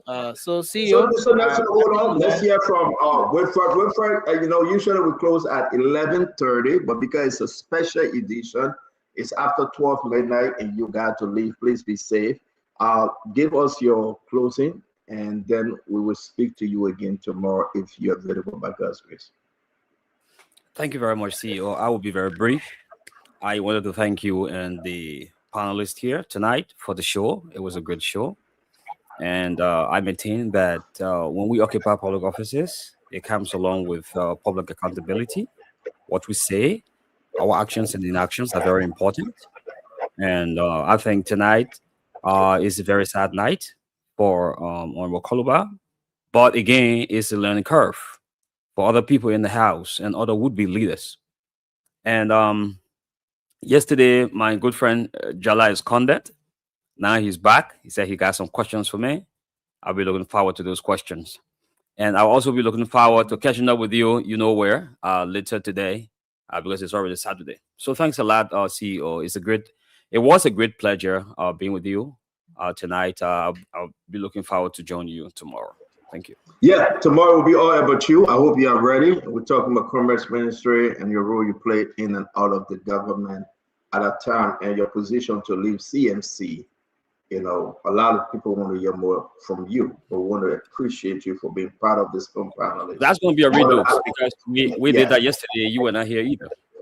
Well, as a moderator, I can sweep and swap.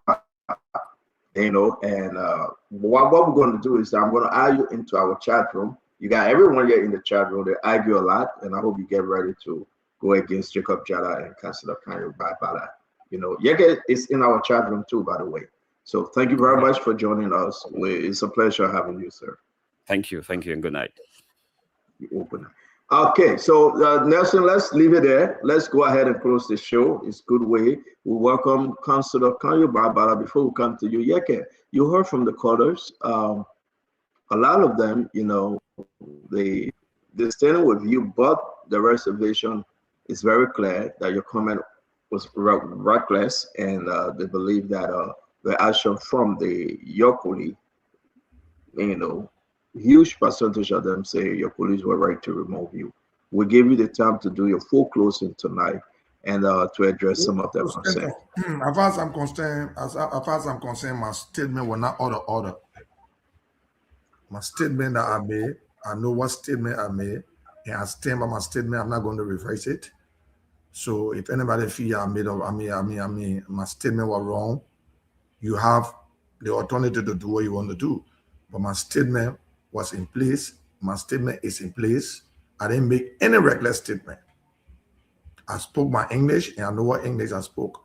I listened to somebody talking about how many laws I have made. We made law on the book. Mr. Barker disrespecting all the law. You think we just went to Capitol Building to just make laws? No, we didn't go to Capitol Building just to make laws. I listened to somebody talking about how many scholarships he had given. You're supposed to be asking the people, how much money you get? Where's the money for the district? What's the scholarship money for the district? Now you have the opportunity to do that. Go and audit me. Let them give you the documents so you can put it up to the public. And I throw it as a challenge. I have not received a dime for any project in my district.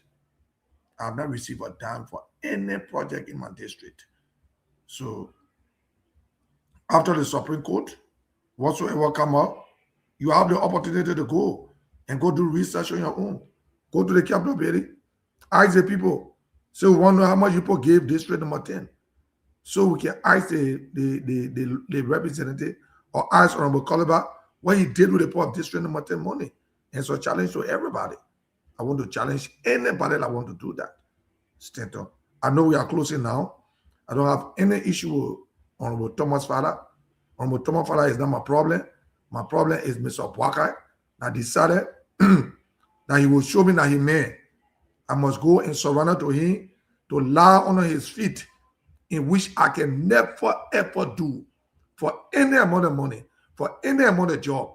And like I said to the people that have been calling me, I said to some of the hierarchy of Unity Party,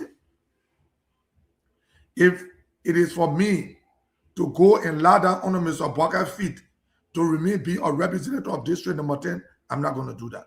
I'm not going to reduce myself or kill my political career to go and lie down under Mr. Bwakai's feet. I want to say a very big thank you, Mr. Stanton, and Honorable Stanton, for affording me the time to be coming on your show, to be making my presence felt. I really appreciate it. And I'm always available to come on your show if you need me at any time. If I have the time, I will come on the show. And let me say to the Port District number 10, to my supporters, I'm not going to leave this country. I know it's a threat on my life by Mr. Bwakai. They got people that say they want to arrest me for tracing. I want to challenge he and his people. If you don't do it, then that means he's not Mr. Bwakai. I want to say thank you and God bless everybody. Thank you for the time. So Yekeh, we want to say thank you a lot. A lot of Liberians home and abroad really wanted to hear from you, and you avail yourself. It's a pleasure to have you. You're in our chat room, the Panelist chat room. And you speak like every one of us. I do believe, to say to you while you stay here, it's a sad day in our country. Some may differ with me, but I do believe it is. I do believe, we owe it to each other to correct and to move forward. And the leadership of the country today, because of you, President Barker is president today with God above.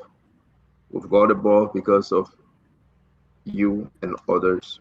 The massive campaign that you actually fought in and fought against George Manawia government at the time. President Barker remained president today. I hope some way, somehow, we can sit down and fix it for the better 2029. While you're on the show, I will say this as part of my closing. I do believe the decision today, this government have given a mass opportunity to oppositions, and they have given the 2029 to the opposition leaders. If they are not careful, the election of 2029 has slipped out of their hands. I will be very, very clear. The government have to do more. Your district brought in over nearly 52,000 individual voted for you, if I'm correct. And what was happening is that people expected the change that you brought in. I hope the Unity Party have plan B. I hope the Unity Party is ready to replace those generals and giants they are persecuting today.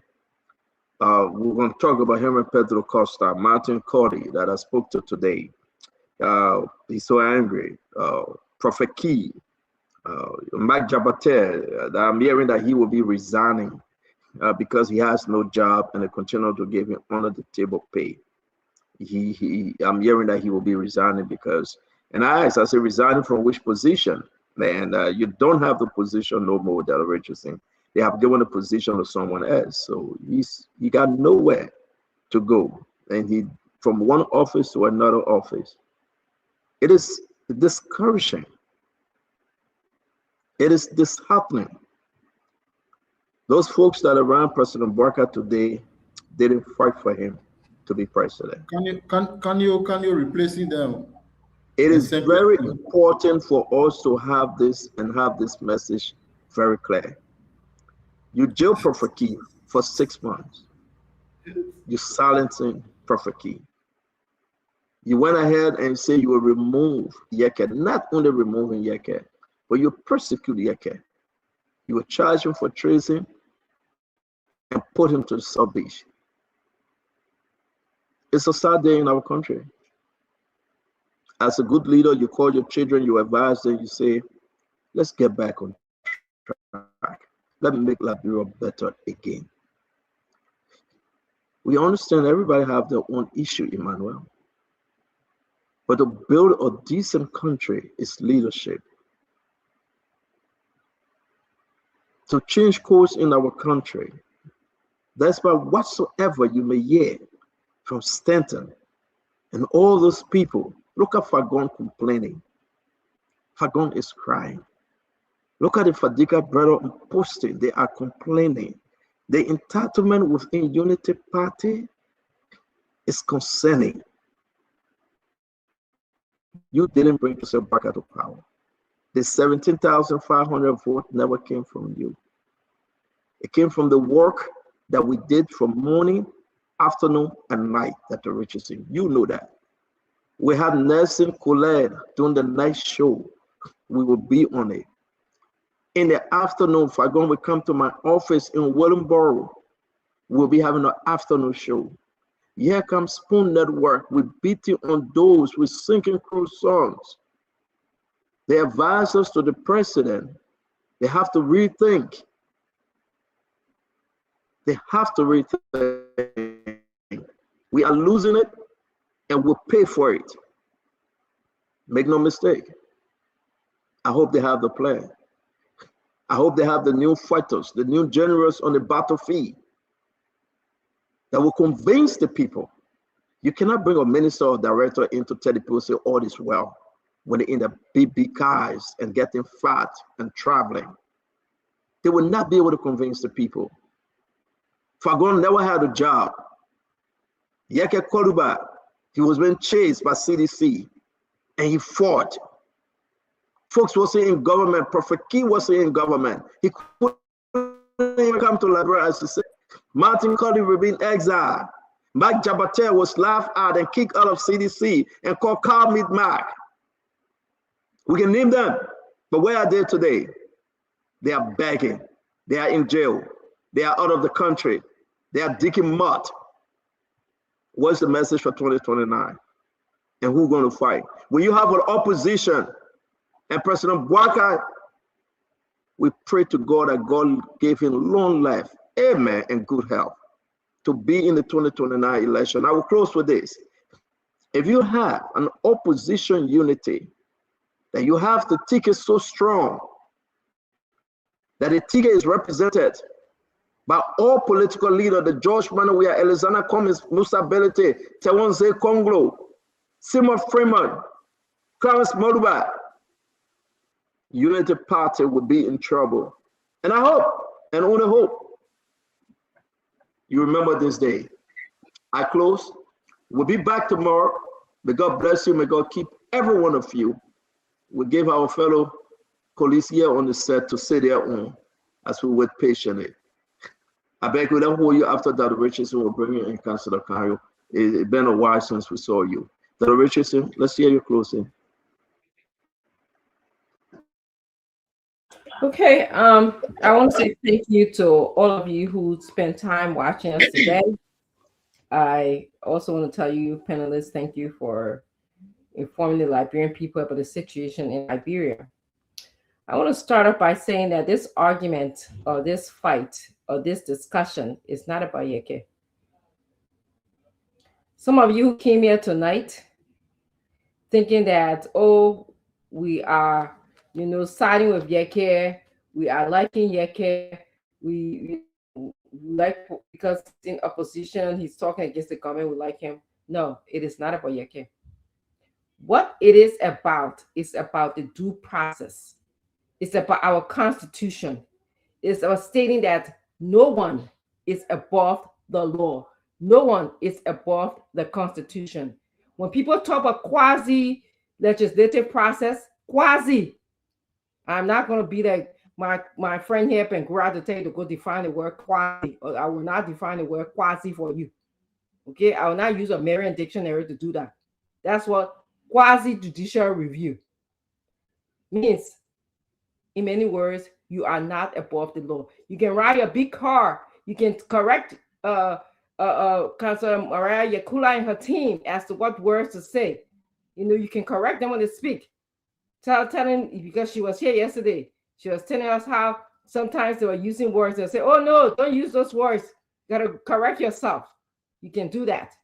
But you are not above the law. Therefore, it is not about Yekeh.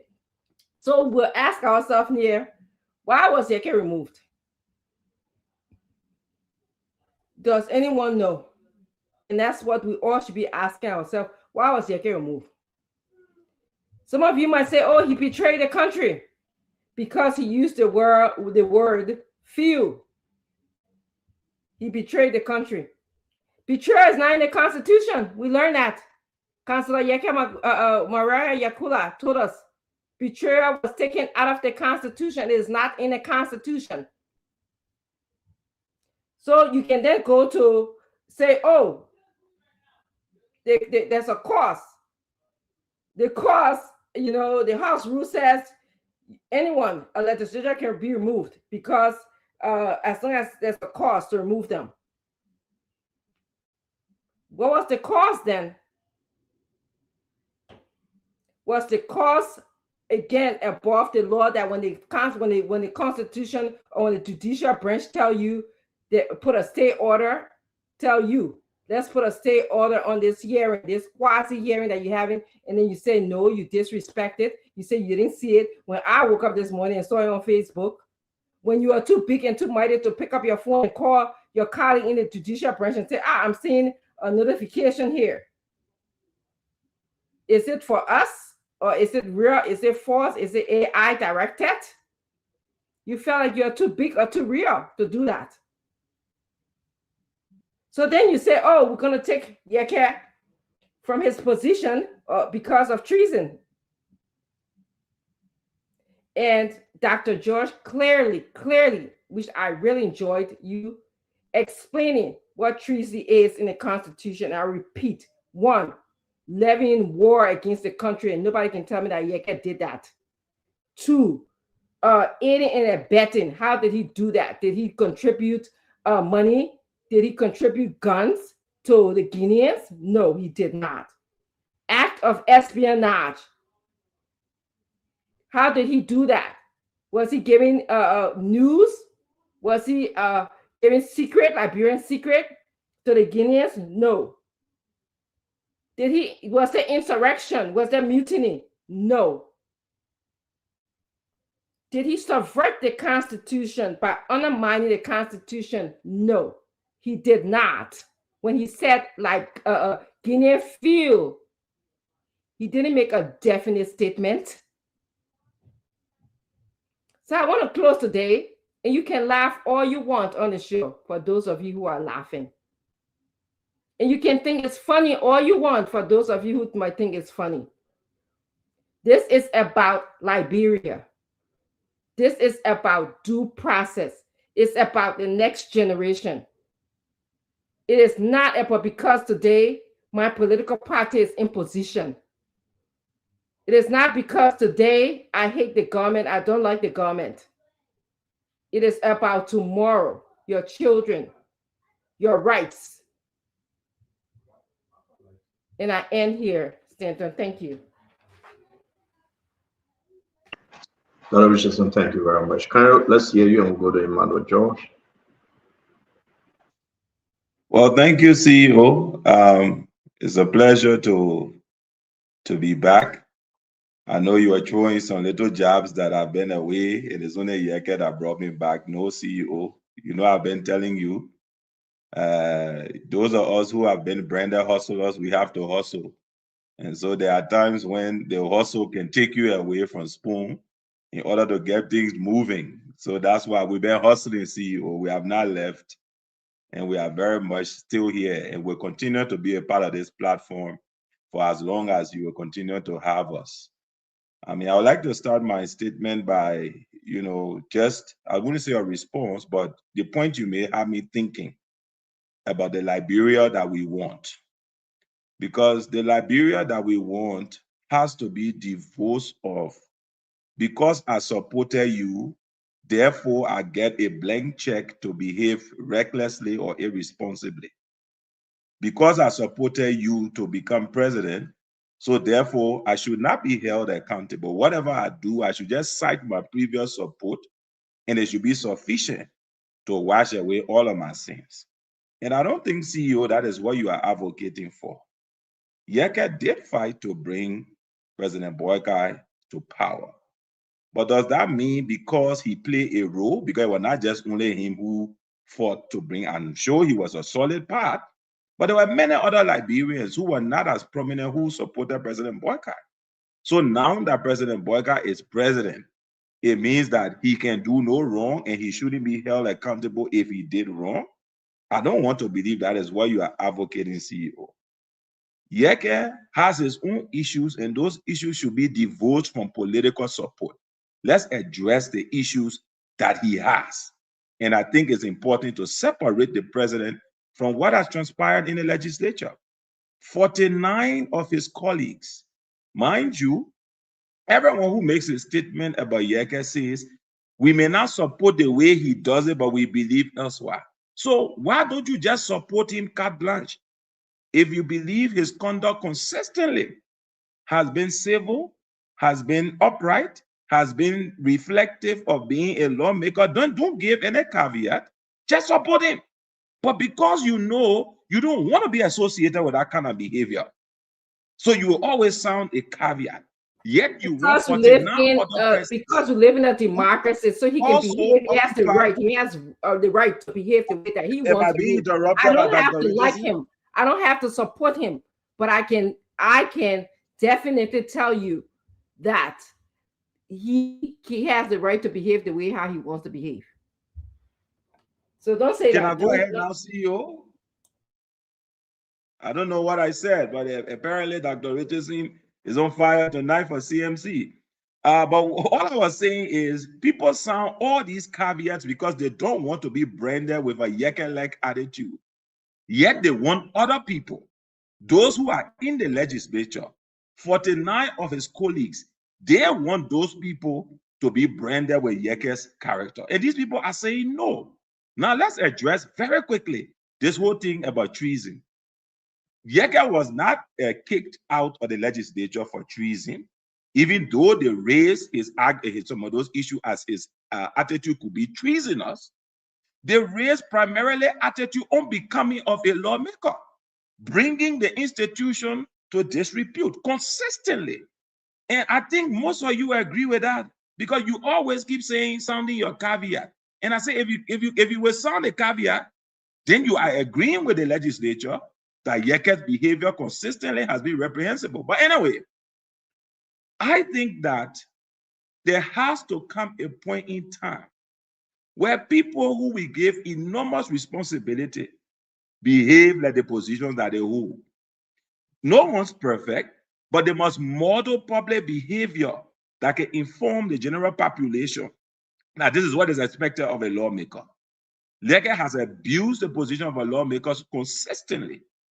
Today, Stanton asking, do you trust the court? He fumbled twice before he was compelled to remember that this is the same court that you kept insulting. The Chief Justice man that you insulted. That is the court now you say you are going to after you have been kicked out. I think there's a moment of reflection for Liberia. This whole thing, people want to cloak it in intolerance. I don't think it is about intolerance. I think if you categorize and catalog Yekeh's attitude over the last years, and at least for me, I haven't wavered in my position with Yekeh. I see people from the CDC, you know, ingratiating themselves with Yekeh, Kev Hassan, and all these people. I mean, I don't know how these guys sleep. I don't do that. I was very clear from the beginning with Yekeh when he started with President Weah. I said, you are a reprobate. You shouldn't be anywhere near the legislature. And I was consistent. He started with President Bokar, and I've remained consistent. CDC and Bokar people, they are there now saying, oh no, because he's doing it to President Bokar and other people, so we must agree with it. And no, I don't agree with that. And I believe it was the appropriate decision taken by the legislature. Yekeh won't be Yanabo. He's free now to be Yanabo. He called all hustlers. Let he can sit on spoon with us now. He get plenty of time on him. We who the hustlers that can be on spoon, let he can sit with us and let's discuss Liberia, let move Liberia forward. But the decision has been made. So anyway, I know I'm keen late, so I want to open new conversation. CEO, it's good to be here. We'll do our best to always be here. But I think listen, we got so many questions for you, but you just realized that you came late. We hope we can have you tomorrow. If you have all right. No, we can. It's like after 12 midnight in Liberia. We hope we can have you tomorrow. Because the fact remains is that though, the argument right now, Dr. Rich is saying, I buy into that argument. You have these guys that are saying they didn't sign. They are down to 46 votes right now. So it means that what Yekeh say he's still a lawman. Fubi, stop shaking your head. Your head, you will get migraine, Fubi. I have the whole list. You will get migraine, Fubi. Stop shaking your head. I beg you, Chief. So tomorrow we play when the chief clerk call those names, right? We play those names. But Yekeh argument is that the process wasn't followed legally as per our rule, number one. And the names like the Taiwan Way, the DJ Blue, the Alva Jones saying we didn't sign, and other people just again saying the thing are reduced to 45 and 44. But whatever the case may be, Dr. Emmanuel George, whatever the case may be, there's still a legal path here. But we know when a laser by you, or what they say when something that you will run away from lazy or snake. I don't know to put that parable in context right now. We know that data so yeah, you see, it's wrong. But you put that in context, Emmanuel, you got to understand, right? The data for that Kofa. You go up, you can down, my brother. President Bokar wanted they would give it to him. Don't listen to kind of matter. You know that. Right? President Bokar, and I will say this to everybody. Right? I'm not saying because we supported President Bokar, so we should be reckless. But I'm saying that more good in President Bokar than bad. Let the good prevail than the bad. But what we are saying, the vindictiveness, the anger issue, the don't care attitude from the president, if he possesses those things, he got to change if he want to win 2029. The people are angry with President Bokar, but he doesn't care. If the president sit at the cabinet meeting and say, we don't care what they say, we don't care. You cannot say that to the Liberian people. They remember, When they were losing LTMI, the Ministry of Transport, Dr. Richardson, when the people were losing the job and were going to LTMI, the president said, we don't care what they say. The people will remind the president. When they were breaking the people's homes, they don't say they must break their homes in the other way. The president said, we'll do this. God are making new land. We don't care what they say. When they were removing Fanati Kofa, the president said it's above a pay grade. But yesterday, a few days ago, you know what he said? He said things got to change in the legislature. We forget. The people will remind the president, he got to do that which is right. Even when it is bad, he should do it as a leader. They think about Cotton's speech and Chamberlain. We don't expect that from Joseph Yimabwaka. He's too old to call Chamberlain. He's too old to be hateful. He's too old to be better. How long God gave us to live? But 70. Maybe if we pass 70, that blessing. He has passed 70. He's on inheritance. He's on the blessing of the Lord. So he should humble himself. The President Bwaga, we knew that he was so humble. He should come back to that level. But the level in which the president is on, as if to say, he's president for eternity. It will not work with the Liberian people. And I know him. And I do believe that everybody we spoke to, President Bwaga wanted Yekeh out. Yekeh may fight. They may arrest him more. They may charge him for treason. They may persecute him. They may lock him out. But God still got Yekeh. And the president must remember, he should always come in peace. He should always come in peace. I mean, you know, Unity Party, man, you didn't fight for Black. So you don't know what we say, because you know what? You didn't fight for President Bwaga. When we were fighting for President Bwaga, you were insulting him. You didn't fight for President Bwaga. When we were making the case for President Bwaga, you were insulting him. You are going from country to country and saying he worked for 42 years and he didn't do anything. And you know that, when we were fighting for President Bwaga in the water, you were there. You were there celebrating. I am not endorsing Yekeh reckless statement. I am saying as a leader, the president come to a place and realize that people got in there, right? I believe sometimes I look at you.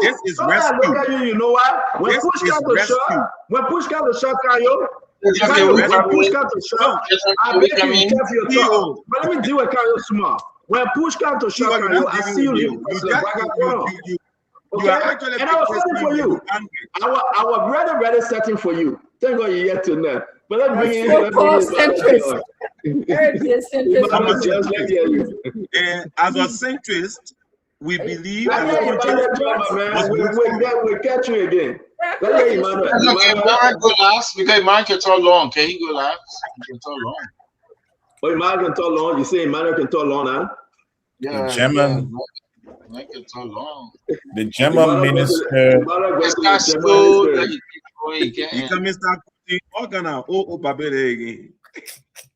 Yeah, he will go to Napoleon. Can you welcome back? The German minister Martin Niemöller wrote first. What got to do with Martin Niemöller? What we got to do with Martin Niemöller? First, they came for the trade unionists. I was not a trade unionist, so I did not speak. Yes. Then they came for the Jews. I was not a Jew, so I did not speak. Now they have come for me. The reason we speak against these ills in society is not because we favor certain things. It's because for Liberia to be a great nation, we must do things differently and strive for excellence. So the letter written by Somo Moba asks for 6 months suspension of Honorable Yekeh Kolubah, and it also spoke to the issue of territorial integrity.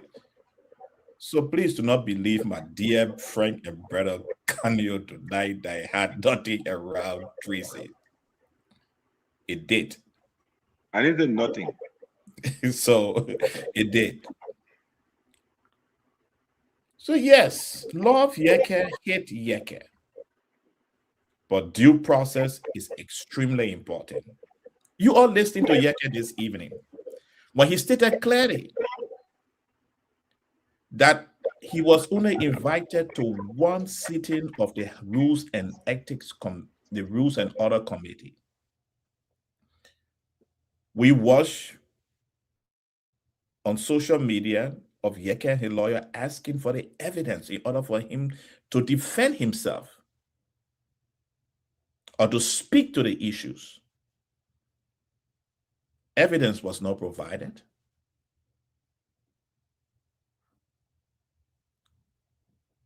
However, today we woke up to the news that the House have met. They have gathered signatures. They did not vote.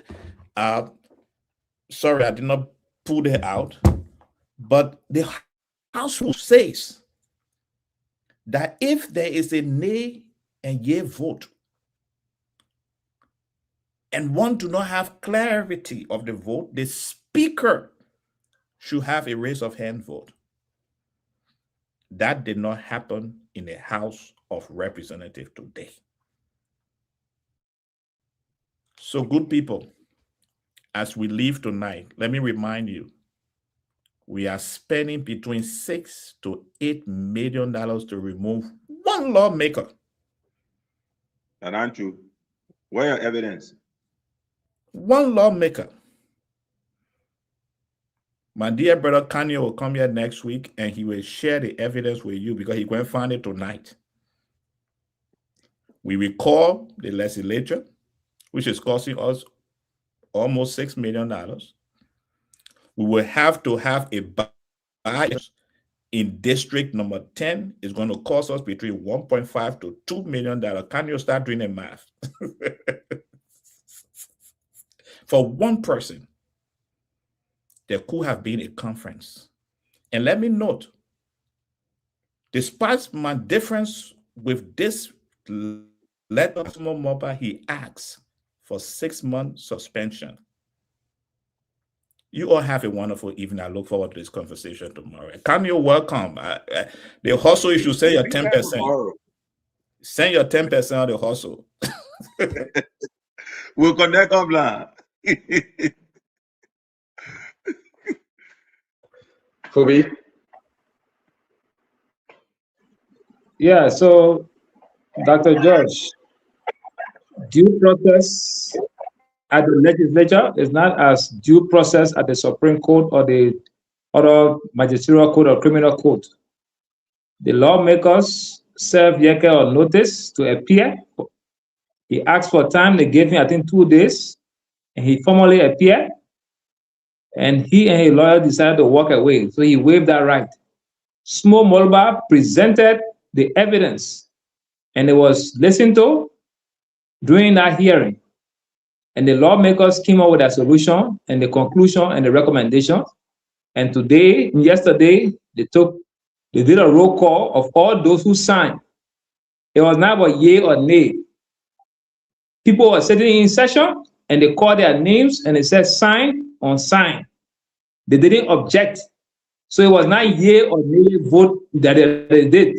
So you can't say the process was not okay.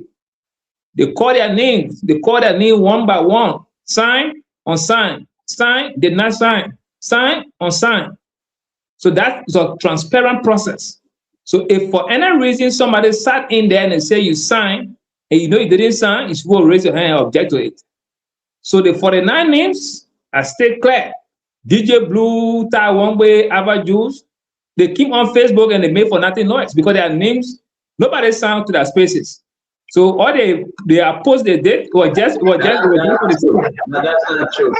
Phoebe need to start. I have the list. They have the list in the chat room. So which list? So let me ask you a question. Do they have fake lists circulating around? What you say? 49. There are 49. We have Ivan Jones, we have we have DJ Blue. Fubi, the list that we put in the chat room, the app was sent in the chat room. DJ Blue, somebody signed in front of his name. Is that the list you're looking at? No. For the family, send me the list. Okay. So I will not call the person that sent me the list. I don't believe for the family list. He's a liar. The person that sent me the list, yeah, I don't want to call that person name, but I don't believe for the anything coming for the family list. The man is a liar. Okay, no problem. He ate China Union money over there. He bailed home for his Moroccan woman. Don't let me go there. Foley is a liar. You need to. We'll leave the list. We'll tell the list tomorrow. Let me conclude the other point. Yeah, and thank you for calling his name because we got message from him. He wrote another letter to B. Martin again to control B. Martin again. After he controlled Hummingbird and China Union, he won't control B. Martin. But let leave Foley alone, man. We'll deal with that one. Yeah. So back to the Supreme Court. The Supreme Court has judicial power to review our laws. Article 44 also prevents anybody, any authority from obstructing or impeding legislative function. So the Supreme Court cannot put a stay on legislative function. They can invite them for a conference, but they cannot issue stay order. That's wrong. So the lawmakers were not under obligation to stop their activities because nobody in the country have that right to stop the legislature from executing their function. So the Supreme Court was in violation at that point. So the team they did the same thing with the Cabinet Janet case. The House of Representatives wrote them and told them to stay out of their business before they embarrass the Honorable Court. So I expected the same thing from this group. Well, it's good that they said they didn't see the letter and they went ahead with the amendment. Calling the Supreme Court and say you said all letter on Facebook. No, they did not do that. They lied. The people don't lie. They saw the letter. Those were just no, but they were not sworn and say, "Well, we saw letter on Facebook." I wrote it. No, they not do that. Why not, Fubi? Why not? They're not supposed to do that. There's something called service. They're not supposed to do that. Why not? Are they above the law?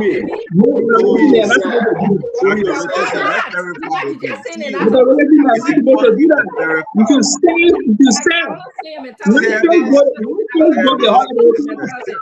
Because they're not supposed to do that. They're not supposed to do anything.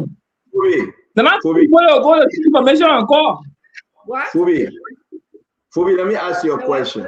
Fubi, Emmanuel, you get two pictures in the chat. Emmanuel, you get two pictures in the chat room.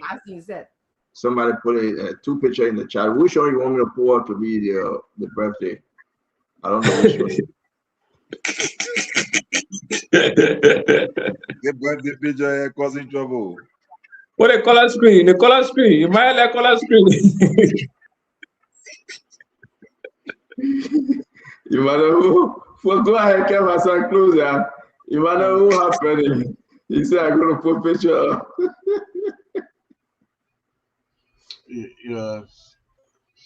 You see, you had Mariah the other day as a trained lawyer, and you said something about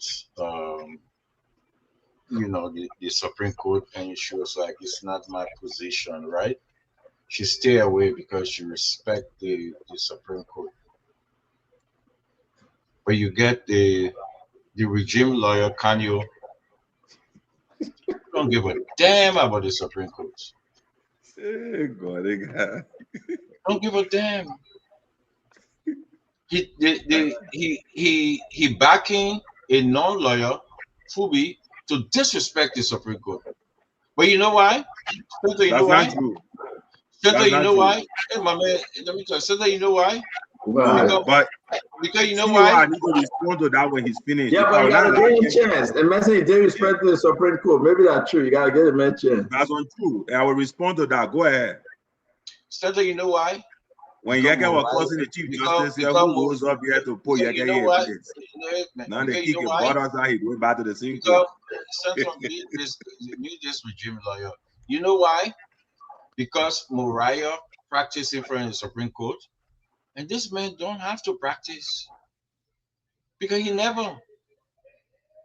So Moriah, stay away. Say, I'm going to stay away.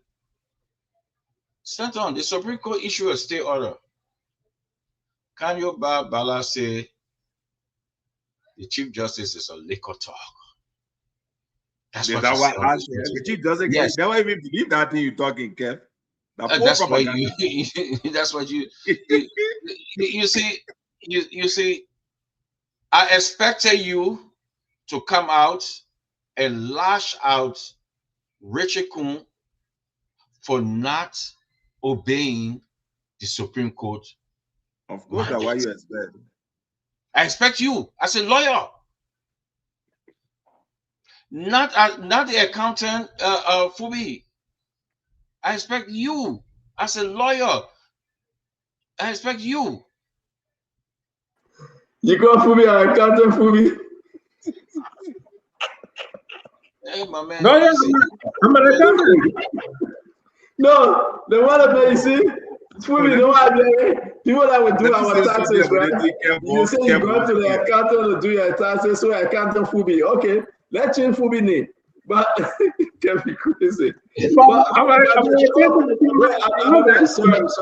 wanted to put your web picture to say happy birthday to her. But why you send me the one, Emmanuel? And there's a picture you want me happy birthday to her. I did not say you. I did not send you that picture. I did not send you that picture. Leave my man. But who's else in the picture with you? They gotta go. You might not go. Oh, I'm here. I'm here. I did not send you that picture. Let me finish that up. Which birthday we celebrating today?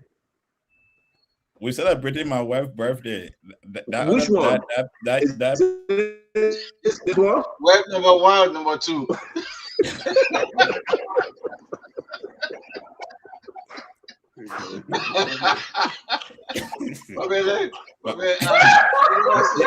Until you start it, you end it. In my lawyer. Can you? I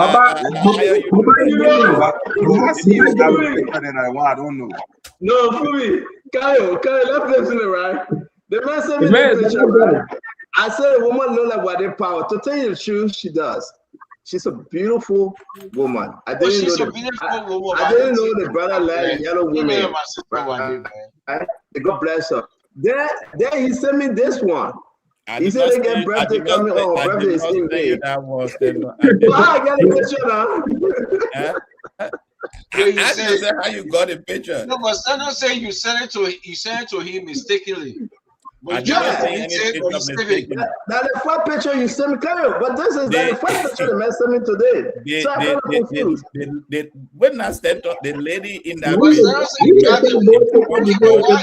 had a special message for you. Why you won't tell the people the truth? Why you ain't careful telling people the truth? No, but you tried to delete it off the man's phone. The man said it quick. So why you trying to delete it? Did you what? I got it bad full. I got it. Hey, you say you trying to so this is our sister. This is our sister, our cousin, our constant follower, our family sister. Her name is Ellen Johnson. She's a sweetheart. Always check on us. Always follow us. Yes, indeed. She met our brother Emmanuel George at a program, and she decided to send this for the Spoon Network. She's a special one. But want to say happy birthday to Emmanuel George, beautiful wife. Today she celebrates her birthday. We wish her Godspeed and we wish her so many love. I'd like to announce on Sunday we'll be having two of Liberian best. They will be appearing on Spoon Talk. They want to be president of the Liberian community in Central Jersey or South Jersey, Central Jersey. And they are doing everything possible to seek your vote. Danny Watkins and Albert Gipley. They will be coming on Spoon to tell you, our fellow Liberians here in New Jersey, what they will do for you if you vote for them. We'll put up the announcement. We'll put up the form. We want you to please accept the form and register to vote. Once you live in Burlington Township, you live in Mercer, you live all around here in central New Jersey, you can participate in Willingboro and every city here. We encourage you, grab a form, pay $30. We'll put the Cash App information up. Pay the $30 and register to vote. We need leadership here in the county. The county is a bad place. A lot of bad stuff been happening in the Liberian community. People are forsaking the elderly, the children are going astray. Most of them need help against social issue. Can Denny Watkins deliver for you, or can Albert Chipley deliver for you? We have them here on Sunday. It will be a wonderful one. We'll take your question. Again, want to say God bless you. To my brother Kanye, I love having you back, man, and I wish you guys speed in your hustle. Thank you for joining us. We hope we can see you tomorrow. To you, Emmanuel Josh, again, please take my sister up, make her happy. You're a great man. It's just a joke. And yes, ANC men then stick with one woman. Anybody outside ANC that can you buy, they get 4 children outside, they get so many girlfriends. But Emmanuel Josh is a religious pastor. Children are blessing, my man. I'm not American like you. We only want 2 children. I got 5. I get 2, my man. I 2 men. I get 5. Oh, okay. But don't find out we gotta investigate. No, you don't. My wife knows about all of them. You don't need to investigate nothing more. I can say right now, I get 3 from my wife. I get 1 from one crown woman. I get 1 from what the other dollar is. But you gotta watch out. We have to treat you with kids gloves now. Yeah, my wife know that. My wife know that. My wife know everything about me. You can't say anything new again. And my wife have accepted me as I am, and she pray for me every day. So anything you want to bring as a gossip, listen, she already know. When I fall, I tell her. When I commit my sin, I come, I beg her, I tell her. She still love me for who I am, and she forgive me. Report yourself where? I report myself first. Before anybody can report me, that's why I'm a free man. Because you don't do that one, you get kept and come here to be lying on you every day. We want to see you, man. They run away. But guys, thank you for the great show, man. We look forward to seeing you guys tomorrow. Fubi, Accountant Fubi, thank you a lot, my friend. The pastor, Dr. Emmanuel George, as always. Let's talk put to Kanye.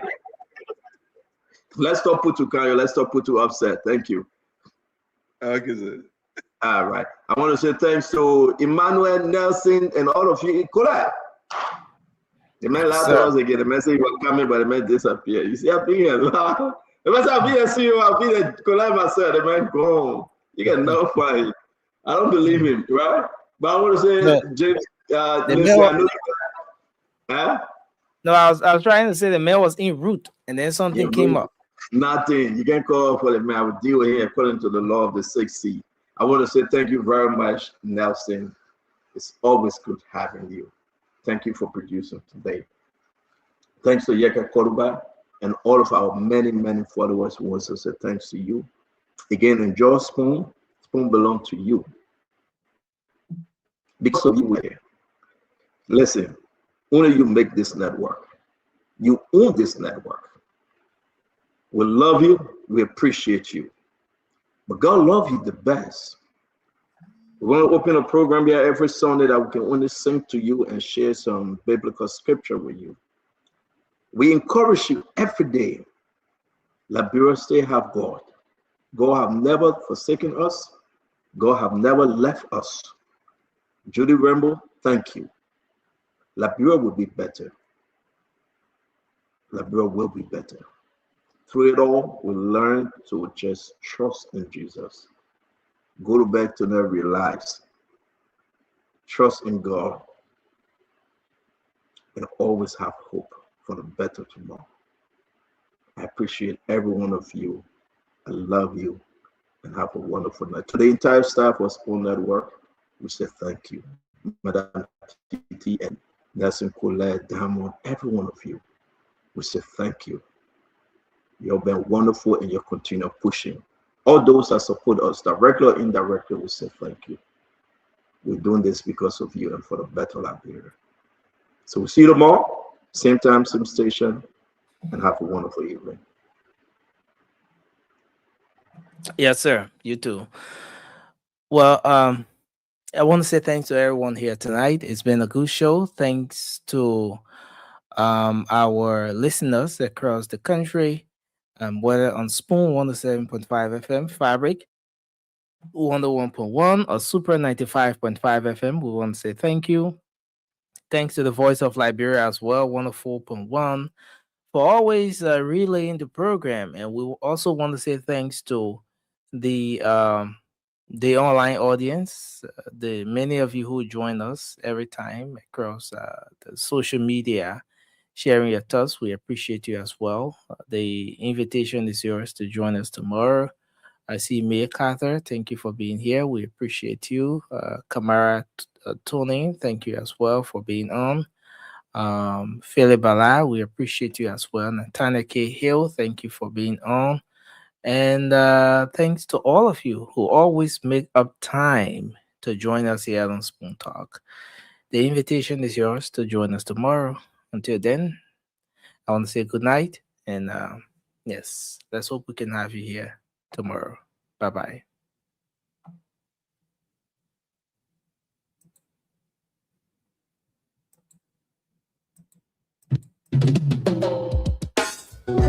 Yes, sir. A special one from the CEO, standing with the spoon. And your boy.